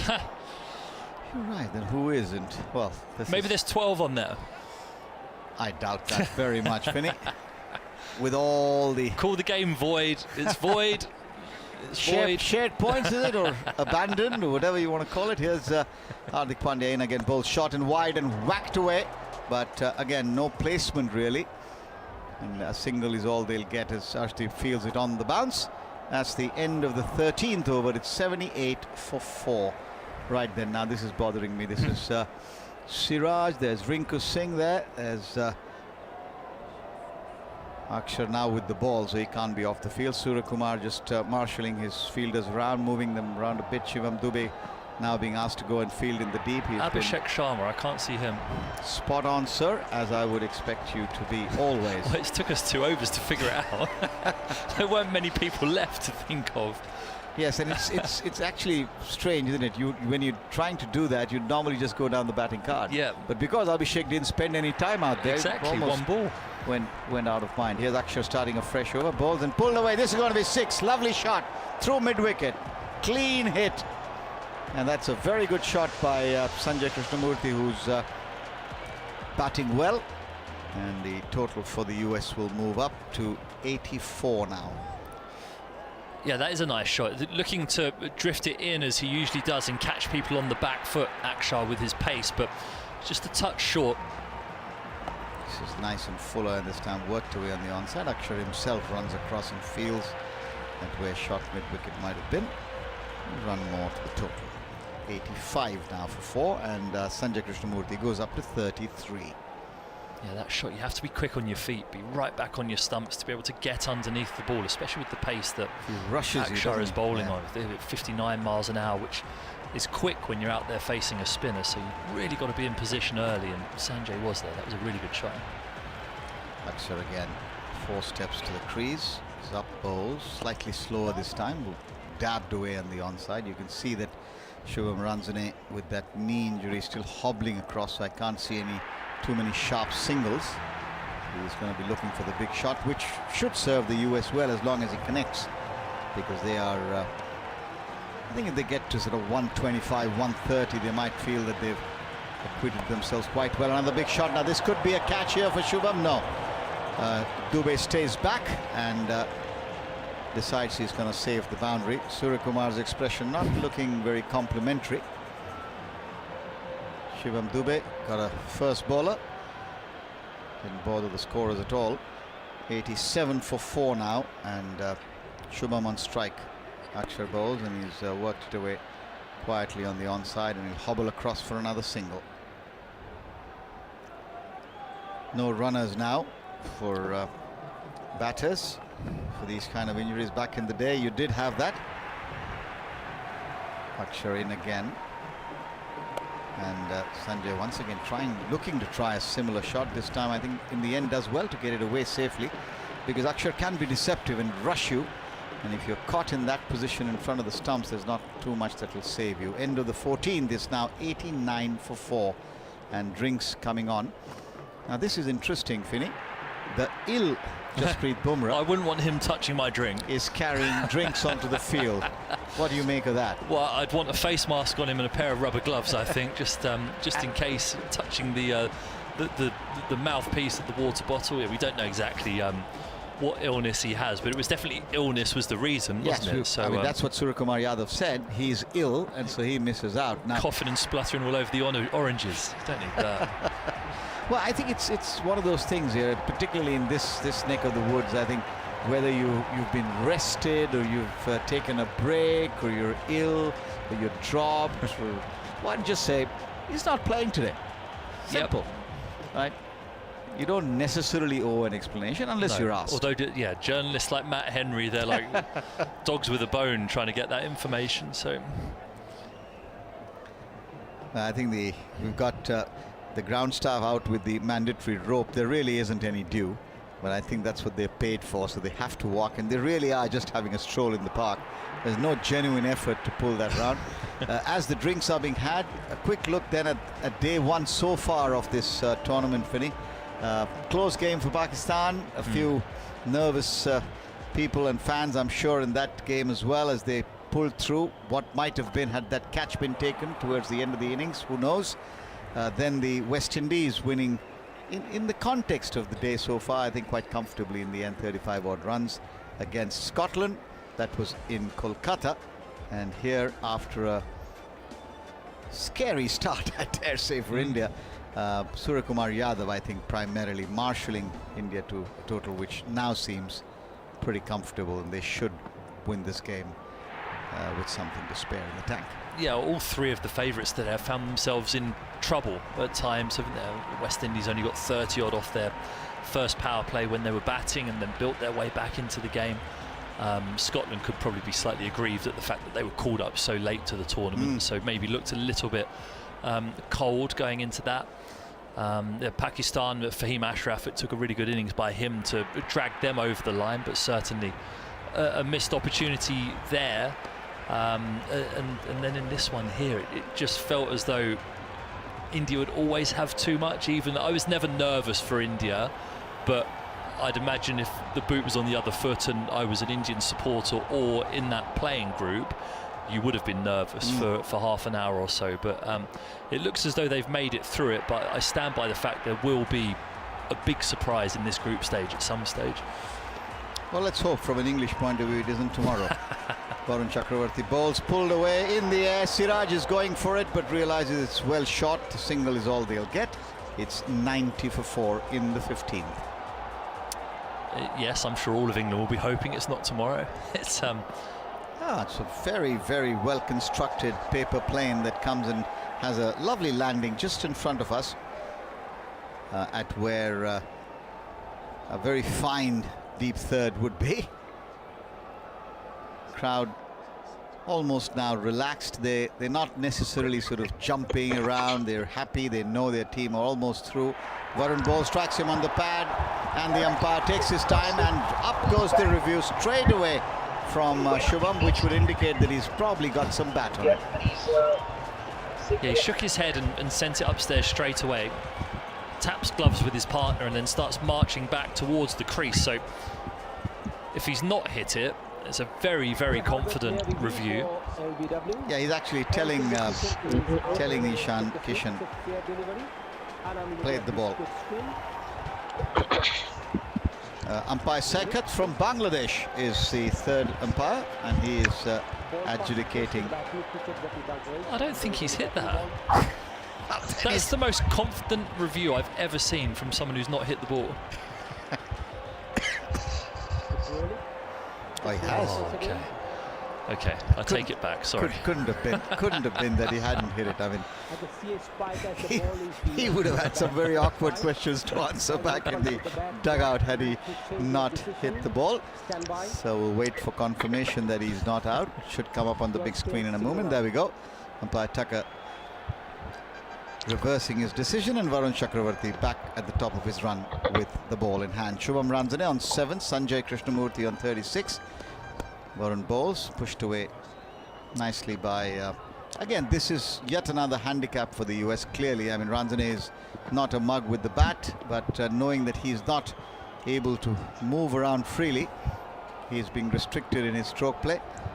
And as we've said before more than once, the injury to Ali really setting the US back, I thought. Varun bowls, and this one's dabbed away quietly on the offside by Sanjay Krishnamurthy for yet another single.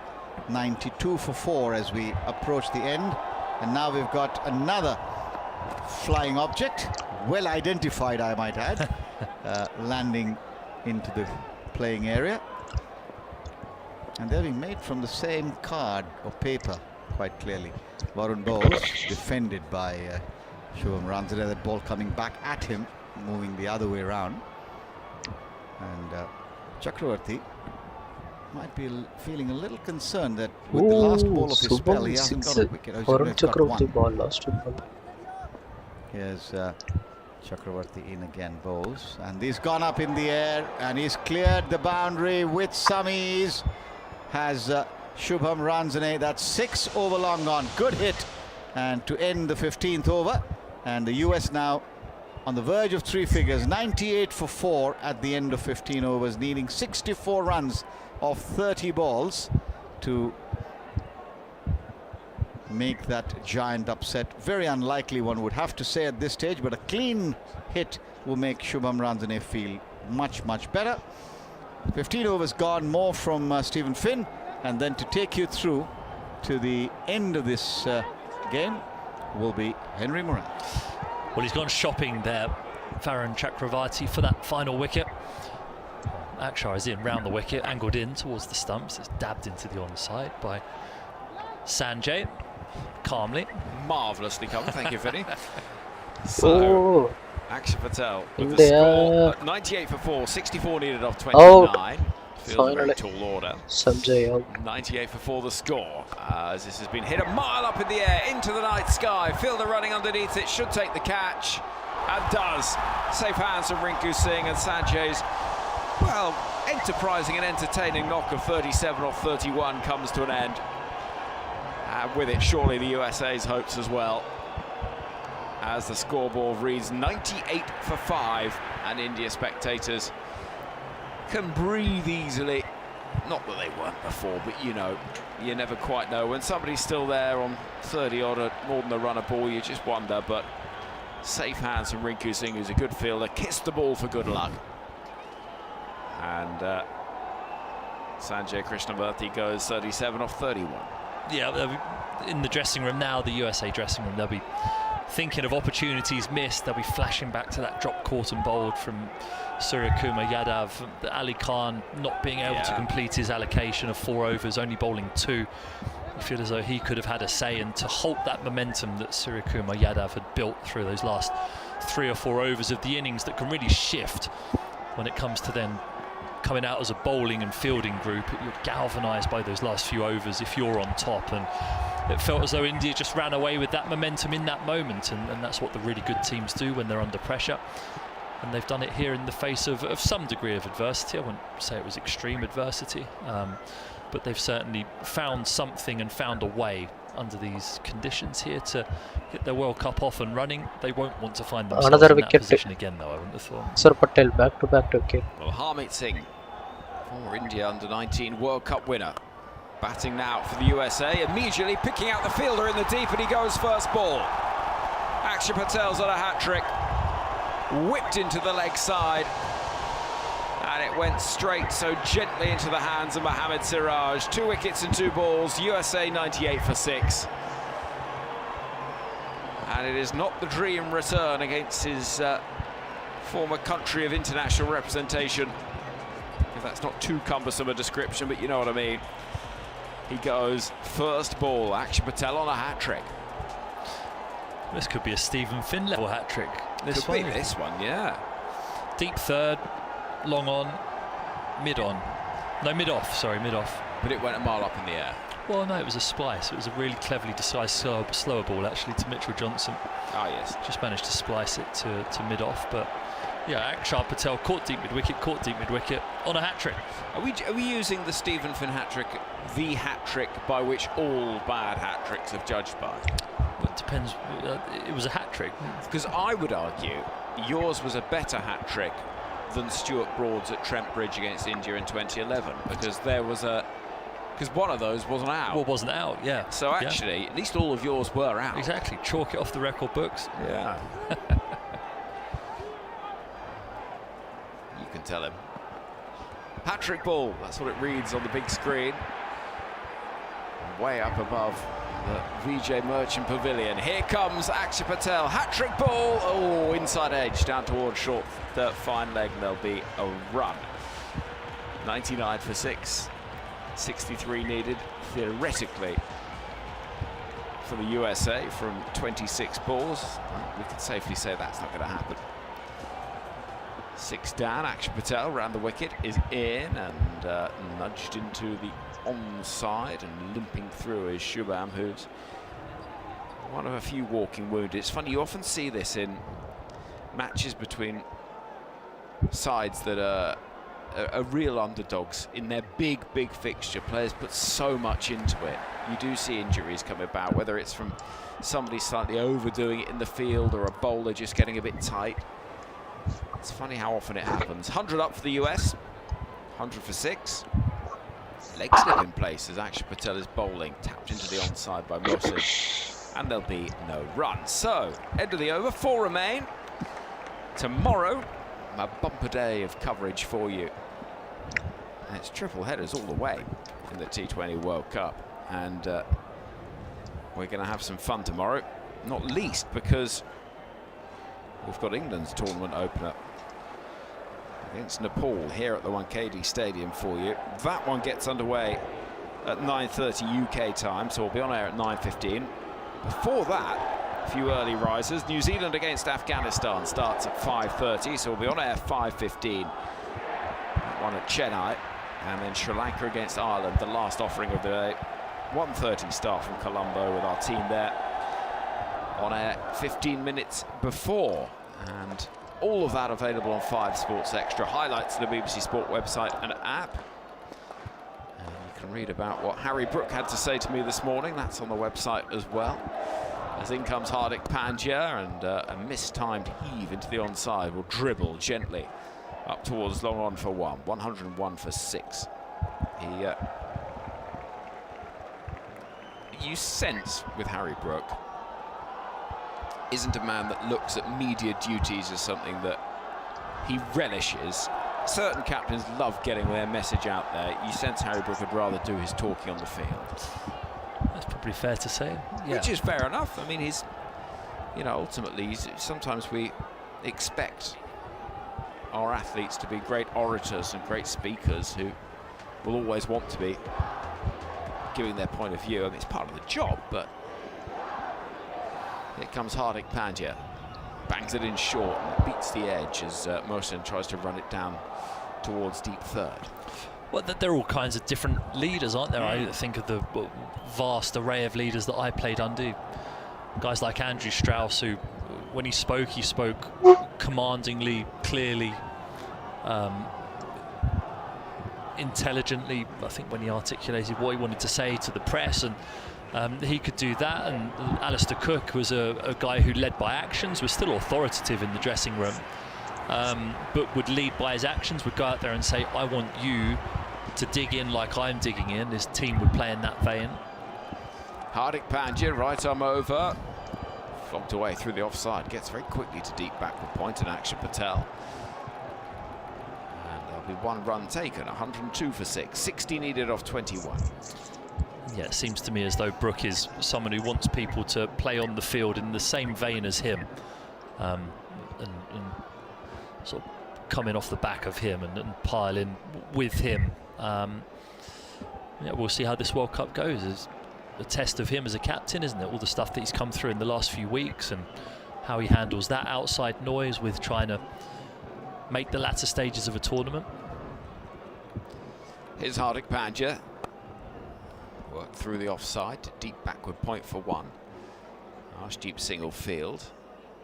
He described the last few weeks as horrendous to me earlier. Yeah, they wouldn't have been pleasant, would they? But it's also part of the job. If you stuff up like he stuffed up, you expect criticism and questions, and you add that on top of the Ashes and the furore around that and the emotion that people who support England and follow England, it all is all going to come to a head at some stage, and they just have to try and weather the storm and let the cricket do the talking now. Hardik Pandya once more. Swing and a miss. Through to the keeper it goes. Mohsin, who loses his shape entirely. It was not a shot that will score much for artistic impression. 103 for 6.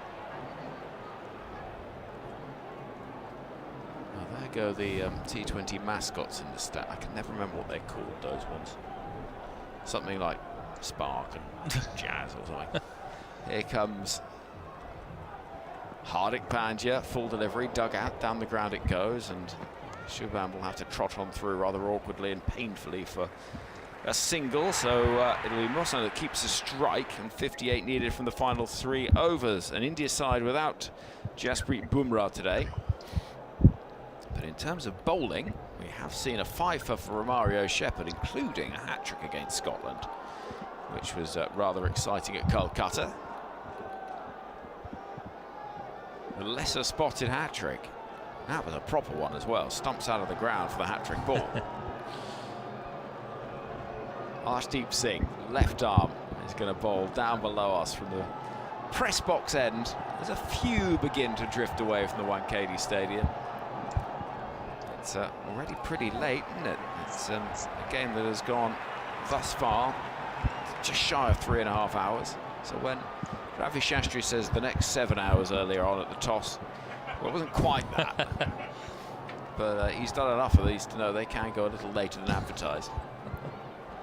Arshdeep Singh, short sleeves, runs in angled approach, left arm, and first ball that he bowls will be not a million miles away from Tilak Varma at mid-wicket, but not quite close enough to warrant the big dive. 1 run taken. Well, maybe he thought it was a 50-over World Cup. Jeb, one of the sights I'll never forget from the 50-over World Cup final in 2023 was after the presentation, Ravi Shastri, when Australia had obviously won, much to everybody's surprise, really. Ravi Shastri had done the presentation, and as all the cameras were trained on Australian jubilation, walking across the outfield with a bit of gold confetti stuck to his ankle, head bowed, went Ravi. Banged in short, and the bottom edge almost goes onto the stumps. There could be trouble at the non-strikers, and he's not even trying to get back, Shubham, and now he does have to turn once again to run through for the overthrow. So the net result of all of that is a single, 105 for 6. It was a sort of moment you wish you'd love to have had a camera for him. There was a sort of artistic beauty to it. A good meme. It sort of was, but there was almost something a little sad about it, because it was, it represented all of these dreams that had been, and the expectations that had fallen flat. That was a silent stadium, wasn't it? As really Australia were was. winning that. That was 100,000 people completely silent. It was extraordinary. And there was Ravi expecting to give it the big trophy lift. Well, not a bit of it. Arshdeep poles, that's a clever shot, and he's going to get 4 for it. Mosen stepping across his stumps. It was not far away from short fine leg, and Varun Chakravarti, who got airborne but couldn't stop it. 52 needed from 15. The USA will certainly be thinking what might have been had they got the wicket of Suryakumar Yadav on 16. He went on to make an unbeaten 84, and it's a match-winning innings, that's for sure.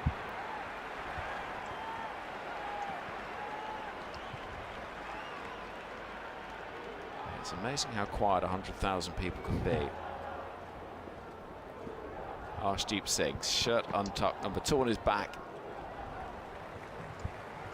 Runs in now, it's banged in short. Fielder running in, could be a catch, and it is! Tilak Varma in the deep takes the catch. Arshdeep Singh gets his 2nd wicket, and USA are 110 for 7 with a couple of balls left of the 18th over, still needing 52. Yeah, right up off the stickers there. Arshdeep not bowling particularly quick, but changing his pace, using the surface, using the boundary out there towards square leg. Mohammed Mohsin not able to trouble the scorers all that much. 8 from 9, just the 1 boundary from his blade that was called the Beast. Not so much the Beast. No scary blows today. Not today. But he tried, and that's all the USA can do at this stage, is try. Required run rate 22.29. It felt like the game was really gone when that partnership was broken between Milland and Sanjay, and as soon as that happened, it felt as though any momentum went out of this run chase, which is a real shame, because they would at one stage have had hopes of sending some Indian fans home really disappointed this evening here in Mumbai. Well, and shocked. Here's a man that looked like he was doing some of the work towards that shock. Shadley van Schalvik. He took 3 wickets in an over. best in T20 international cricket is 18. And the left-hander, tall figure, waits now. As in comes Jasprit Singh. This is short and he's ducking out of the way. It was a hostile ball. What have we made of this surface? Because it's the same one England will be on tomorrow. Interesting. I don't think it's been anywhere near as good as we anticipated. Clearly, we're not afforded the luxury of going down there and actually touching it or seeing what it feels like, but certainly we anticipated the first game of the tournament on this pitch, but the first game here in Mumbai. You'd expect it to be the best surface that could be produced, and it's been a bit stoppy. There certainly has been a bit of turn as well, so England with their spin-heavy attack will have half an eye on this. Jasprit Singh will bowl the final ball of his spell, which is an excellent one. It goes 4 overs, 2 for 18, and we've got 2 overs left of the game, with USA 111 for 7, requiring a further 51 runs from 12 balls. That ain't going to happen. I think we can safely say that, with that required rate up at 25.5. But certainly when you look at the pitch, no one's looked fluent from the very beginning. Usually when a pitch is really good, you see some of the really good players come in and use their hands. They're able to beat through the line of the ball. We didn't see any of that today. The only person who has looked fluent is Suryakumar Yadav, and that's when he was completely inside the bowler's head in those last 2 or 3 overs of the Indian batting innings, and by that stage he'd faced 30 balls. So he was used to the pitch and how it was playing. So it'll be very interesting to see how it pulls up and how England interpret it tomorrow. Hardik Pandya bowls. It's booked off the inside edge down towards short, fine leg.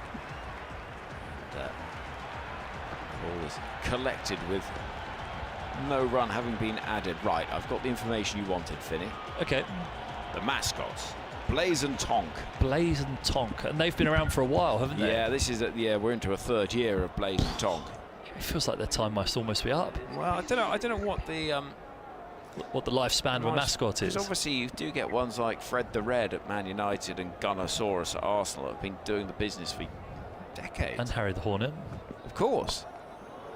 Single will be taken into the onside off an inside edge, 112 for 7. Well, he's been sacked a few times, Harry the Hornet. He's a bit controversial, dancing in opposing managers' faces. Really? Taunting the away crowd and stuff. Yeah, he's been a real menace. Well, that's the problem, isn't it? And mascots these days. Yeah, honestly, they're not what they were. The game's gone. Well, it's like being a Watford manager. It's very much a temporary role at all times. Yeah, absolutely. And actually, the most recent one, Javi Gracia, took matters into his own hands and walked the plank before he was pushed. So well, there you go, which feels sensible because it's an inevitability. Anyway, we digress. Busy day of football, busy weekend of sport and 5 Live.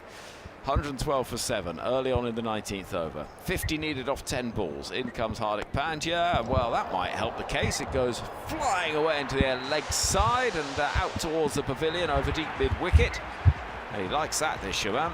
He's on 24 or 14. He's also on 1 leg, but he whipped it away, and it went sailing away into the stands for 6 runs. I mean, the good news is, because you do get a lot of stats in football these days, and it's a bit of a TMS derby today, you see, Finney. Okay. It's Adam Mountford's Coventry City against my Oxford United. Yes. So Coventry 74% possession, XG of 1.77, 24 shots on goal compared to 4. However, 0-0, so have some of that. Right then, in comes the next delivery from Hardik Pandya. It's going to go spooning over the head of the fielder at cover. They'll run through for a couple. And 120 for 7 is the USA score. 42 needed from 8 balls. Yeah, so Blaze and Tonk, I can tell you, represent high-octane batting and supercharged bowling. I'd like a mascot that represented digging in. Yeah, although which one's for bowling? Because Blaze, you'd imagine Blaze is the bowler, but Tonk is the batter. Yeah. But I've never heard a delivery be called a blazing delivery. Well, that's a short ball from Hardik Pandya, which has gone looping in the air, not far from Siraj's hands, running around from short, fine leg. He can't get there, though. 41 needed off 7. No, but you are right. Blaze is a female fast bowling mascot with speed, while Tonk is a male batting mascot with an electromagnetic bat. Would that mean it sticks to the, or it just finds the middle of them? Depends. It depends which way the magnet's working. Oh, doesn't it? Yes. Because it could be one of those ones that sends it flying the opposite direction. Those magnets. It could be because if it's two positives. The ball would go a long way then. Yeah. I felt like MS Dhoni had a couple of positives in the middle of his bat when I was bowling at him here. Hardik Pandya bowls a ball which is dug out by Van Schalvik. And 1 over remains with the score at 121 for 7, 41 needed off 6. Hardik Pandya finishes 4 overs, none for 34. And the USA 121 for 7. So, yeah, and I wonder, Blaise and Tonk, is this going to be their final rodeo? Could be, couldn't it? Maybe the Women's World Cup this year, and then that could be their lot. Yeah. They just put in the retirement home. Yeah, the mascot retirement home alongside. Who was that? There was one the other day that got in trouble for, I think it might have been in Scotland. Clearly, I think the mascot had not necessarily avoided some of the refreshments behind the bar. Okay. And quite clearly. And I remember back in the day, way back when, in the 90s. Here comes Siraj, and helped down towards fine legs. It's going to be 4 runs. Shubham just whipping it on its way. It was a short ball, and he's played gutsily here. He's on 31 off 17. All helps the USA in their cause for runs and net run rate, 125 for 7. But there was a Wolverhampton Wanderers. There was a wolf. Yes. And there was for some reason there were 3 pigs as well. And there was a genuine fight. Huh. The heads came off and everything. As it were. the equivalent of the gloves are off in ice hockey. Yeah. Yeah. Exactly. You can find it online, I'm sure. Oh, the Olympic mascots are always good. What have we got this year? Here is Siraj. 125 for 7. Target of 162. We're in the final over. And there'll be 1 run taken into the onside. Well, then, no. Shubham decides he's going to keep the strike. We've got Vinicius and Tom for the Rio Olympics in this year, 2026. Rio? Is that right? 2016. No, it's 2016, sorry. My apologies. It's all a bit blurry, or my eyes aren't that great. Wenlock was the London mascot. Oh, yeah. He's in the retirement home. Slower ball, well bowled, outside the off stump from Siraj, and it goes through to the gloves of the keeper. Wenlock. I think there was a panda, wasn't there, in Beijing, possibly? 2022. Oh, yes, look. There we yes, go, yeah. there is. Yeah. And then what have we got if you scroll along? What on earth is that in 24? Paris. Oh, it's a cockerel, isn't it? Of some description. In comes Siraj, and heaved into the leg side for a mighty 6. It goes dropping into a sea of India cricket fans. Somebody's got their arms up in celebration. Their night's been made. High fives all around. And maybe he's got the electromagnetic gloves in his hands. That was a very good catch in the deep. 131 for 7. And the USA, well, they need 31 from 2 balls, but they have batted out their overs. They might just be thinking what might have been. 77 for 6 India were at one stage. Siraj is in. That's outside the off stump. Will that be wide? No. 1 ball left. Oh. What's this? I'm not sure how we pronounce that.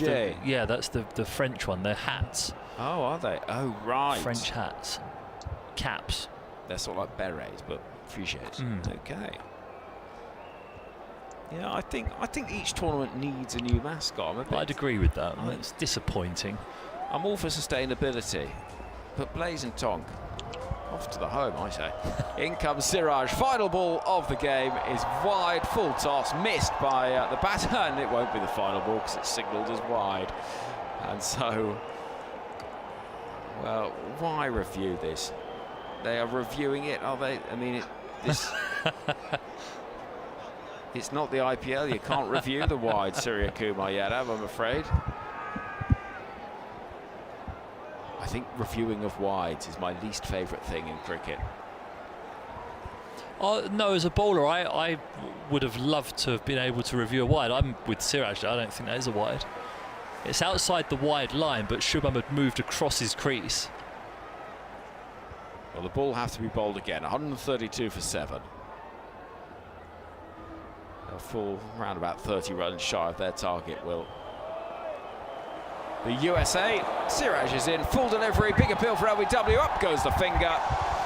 And Siraj, well, there's no doubt about that one. It was full, it was straight, it struck the pads, and the game comes to an end with the USA 132 for 8, and India victorious by 29 runs on a night where they were given a bit of a worry, but they do get their tournament off to the start they were looking for, as expected, it has to be said. But that is as out can be. Onto the toe, it would have crashed into the middle. And India supporters can drift away into the Mumbai night, having been richly entertained. Suryakumar Yadav, local hero, brilliant innings from him, though he was dropped early on. And that target of 162, and the early wickets fell, was always going to be out of the reach of this USA side. So India win in Group A and get that victory, Finney. Yep, and well deserved in the end, and they'll take great heart from the way that they fought back from the position that they found themselves in. Suryakumar Yadav was outstanding with the way that he kept calm in that moment. Survived a caught and bowled chance. Had that been taken, then we don't know how the game might have transpired from that moment forward, but certainly from that point that Suryakumar Yadav decided to put his foot on the accelerator, it's been all India, and they flexed their muscles in the second half of the game. I think it's fair to say they've still got some great players to come back as well. Jasprit Bumrah, nonetheless, the best bowler in the previous competition, and tipped to be the leading wicket taker in this one as well by many, is yet to come into the team too. So the USA will take heart from the way that they fought, the way that they started the game, but ultimately the powerhouse and the home atmosphere here in Mumbai took over, and India have that win on the board, although a little food for thought with their early batting. Indeed, it was not easy going for them in that first innings, India, who found themselves in trouble at 77 for 6. But that 84 not out from 49 balls from Suryakumar Yadav, the innings that won the game. We saw a couple of first ballers, Abhishek Sharma and Shivam Dube, both dismissed first ball. They'll be looking to try and pick up some form in the tournament. And 161 for 9 India finished on, 162 the target. Shadley van Schalweg took 4 for 25 for the US, who lost early wickets, found themselves at 13 for 3. Andres House, Saiteja Makamala, Mayank Patel, the captain, all out for single-figure scores. And the middle order actually did offer some resistance, with Milind Kumar's 34, Sanjay Krishnamurthy's 37, and then Shubham Ranjane's 37 off 22. But ultimately it was all just a little bit flat and was never likely to bring the result that they were looking for, the US. 3 wickets for Siraj in his return to the side, as we see 2 for Arshdeep Singh, 1 for Varun Chakravarti, Akshar Patel with a couple, and Hardik Pandya. A little expensive today, 4 overs none for 34. So that is how it has played out today. I think it is fair to say it's been a day where the results have been as expected, but as Matt Henry said earlier, the journey to get to those results has not been. No, and there have been caveats and stories within that. I think it'd be boring if we saw 3 convincing wins and the top teams, or the perceived top teams, not tested in this group stage. My 2 predictions still stand. I think someone scoring 300, even though it didn't look like that was ever going to be the case today. I think someone in this competition is going to score 300, and I think there will be a big loss for a major team at some stage, but I can't quite put my finger on when it's going to happen. Not today. Not today. I thought that 300, you know, this was as good a chance as any, actually, but actually not seen 300 runs in the game. No. And sometimes it goes like that, a surface that maybe didn't quite play as we expected, and in the end India's 161 for 9 was plenty enough with the victory by 29 runs. I'll bring you the details of what we've got to come tomorrow, but we are going to get some immediate reaction from down there on the boundary edge in just a moment after India's 29-run victory in Group A against the USA, who won the toss, elected to field first, much to the delight of spectators that were hoping for a massive total. That didn't come. But what they did get was an entertaining game and an excellent innings from the India captain, Suryakumar Yadav. 84 not out of 49 deliveries, match winning in the end from Suryakumar, who will be a relieved skipper, I think it is fair to say. And though there was concern for India, pretty much once we saw those early wickets in the innings, we knew which way this one was going. And the ICC Player of the Match today, the award will be presented by Kavita Singh, who's SVP Law at Aramco. No surprise at all, Suryakumar Yadav, for his innings of 84 of 49 balls, 10 fours and 4 sixes, striking at 171. Dare I say, one of the better innings, and I've seen so many. If you, Sky, you keep saying all along you were batting very well in the nets. What was the transformation to batting so well in the middle? See, I knew definitely someday it was going to come. Last whole year I was trying to bat in such way, hold the innings for the team, but it wasn't happening. But then I left it alone after I played the last series of last year against South Africa. Packed my kit bag, spent a lot of time with family for 2 weeks, then started in the new year, and when we went to Nagpur, it was a different feeling altogether. You were 21 of 22 balls at one stage. The team was 77 for 6. Did you still feel in control at that point? I always felt that there was a need for a batter to bat till the end. I never felt that it was a 180, 190 wicket. I felt it was a 140 wicket. But then Gautibai told me the same thing during the break after the 14 overs. He told me just try and bat till the end. You can cover it anytime. And also, most important thing, I have played a lot of my cricket in Bombay, this wicket, and also Maidans of Mumbai cricket. So I know how to bat on similar kind of wickets. So was today's innings primarily about understanding a situation, understanding a pitch and adapting as you went along? Absolutely. I mean, 77 for 6, and then from there, batting till the end. You had to understand that one batter had to bat till the end. I just kept counting who was about to bowl at that time, and checked on how many balls were left, and I was just trying to play good shots and my shots. Well done. We're not done talking with you yet. We'll come back in just a little while, but well played today. Our ICC Player of the Match is Suryakumar Yadav. Thank you. Well, there we go. Suryakumar Yadav chatting to Harsha Bhogle down there on the boundary edge. And that is pretty much it from here at the T20 World Cup. We are up and running after a frantic first day, and it's been great fun bringing it to you. With the victories that we've seen for Pakistan against the Netherlands, for India against the USA, both in Group A, and then in Group C, West Indies beating Scotland tomorrow. We'll be live on air on 5 Sports Extra from 5:15 for New Zealand against Afghanistan from Chennai.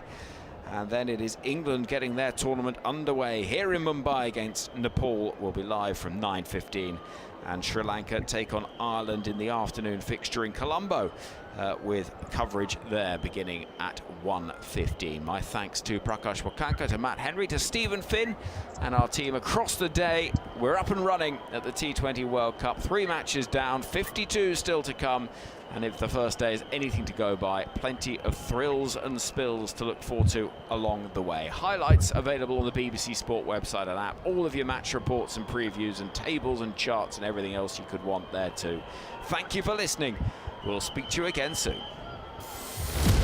The 60th chapter of American football's greatest story. In the NFL, the Seattle Seahawks will face the New England Patriots in Super Bowl 60. The biggest stage.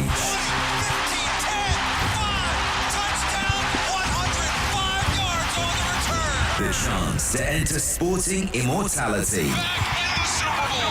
Super Bowl 60. Kick on the way. It's good. Sunday nights from 11:30 on BBC Radio 5 Live and BBC Sounds. Introducing Sports Extra 2 and Sports Extra 3. A new way to hear the BBC Sport commentaries on BBC Sounds. Balls. Oh, edge. Caught behind.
Richards, the new batter in, but won't be facing just yet.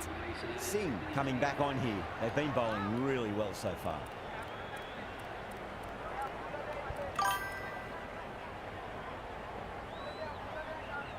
Live முடியலையா bro? Match இப்பதான் முடிஞ்சுச்சு. 11 மணி தான் ஆகுது. இன்னும் கொஞ்ச நேரம் விளையாடுவோம். இந்த மேட்ச் முடிச்சுட்டு கொஞ்ச நேரம் கெரியர் விளையாடுவேன்.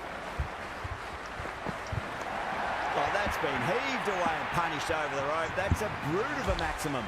Well, that's what you pay your entrance money for. It's flown into the crowd. A brilliant shot off the front foot. No need to move. Can't afford to go too full again. It does help to switch up your deliveries just to keep them guessing. Oh, that's a biggie. Oh, that is huge. All the way for a maximum. And it's என்ன பண்றீங்க bro? சாப்பிட்டீங்களா? That's just a brilliantly aggressive shot. Gets onto the front foot and it's flown over the boundary. Spinner வச்சு இவ்வளவு நேரம் கட்டுப்படுத்திட்டு இருந்தேன். Fast பாலிங் வந்தோடனே அடிக்க ஆரம்பிச்சிட்டேன்.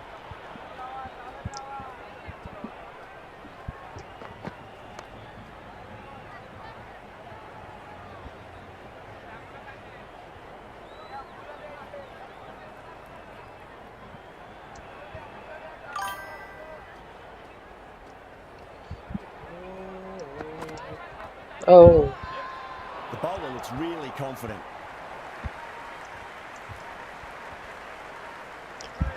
Sapped bro. Richards taking guard has been playing match really well in recent matches. India certainly needs to bring their A game today.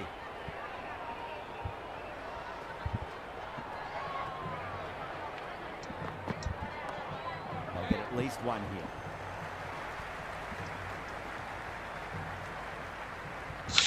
The field is very defensive.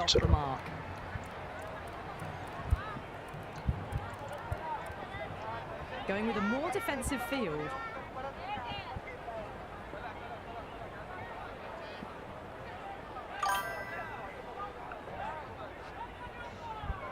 India night. நாளைக்கு live போடலாமா வேணாமா? காலையில free தான். நாளைக்கு 19ஆம் தேதி வரையும் free தான். That's the over. America are 137 for 5. Been some really good overs strung together. They've taken some risks along with some good running. A very good total is on the way. Bumrah coming back into the attack.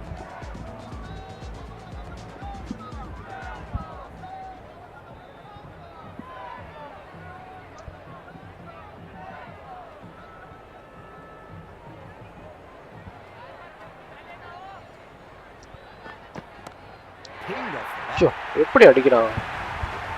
That's the start you want. Awesome shot and it's flown over the boundary.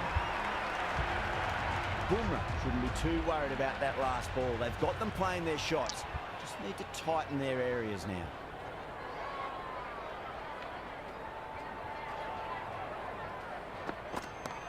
Oh, that's gone a mile. That could go out. 159ல போறான் speed.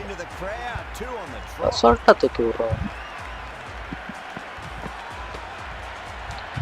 அடுத்து உனக்கு backup லென்த்ல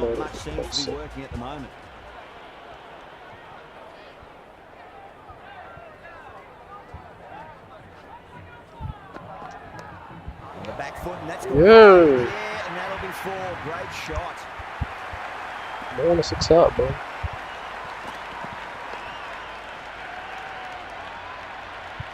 A lovely shot off the back foot. The shorter ball having no joy and getting dispatched for 4 runs.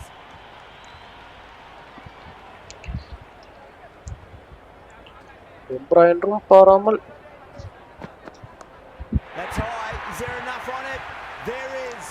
Add that maximum to the scoreboard. Thank you very much. எப்படி போட்டாலும் அடிக்கிறான். So hard. Pressed forward, got the body shape right and launched it. One for the textbook.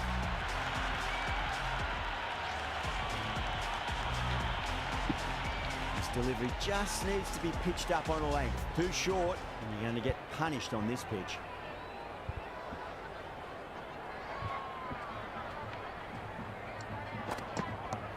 Well, now that could be out of the ground. That's a tremendous shot, just sailed away. Showing that they mean business this innings. அப்ப கூட as win பண்ண வாய்ப்பு இல்ல.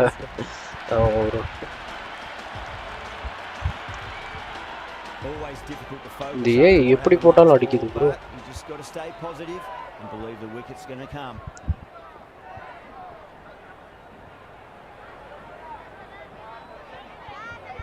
Of cutter போடுவோமா?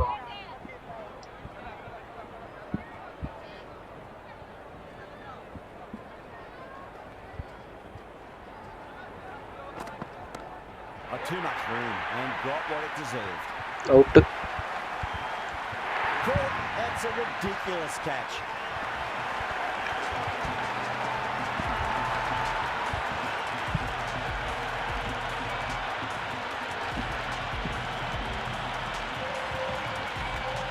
Of cutter பண்ணி நேரம் போடாம இருந்தா முதல் பால் போட்டு அவுட்.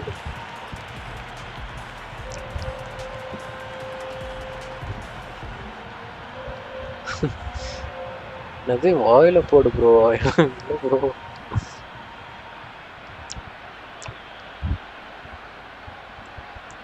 ஏன் ஒரு மாதிரி ஸ்டக் ஆன மாதிரி ஃபீல் ஆச்சு. ரொம்ப நேரம் பிசி ஆன்ல இருக்கும். யார் bowling? Heirship Singh, Kuldeep Yadav. New batter in, but will have to wait a bit before facing his first ball.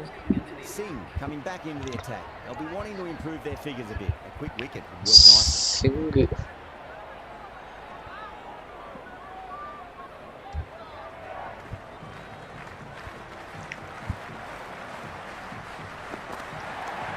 Lovely shot off the front. Oh, fielding. பின்னாடி நின்னுருந்தா catch. That is a masterclass of batting.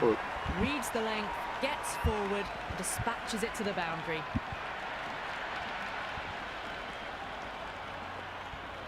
Can he come back with a dot ball?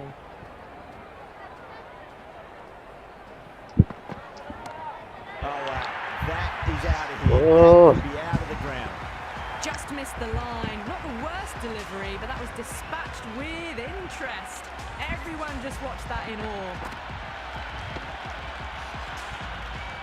I didn't feel there was too much wrong with that last delivery. They just need to keep the ball in the right areas and the rewards will come.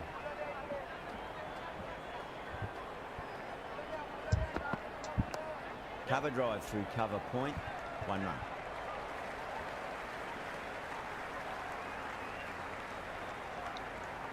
Someone different now to bowl at. Brings a different set of problems. I feel it's just a matter of pitching the ball up and getting them onto the front foot.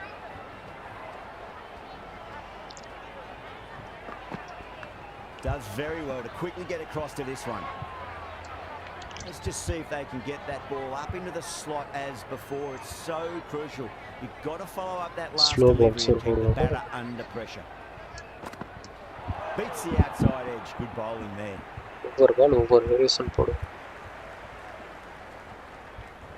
Time to follow up after such a great delivery. Pitch it on a length is obviously the way to go.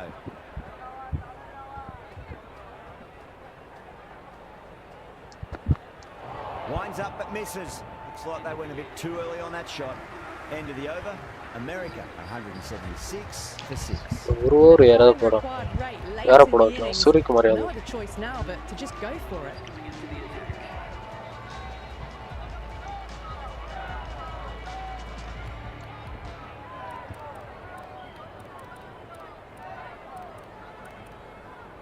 Going with a more defensive field choice. Suryakumar Yadav ஒரு medium பேசுறா. ஸ்பின்னர்ல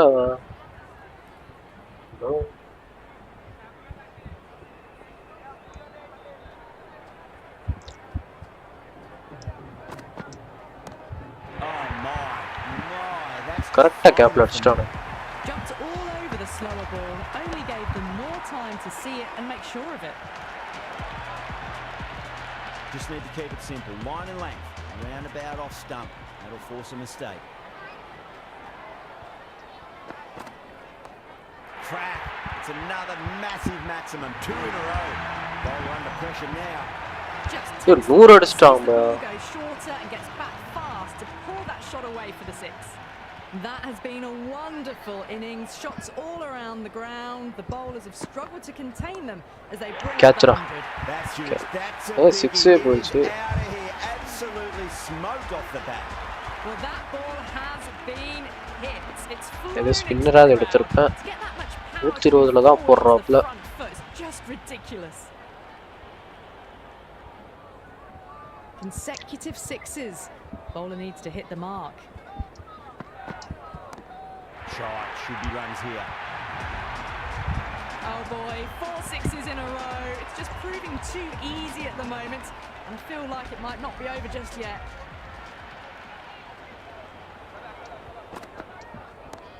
Five, yes! Oh. 30 off 5. Can they make it a full set this over? What a shot. This is a brilliant ഈ shot 5 of ball batting. 5 6. Another 6, and the bowling tactics seem to be all wrong at the moment. How will the bowler respond? It sounded good. It sounded really good. 6 ball 6 6 அடிச்சிட்டானே. 12 deep into the crowd. தெரியாதனா Suryakumar எடுத்துட்டான். That was a really well-timed shot off the back foot. Saw it early and it was dispatched with ease. Bumrah handed the ball for the final over.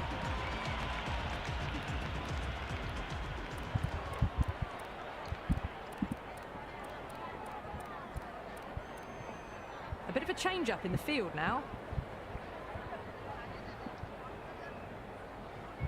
They really need a boundary, this ball.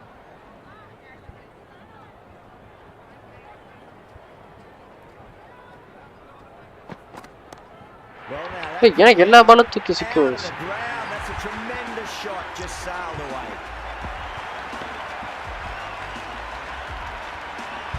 Well, that was a slower ball, but didn't fool anyone. Got the timing just right. Beautiful shot. இந்த பால மட்டும் 6 அடிச்சா நான் tension ஆயிடுவேன். Oh well, don't even bother running. Well, you sometimes just have Boundary to stop and admire batting like that. Gets onto the front foot early, well timed, and 4 runs. Have to go for it now.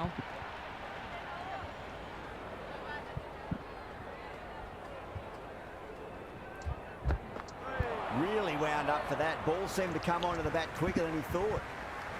உருட்டி விடுறான் டேய். Nice running between the wickets. Clipping the pads though, not the bats.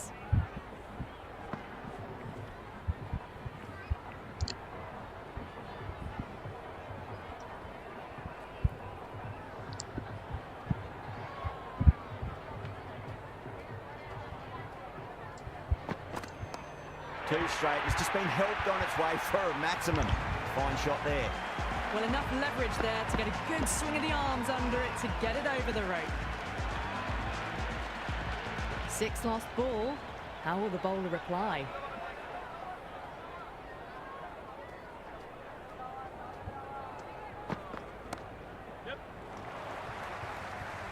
Can't get that outside the ring field.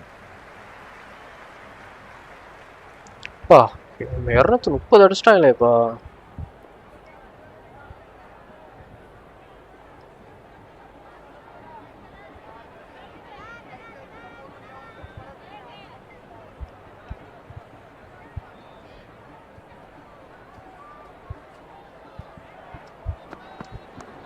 Oh my word, that is huge. Middle, that's a monster of a shot. All the way, got it right out of the middle. That's all from us in the commentary box. It's been an amazing match. Hope to see you again soon. யப்பா ஒரு மழையே பெஞ்சோம். Difficulties கொஞ்சம் change பண்ணணும்.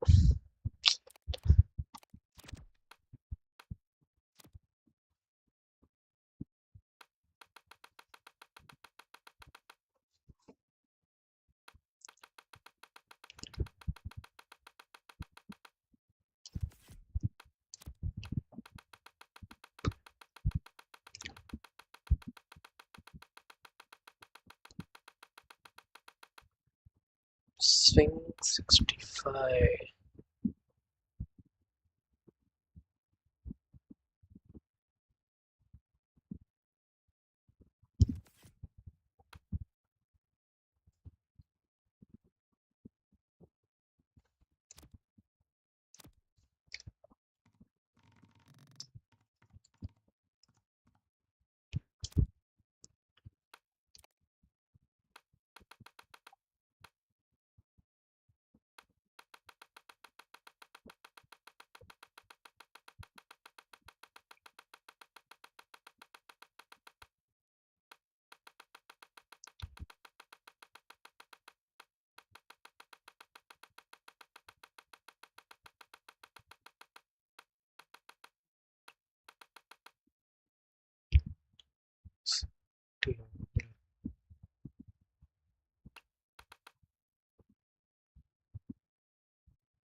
First class.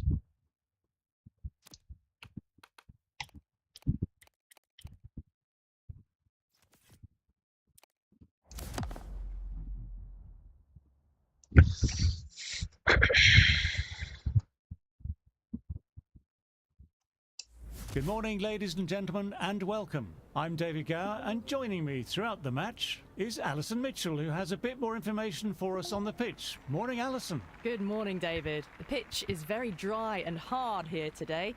Early on, it should be a good pitch for batting, but we'll start to see some variation in turn and bounce for the bowlers towards day 3. These two teams getting ready for battle. What do you make of the batters? Going to be the right-hander opening first up today. Yates will be at the other end.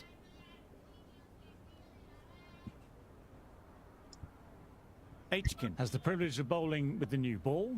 Umpires have signalled they're ready. Let's get this match started.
எல்லாத்துக்கும் change பண்ணிடுவோம்.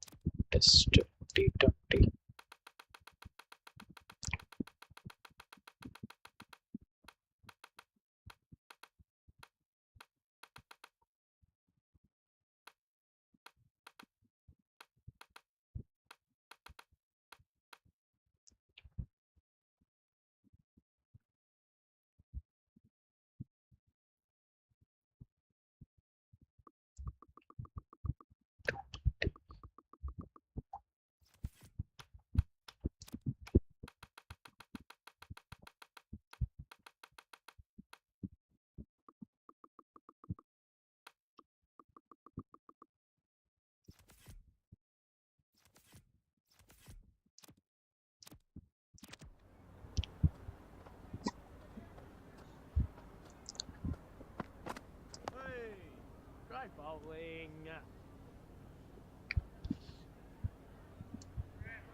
Great bowling.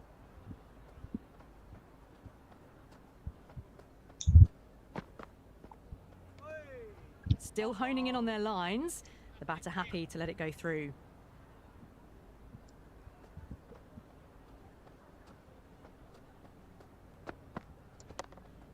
Perfectly timed.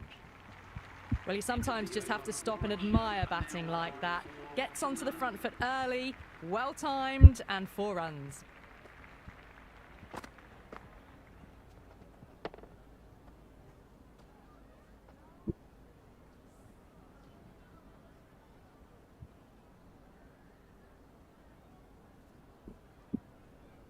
Going with pace now.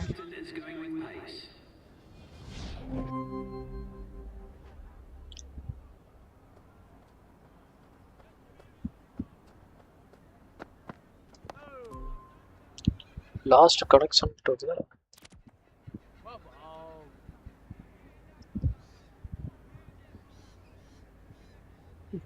cut down.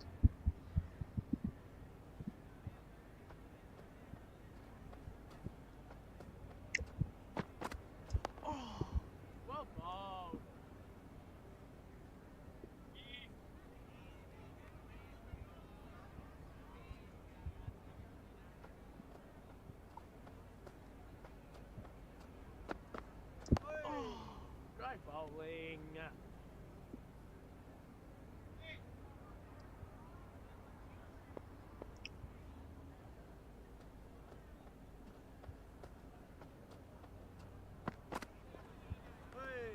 No shot offered there.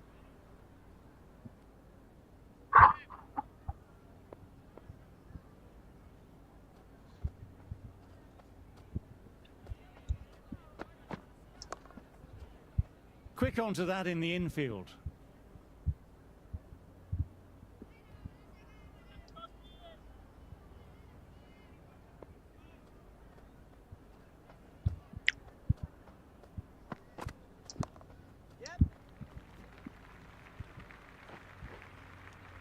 End of the over. Warwickshire are now 9 for none. Hilbertson.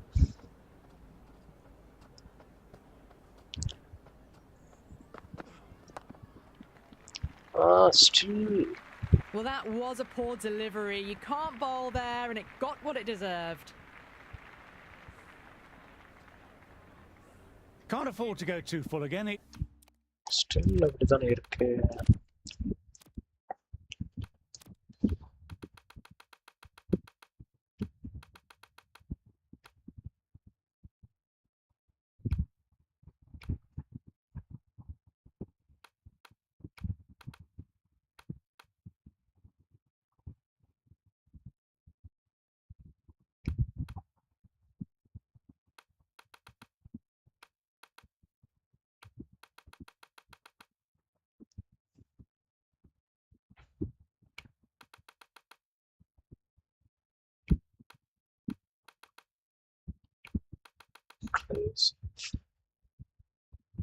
இன்னும் force தான் இருக்கு.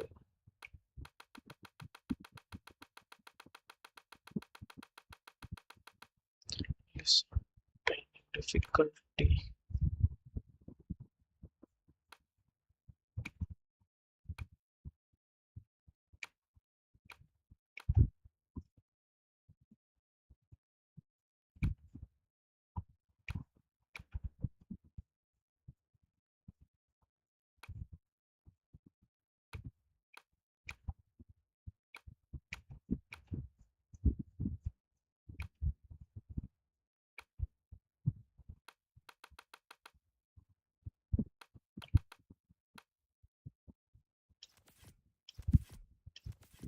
It helps to switch up your deliveries just to keep them guessing.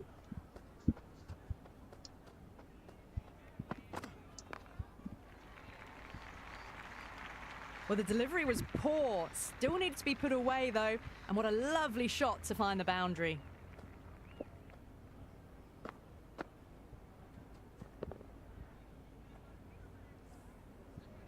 Super.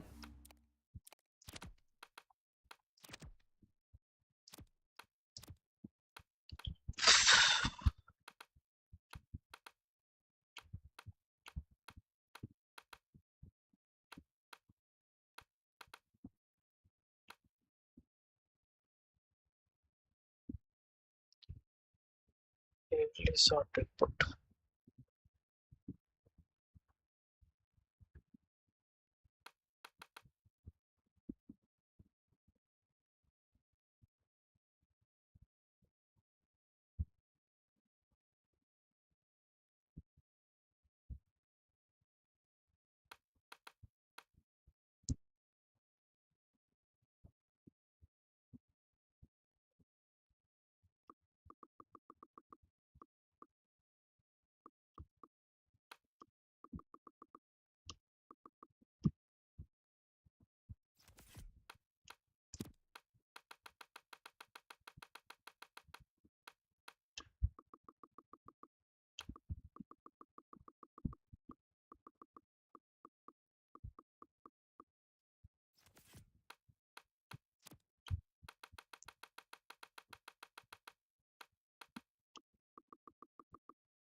Batting at the moment, back-to-back boundaries, putting the pressure on the bowler to respond.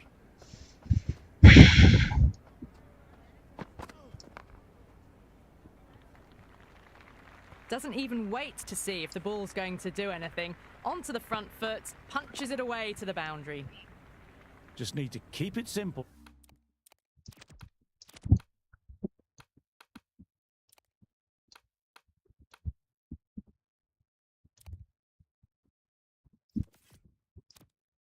Line and length. Around about that off stump will force a mistake. Try bowling.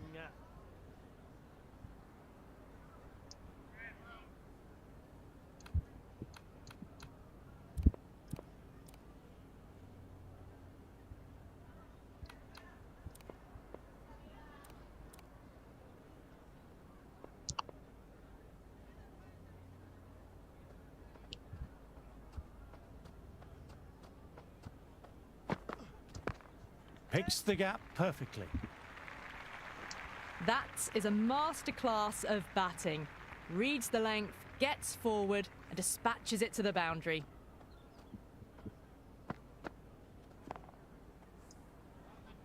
Try for something a little bit different that last delivery. The captain shouldn't mind that. If they get it right, they might just get the wicket.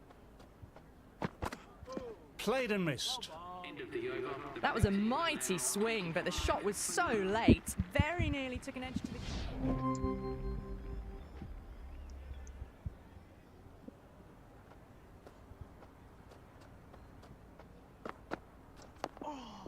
Try bowling.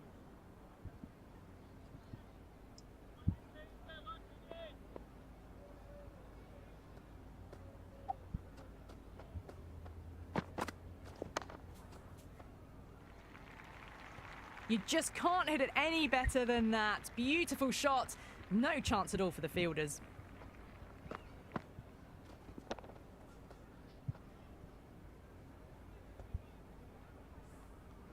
A good contest here at the moment. 4 off the last ball.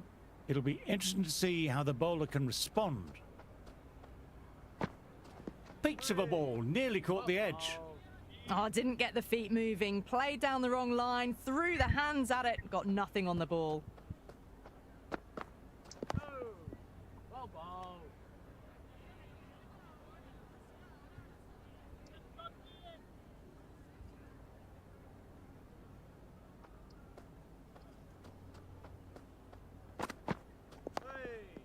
Well bowled.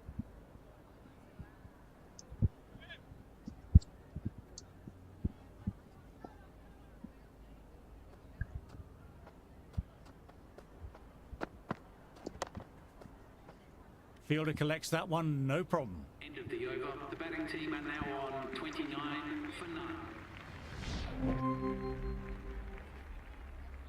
Can he come back with a dot ball? Well bowled.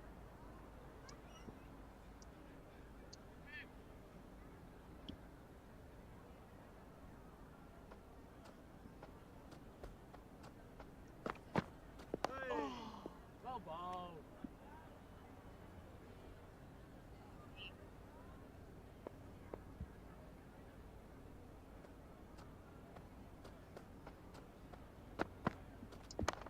Brilliant work by the fielder. The ball was humming along and they save some runs there.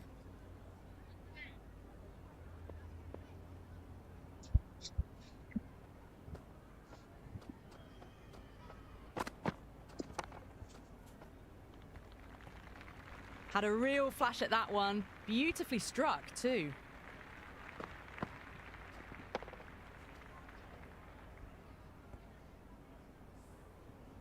Boundary last ball. What's to come this delivery, I wonder?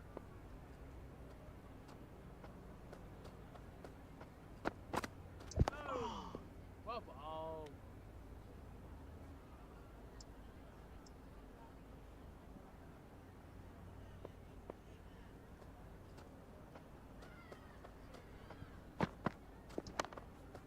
Good stop by the fielder. Bowler appreciative of the effort. Definitely saves some runs. 37 for none.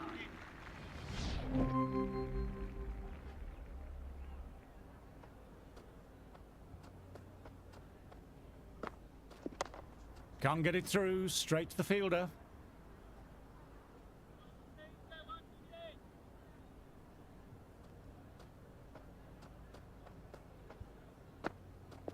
Misses everything.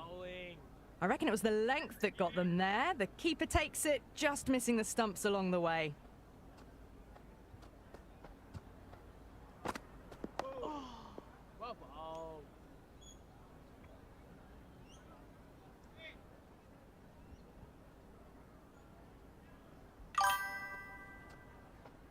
Hi bro. Okay bro. தூங்கலையா bro?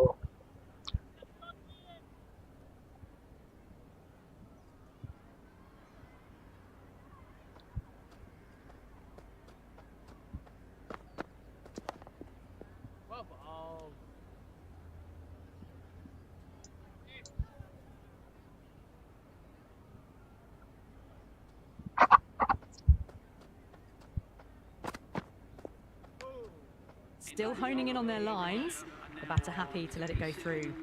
Chapman, the pace bowler, coming into the attack.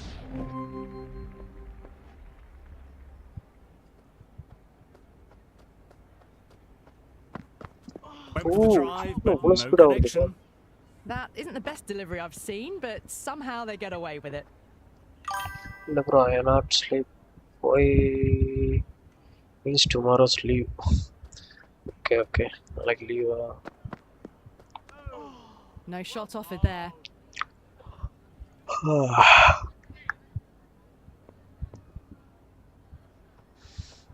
Like morning live photo.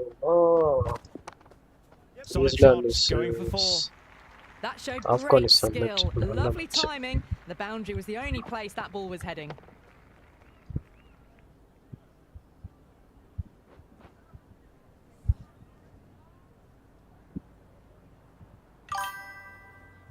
This delivery just needs to be pitched up on a length. Too short and you'll get punished on this pitch. Head over the ball, great shot, that's racing away. You can't hit the ball much better than that. Timed it to perfection. Don't need to do anything special, line and length still the key.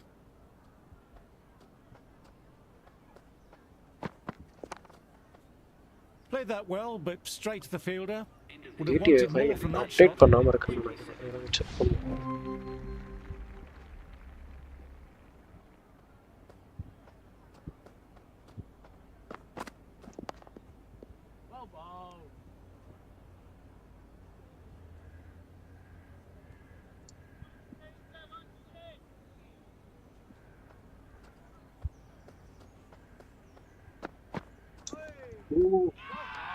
This is a big appeal. Plays and misses, bowler with a massive appeal.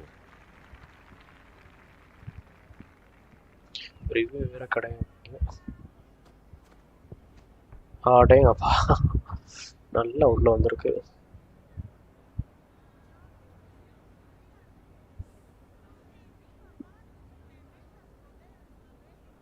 Davis, the right-handed batter, out in the middle.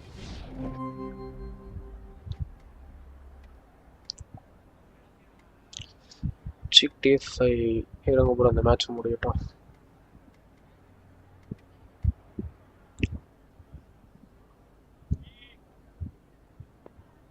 அடிச்சு ஆடுறான், out ஆனாலும் பரவாயில்ல.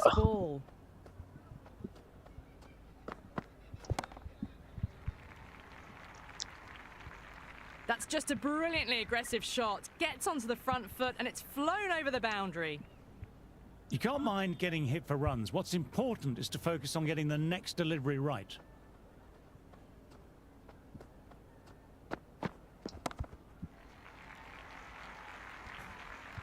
Well, these are crucial deliveries. 12 from 2 balls, and maybe there's a bit of a momentum shift.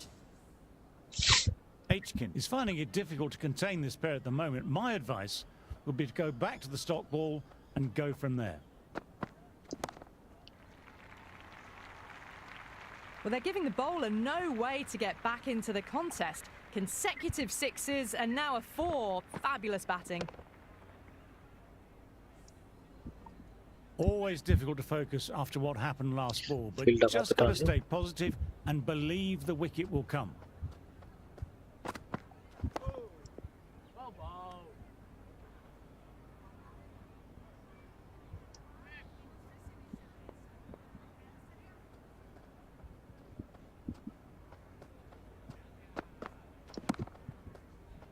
On the drive and beats the fielder at points. That'll run away for 4. That was a boundary the moment the ball left the bat. Can't time that any better. Perfection. Yes, it can be very disheartening seeing good deliveries smacked around. Sometimes, though, you just have to accept it and move on.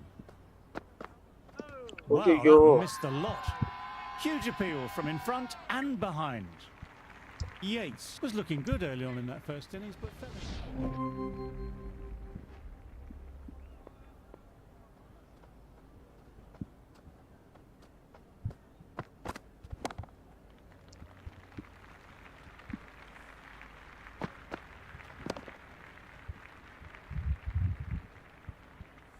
Aitken shouldn't be too worried about that last ball. They've got them playing their shots.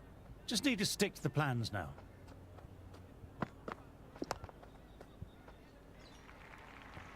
That was a lovely flowing drive through the covers to pick up the 4.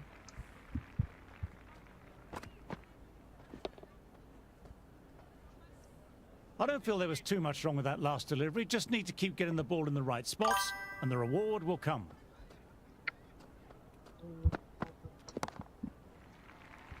Satya.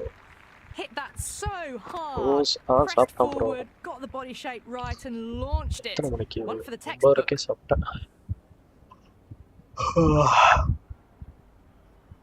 Do they go full? Do they go short? A lot to ponder this delivery after the boundary. Great ball. Drew the drive and beat the outside edge.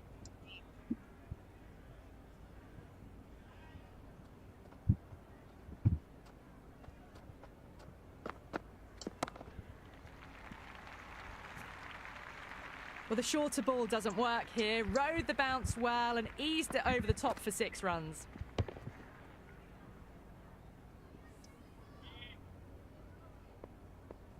How will he reply?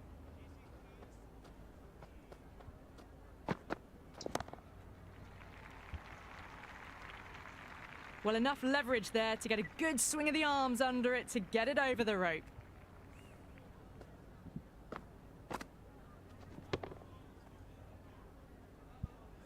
Having been hit for consecutive boundaries, I'm interested to see how they can bounce back with the ball.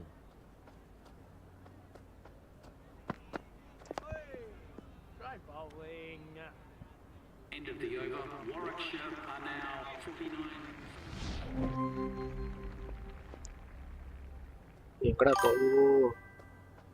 Around the wicket. Opened the face of the bat really well. Through the infield, and that'll be 4 more.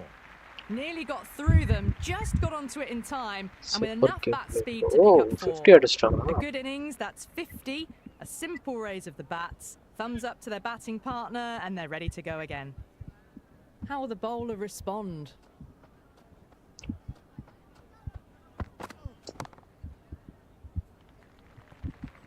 The short ball's picked up early here. Not the best delivery, but certainly was a good shot to dispatch it.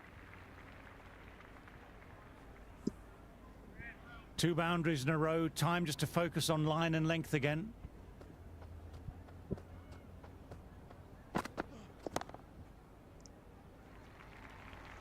Well, these are the sorts of shots you just stand and admire.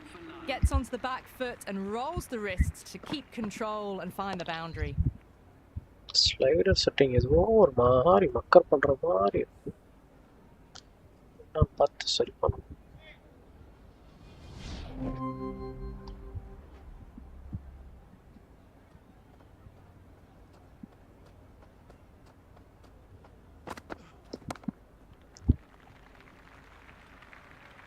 That was a really well-timed shot off the back foot. Saw it early and it was dispatched with ease.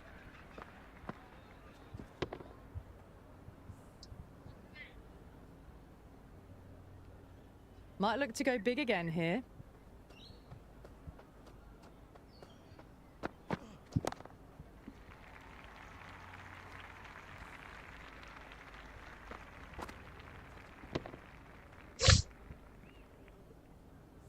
What else do they have in their bag of tricks? Not much seems to be working at the moment.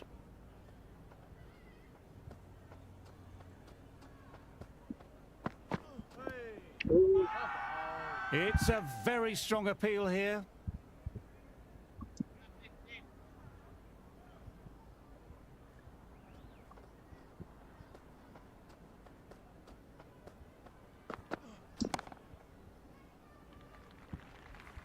A lovely shot off the back foot. The shorter ball having no joy and getting dispatched for 4 runs.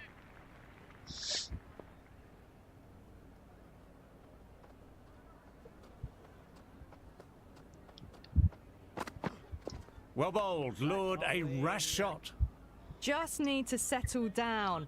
The timing's all off. These deliveries are there to be hit. Just got to keep a cool head.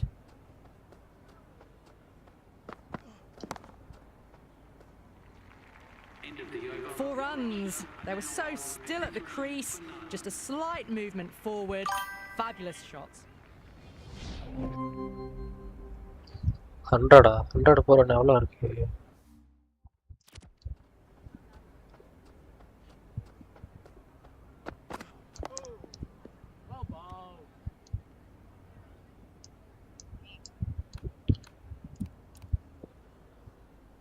எனக்கு 20 run தான் bro.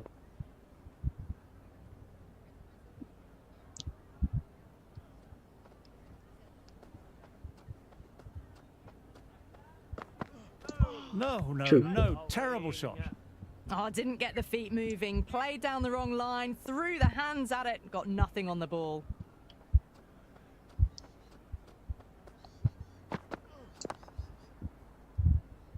Lovely shot, but found the fielder. Leg சைடில் சுத்தமாக பார்க்கவே முடியல இந்த camera. இதுதான் கடுப்பு.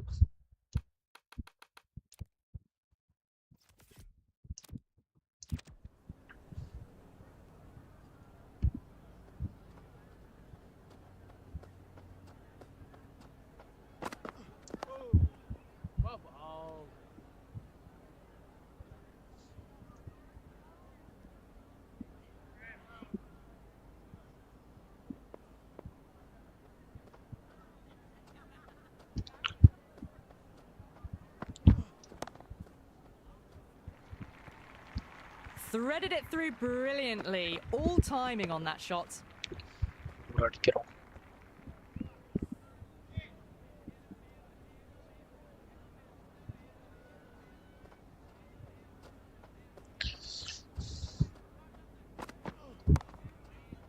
They may have overstepped. The captain shouldn't be disappointed by the effort. Just need to adjust the run. பால் வேற போட்டுருக்கோம்.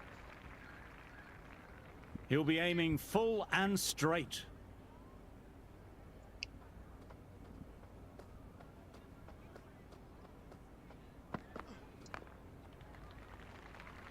Picks the gap perfectly. End of the over. The batting team are now on 95 for none.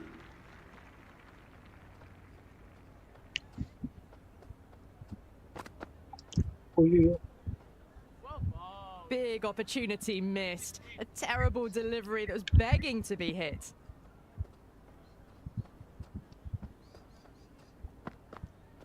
Perfect delivery to start the innings off. Wasn't far off the stumps. That isn't the best delivery I've seen, but somehow they get away with it. தூக்கடிச்ச time miss ஆகும்.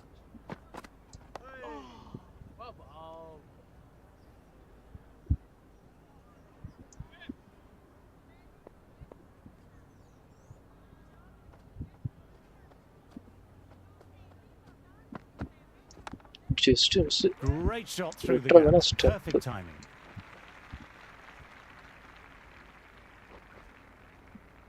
On target despite the distance.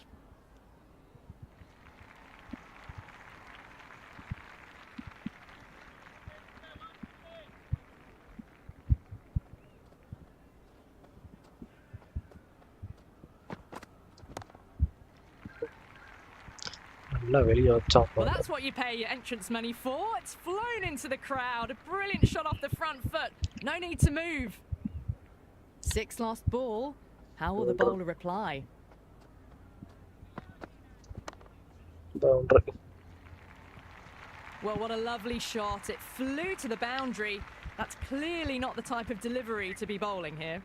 Lovely bit of batting, the century comes up, and really that has been a well-controlled innings. Hasn't given the bowlers much of a chance, that's for sure.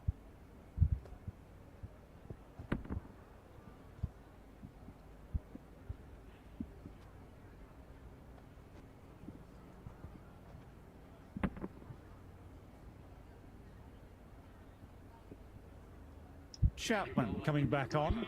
Interesting choice. Change of bowling. The fast bowler comes into the attack.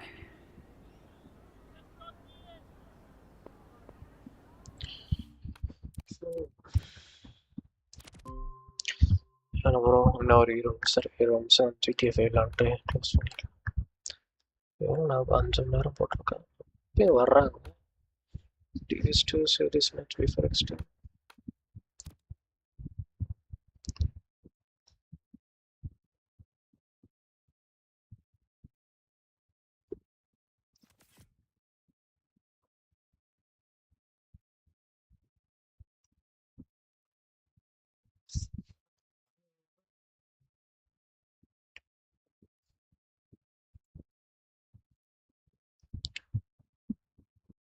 இதில்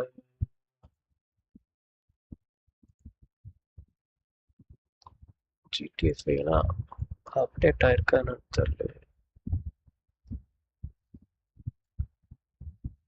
எங்க GTA 5 uninstall பண்ணிட்டான்னு நினைக்கிறேன். இருக்கு update நினைச்சேன். ரொம்ப நாள் ஆச்சு விளாண்டு. Update வந்திருக்கும். எத்தனை ஜிபி? 400 MB தான். டக்குன்னு ஆயிரும் நினைக்கிறேன்.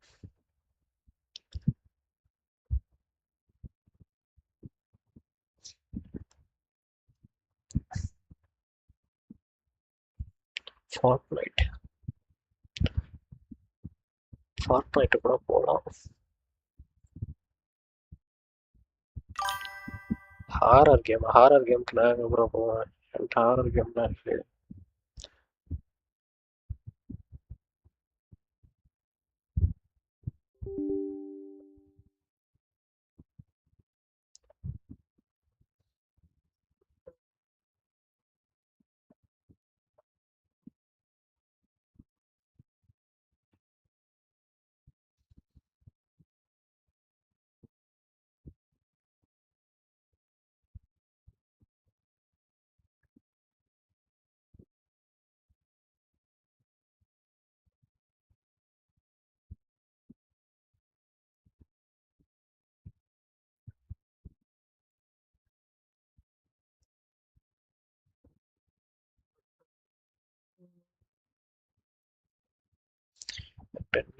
GTA 5 இருக்கு,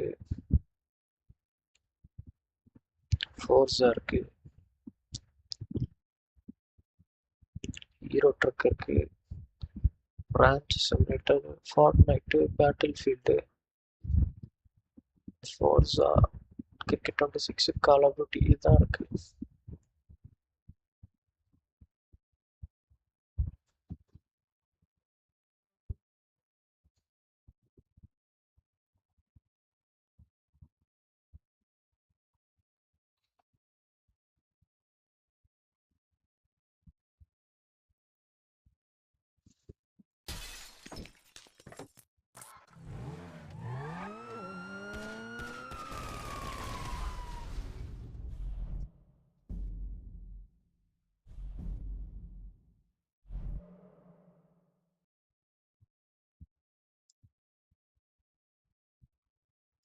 அந்த காலத்து கேமா ஓப்பனாகவே பல மணி நேரம் ஆகும்.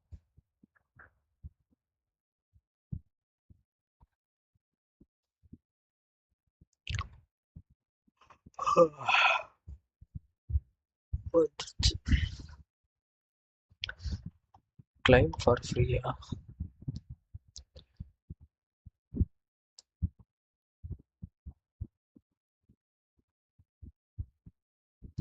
ஸ்ட்ரைட்டா ஆன்லைனுக்குள்ள போகுது.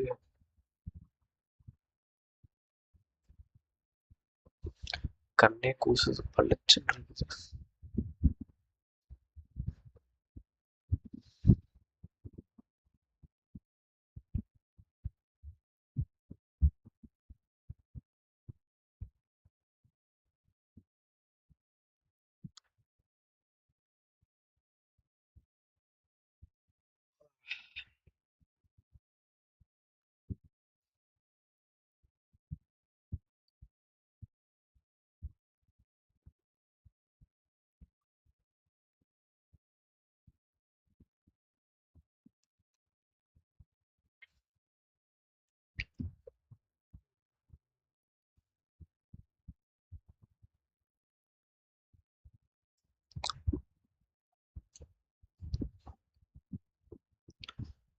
இது என்ன ப்ரோ எஃப்எஸ் வெறும் 20 தான் வருது.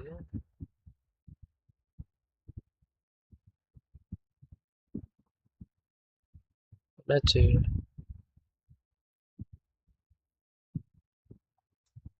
ஆனால் இந்த கிராஃபிக்ஸ் பார்த்தா 20 மாதிரி தெரியலையே.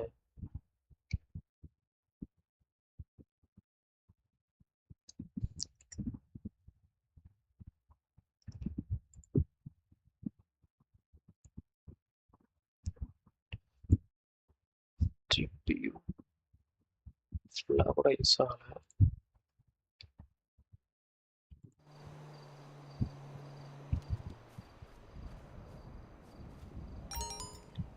இப்போதான் வருது எஃப்எஸ்.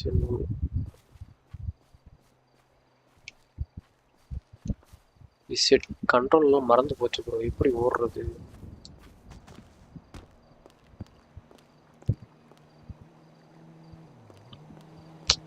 டிடிஎஸ் ஃபைலாம் போர் அடிச்சிருச்சு ப்ரோ. வேகமாக ஓடுறது ப்ரோ.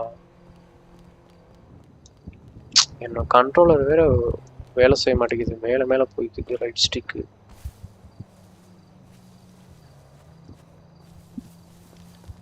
எத்தனை தடவை மேலே மேலே போகுது.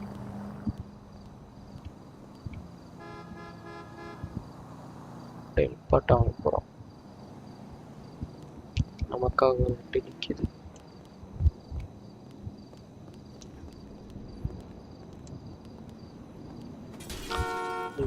கண்ணாடி வருது.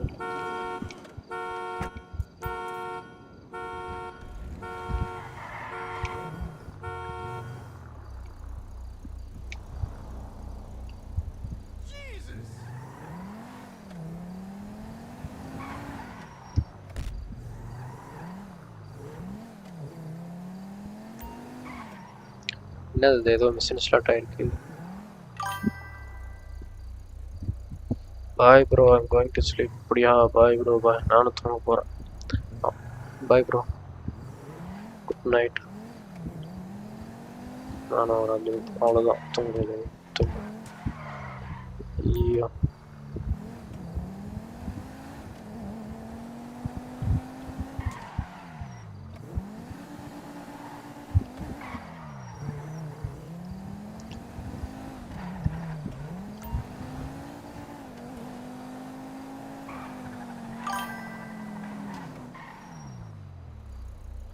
Good night bro, good night.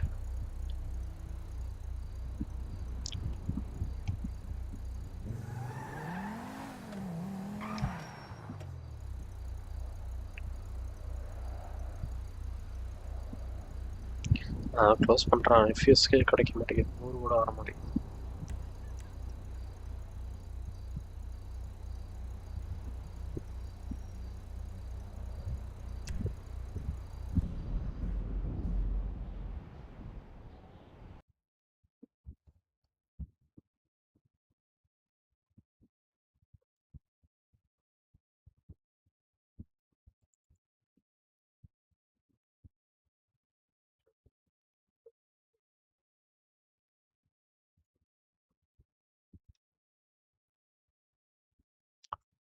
நல்ல ஸ்லைடர் செட்டிங் சர்ச் பண்ணுவோமா?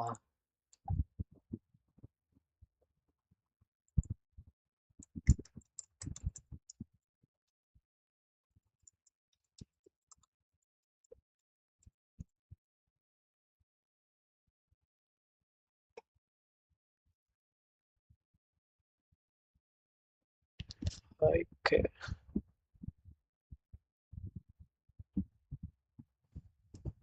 realistic sliders for 2060 story T20.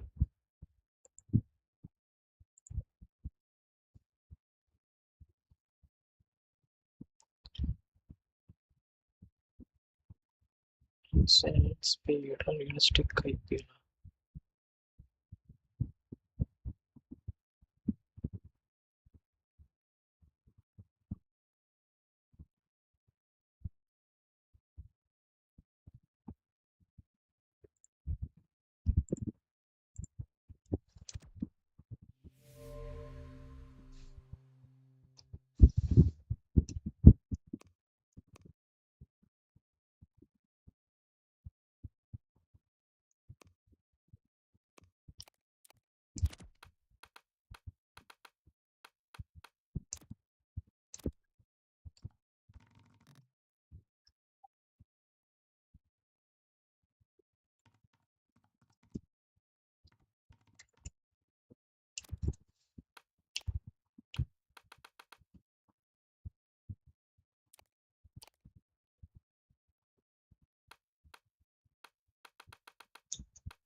shortest mode.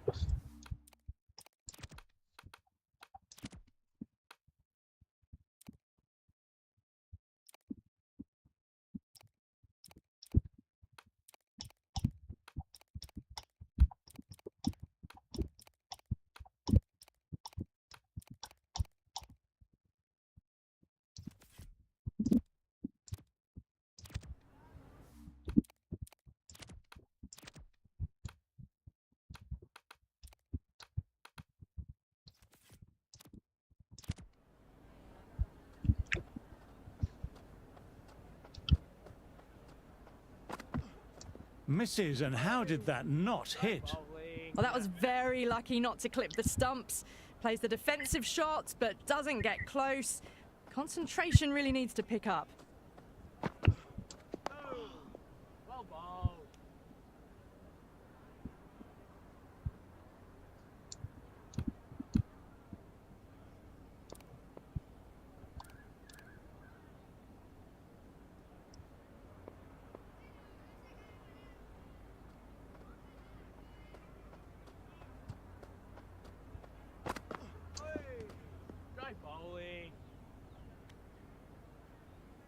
Just threw the shot too early.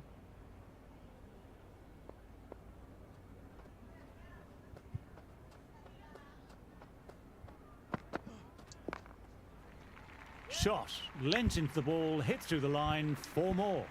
You can't fault the bowling. Sometimes your opponent is just too good. Wonderful front foot shot, and there was no point chasing that.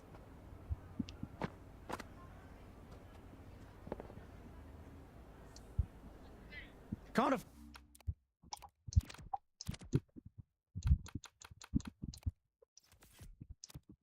afford to go too full again. It helps to switch up your deliveries just to keep them guessing.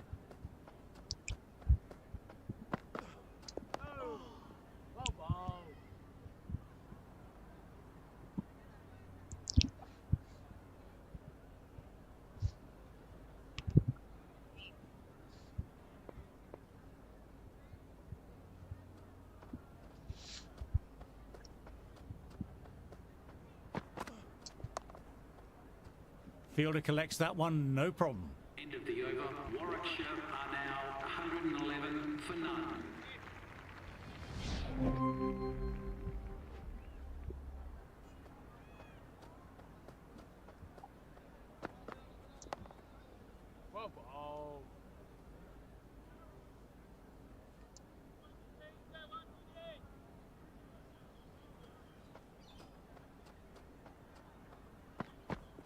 No, no, no, terrible shot.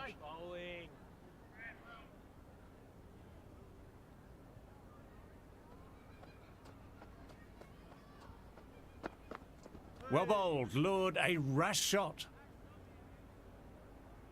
No runs on that occasion. Got into position nicely, just too early on the shot and couldn't find a gap.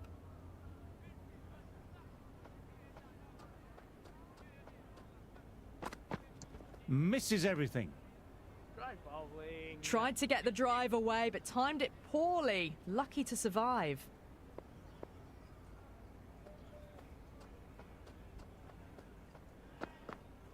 Wow, that missed a lot. End of the over. Didn't get all of it. Couldn't get the timing right on a full delivery.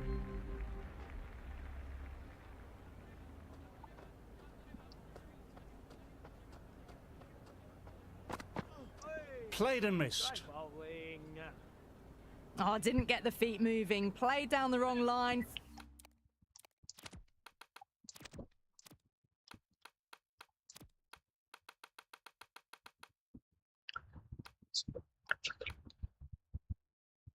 Bowling line sensitivities.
threw the hands at it, got nothing on the ball.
End of the over. The batting team are now on 117.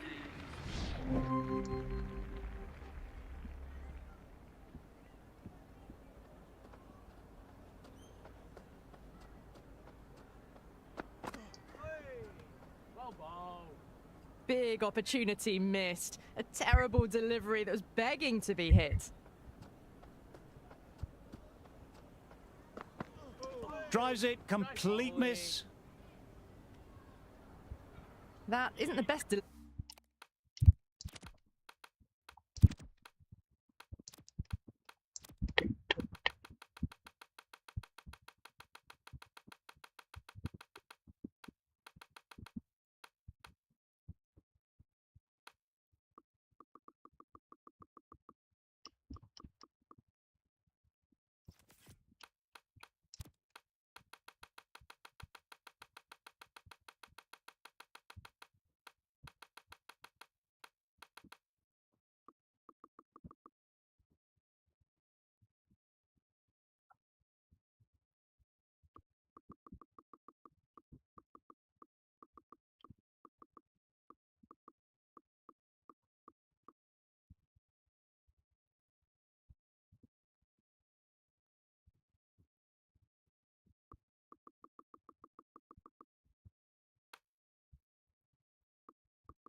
Chris like hope the ball is on the players.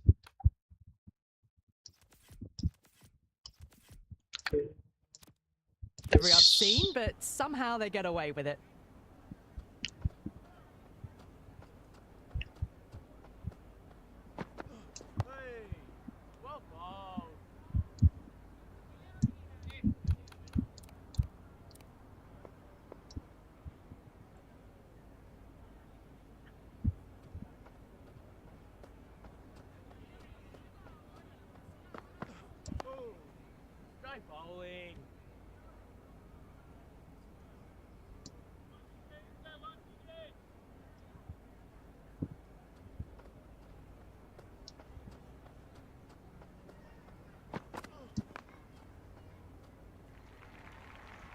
It just looks so easy. Gets onto the front foot and eases through the ball.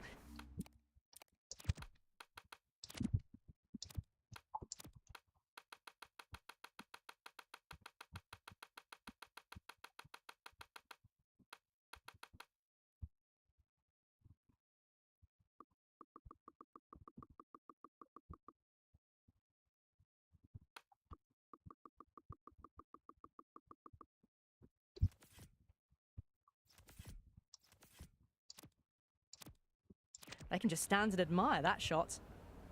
Can he come back with a dot ball?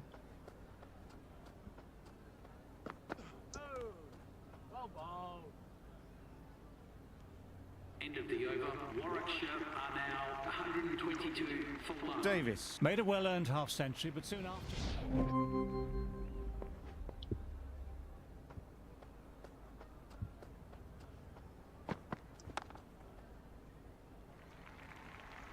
That really wasn't a great delivery. Seen early, and it was dispatched with a plum.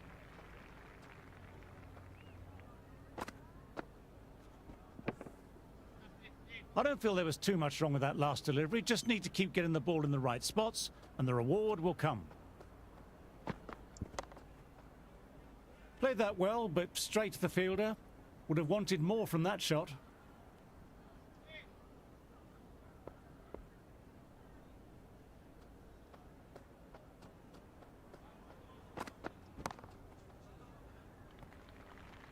You just can't hit it any better than that. Beautiful shot. No chance at all for the fielders. Tried for something a little bit different that last delivery. The captain shouldn't mind that. If they get it right, they might just get the wicket. End of the over. Well, didn't time that at all, but managed to get it away to the boundary.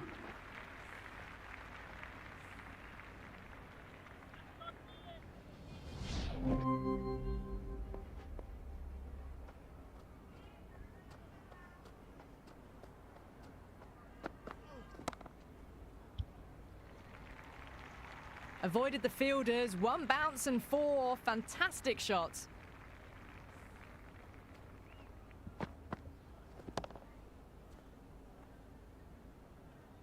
A good contest here at the moment.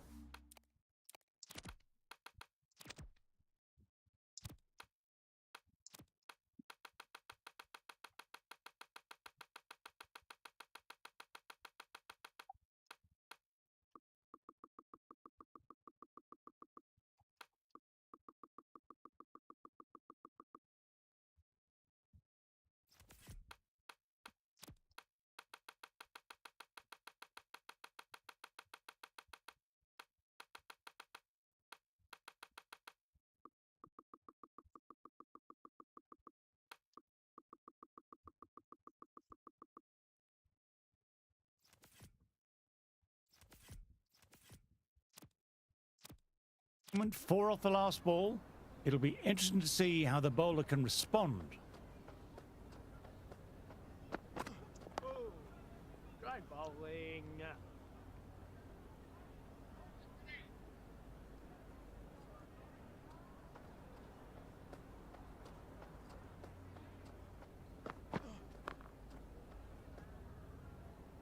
That's right off the meat of the bat. Never an extra run on that arm.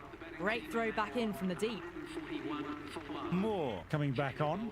Interesting choice. They found the going tough early with the ball. Considering how these two batters are scoring, this is quite a challenge coming up.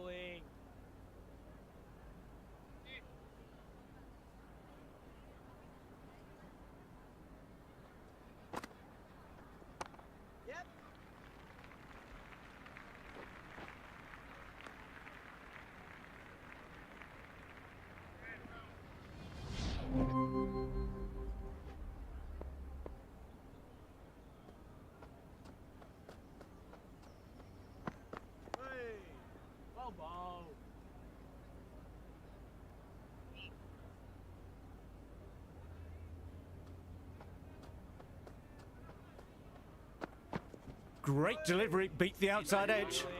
That was a mighty swing, but the shot was so late. Very near.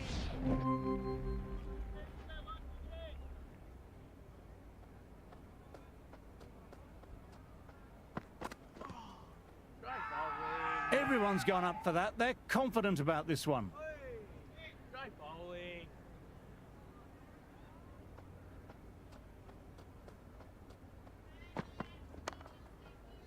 Lovely sound off the bat.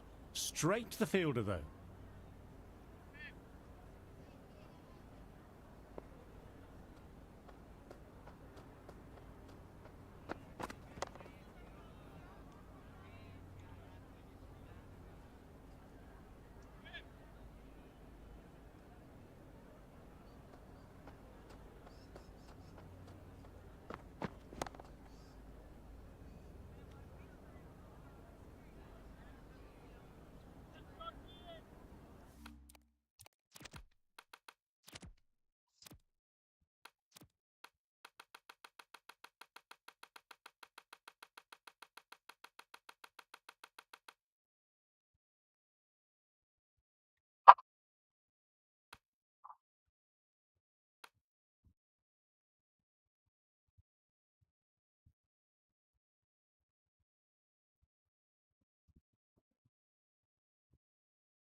Couldn't pierce the field with that shot.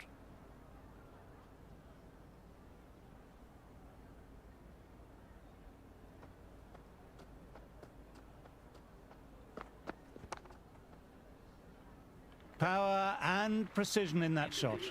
Well, you can't fault that shot. Nicely played, and it was 4 runs all the way.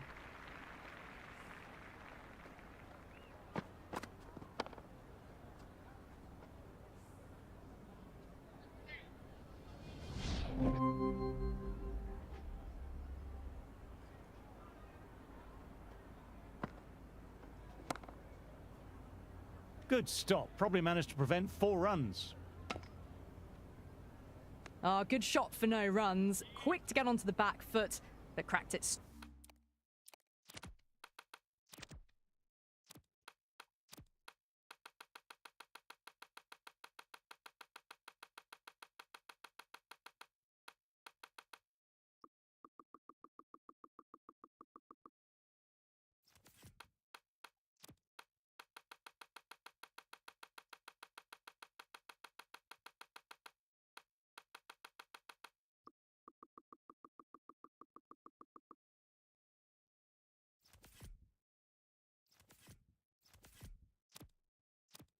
Straight to the fielder.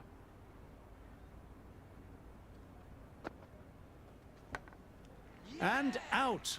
Super bowling.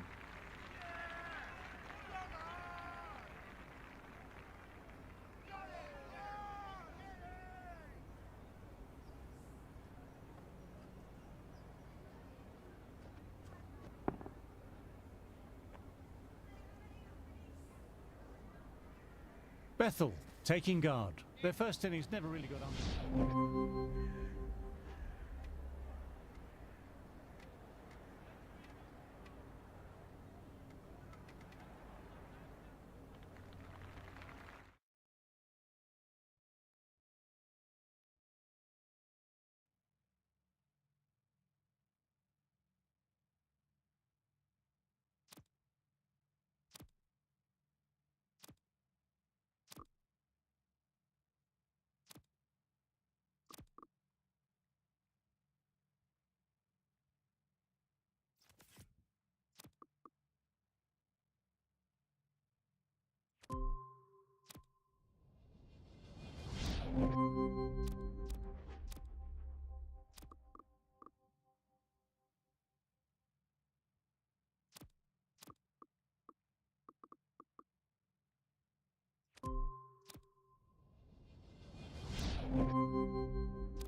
Good afternoon to you all.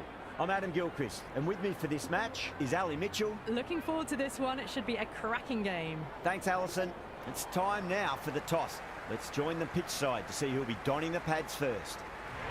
Seems a strange decision. I really feel the conditions are going to be tricky to bat in at the start. The openers are really going to have to concentrate in the early overs. Charles, the right-hander, opening today. Lewis, his opening partner today.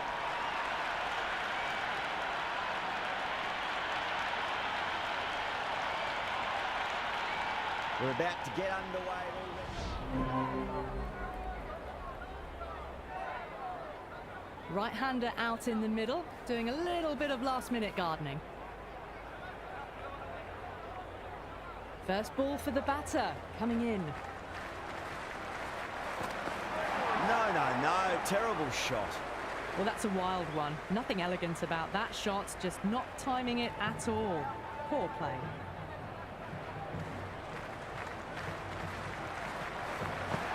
Misses everything.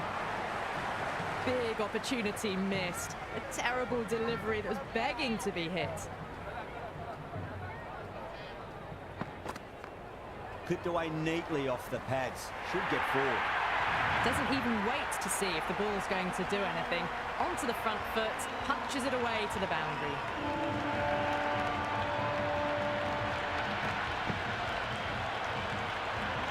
Yeah, it can be very disheartening seeing good delivery smacked around. Sometimes, though, you just got to accept it and move on. Half a chance, missed. Oh, good shot for no runs. Quick to get onto the back foot.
That cracked it straight to the fielder.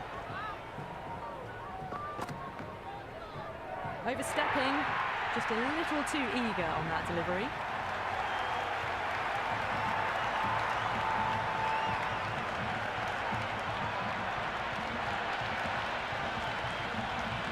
Tried something a bit different last delivery, and the captain shouldn't mind that too much.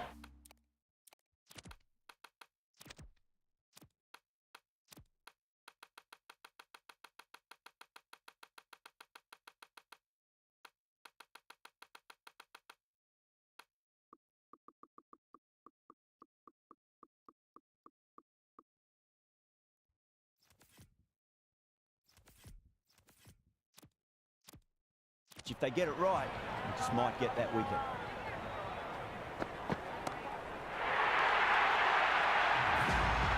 Hit that so hard.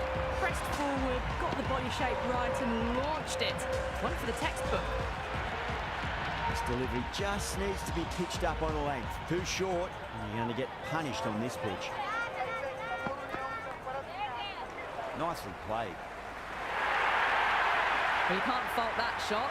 Nicely played, and it was 4 runs all the way.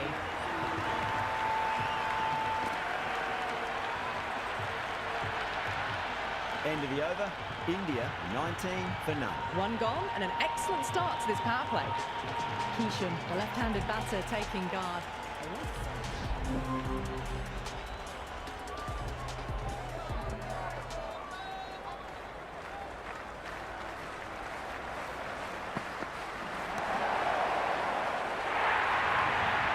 A boundary the moment the ball left the bat. Can't time that any better. Perfection. Can't afford to go too full again. It does help to switch up your deliveries just to keep them guessing.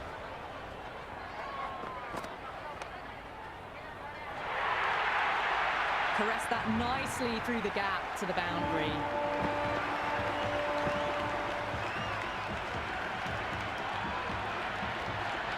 Don't need to do anything special. Line and length is the key here.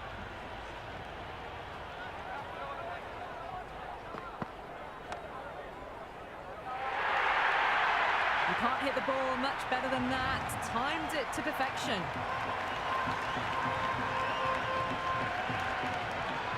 Boundary last ball.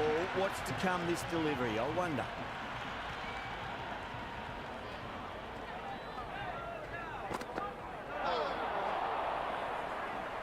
Oh, didn't get the feet moving. Played down the wrong line. Threw the hands at it. Got nothing on the ball.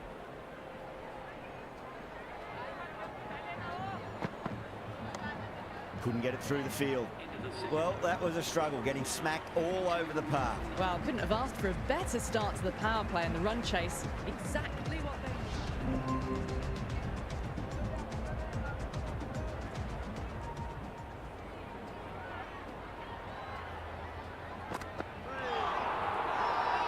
West Indies with a massive shout. Big appeal. This could be out.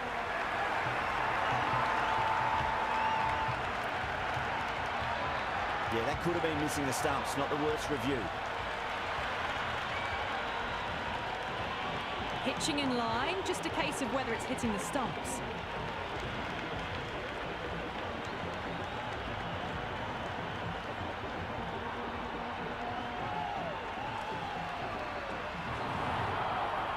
Yeah, not the best of reviews there. Great call by the umpire, though. Rohit, the new batter in the middle, right-hander, will want a solid start to their innings.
Hello and good afternoon to you all. We're here at the Aaron Jaitley Stadium. I'm Adam Gilchrist, and with me for this match is Ali Mitchell. It's great to be here for this match. I'm sure we'll be treated to a spectacular contest. Thanks, Alison. Let's join them down in the middle to find out who will be fielding first.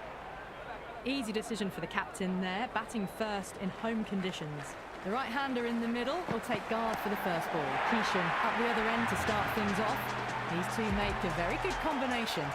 Helped on its way, really, pivoted onto the back foot and lofted it all the way. This delivery just needs to be pitched up on a length. Too short, and you're going to get punished on this pitch.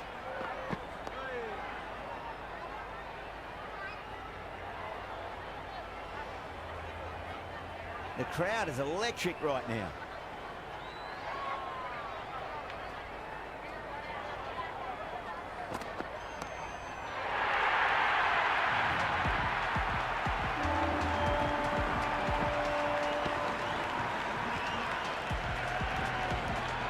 full? Do they go short? A lot to ponder this delivery after the boundary.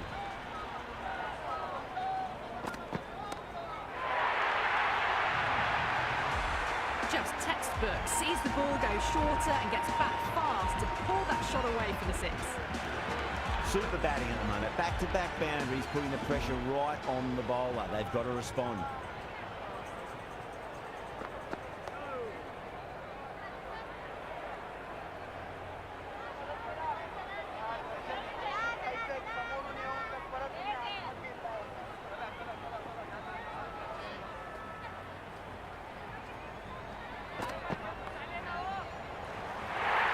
That's the over.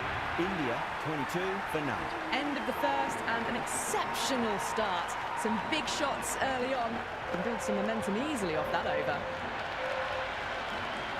Russell coming on, obviously hoping the pace will cause some trouble.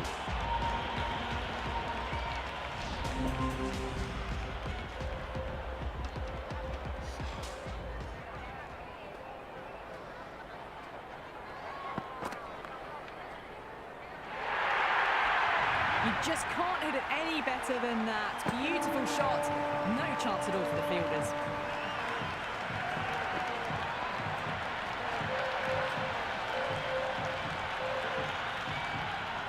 Boundary last ball. What's to come this delivery? I wonder. Winds up but misses. Looks like they went a bit too early on that shot.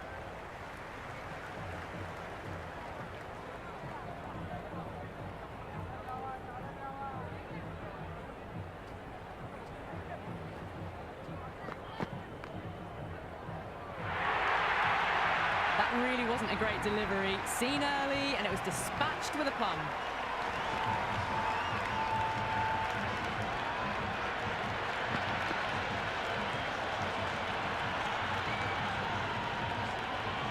Don't always mind getting hit for runs. What's important is just focus on getting the next delivery right. Wow, that's missed the lot. Oh, didn't get the feet moving, played down the wrong line, threw the hands at it, got nothing on the ball.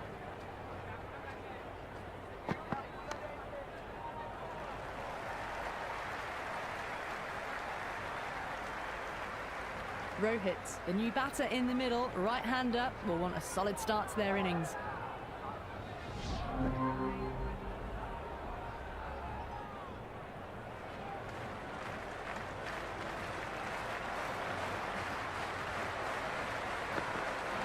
Beats the outside edge. Good bowling there. Big opportunity missed. A terrible delivery that was begging to be hit.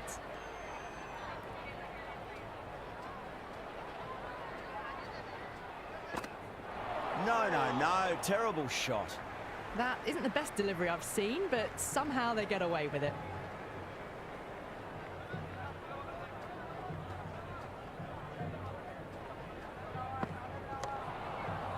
Power and precision in that shot. It just looks so easy. Gets onto the front foot and eases through the ball. I can just stand and admire that shot.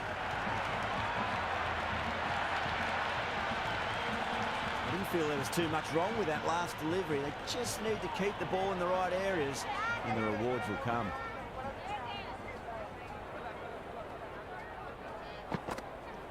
Smash down the pitch. Oh, but it collects the bowler's stumps.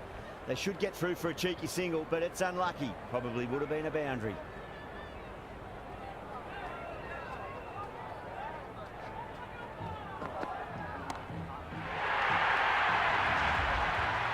That was a really well-timed shot off the back foot. Saw it early and it was dispatched with ease.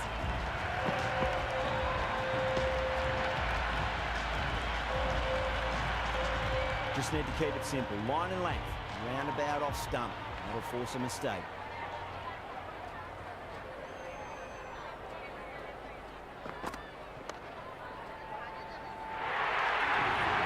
Really good scoring. That's 10 from 2 deliveries, making the bowler pay.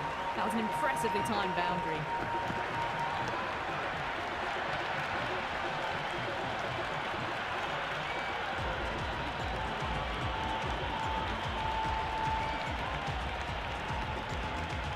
Going with spin now.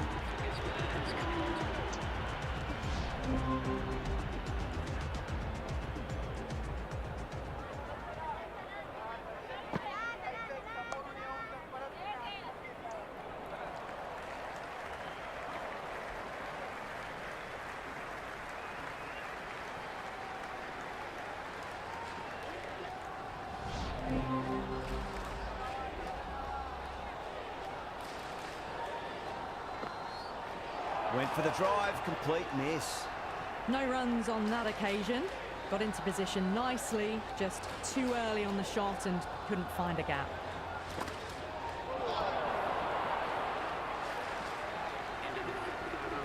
Joseph, the pace bowler. Can he come back with a dot ball? Waits for it, crack, and that looks to be 4. A lovely shot off the back foot. The shorter ball having no joy and getting dispatched for 4 runs. A good innings, that's 50. A simple raise of the bats. Thumbs up to their batting partner and they're ready to go again. That's a stunning stop. That was going all the way otherwise.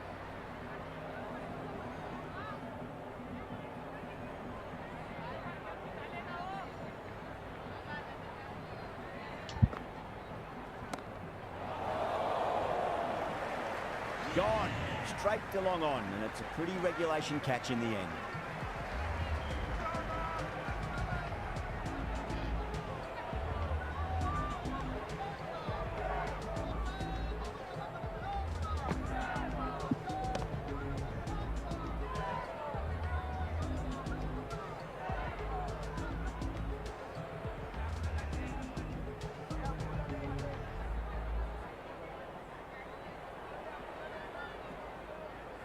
Picks up 50 with that shot. A great way to start their innings. Now's the time to push on. The right-hander, new batter out in the middle, and ready to face up.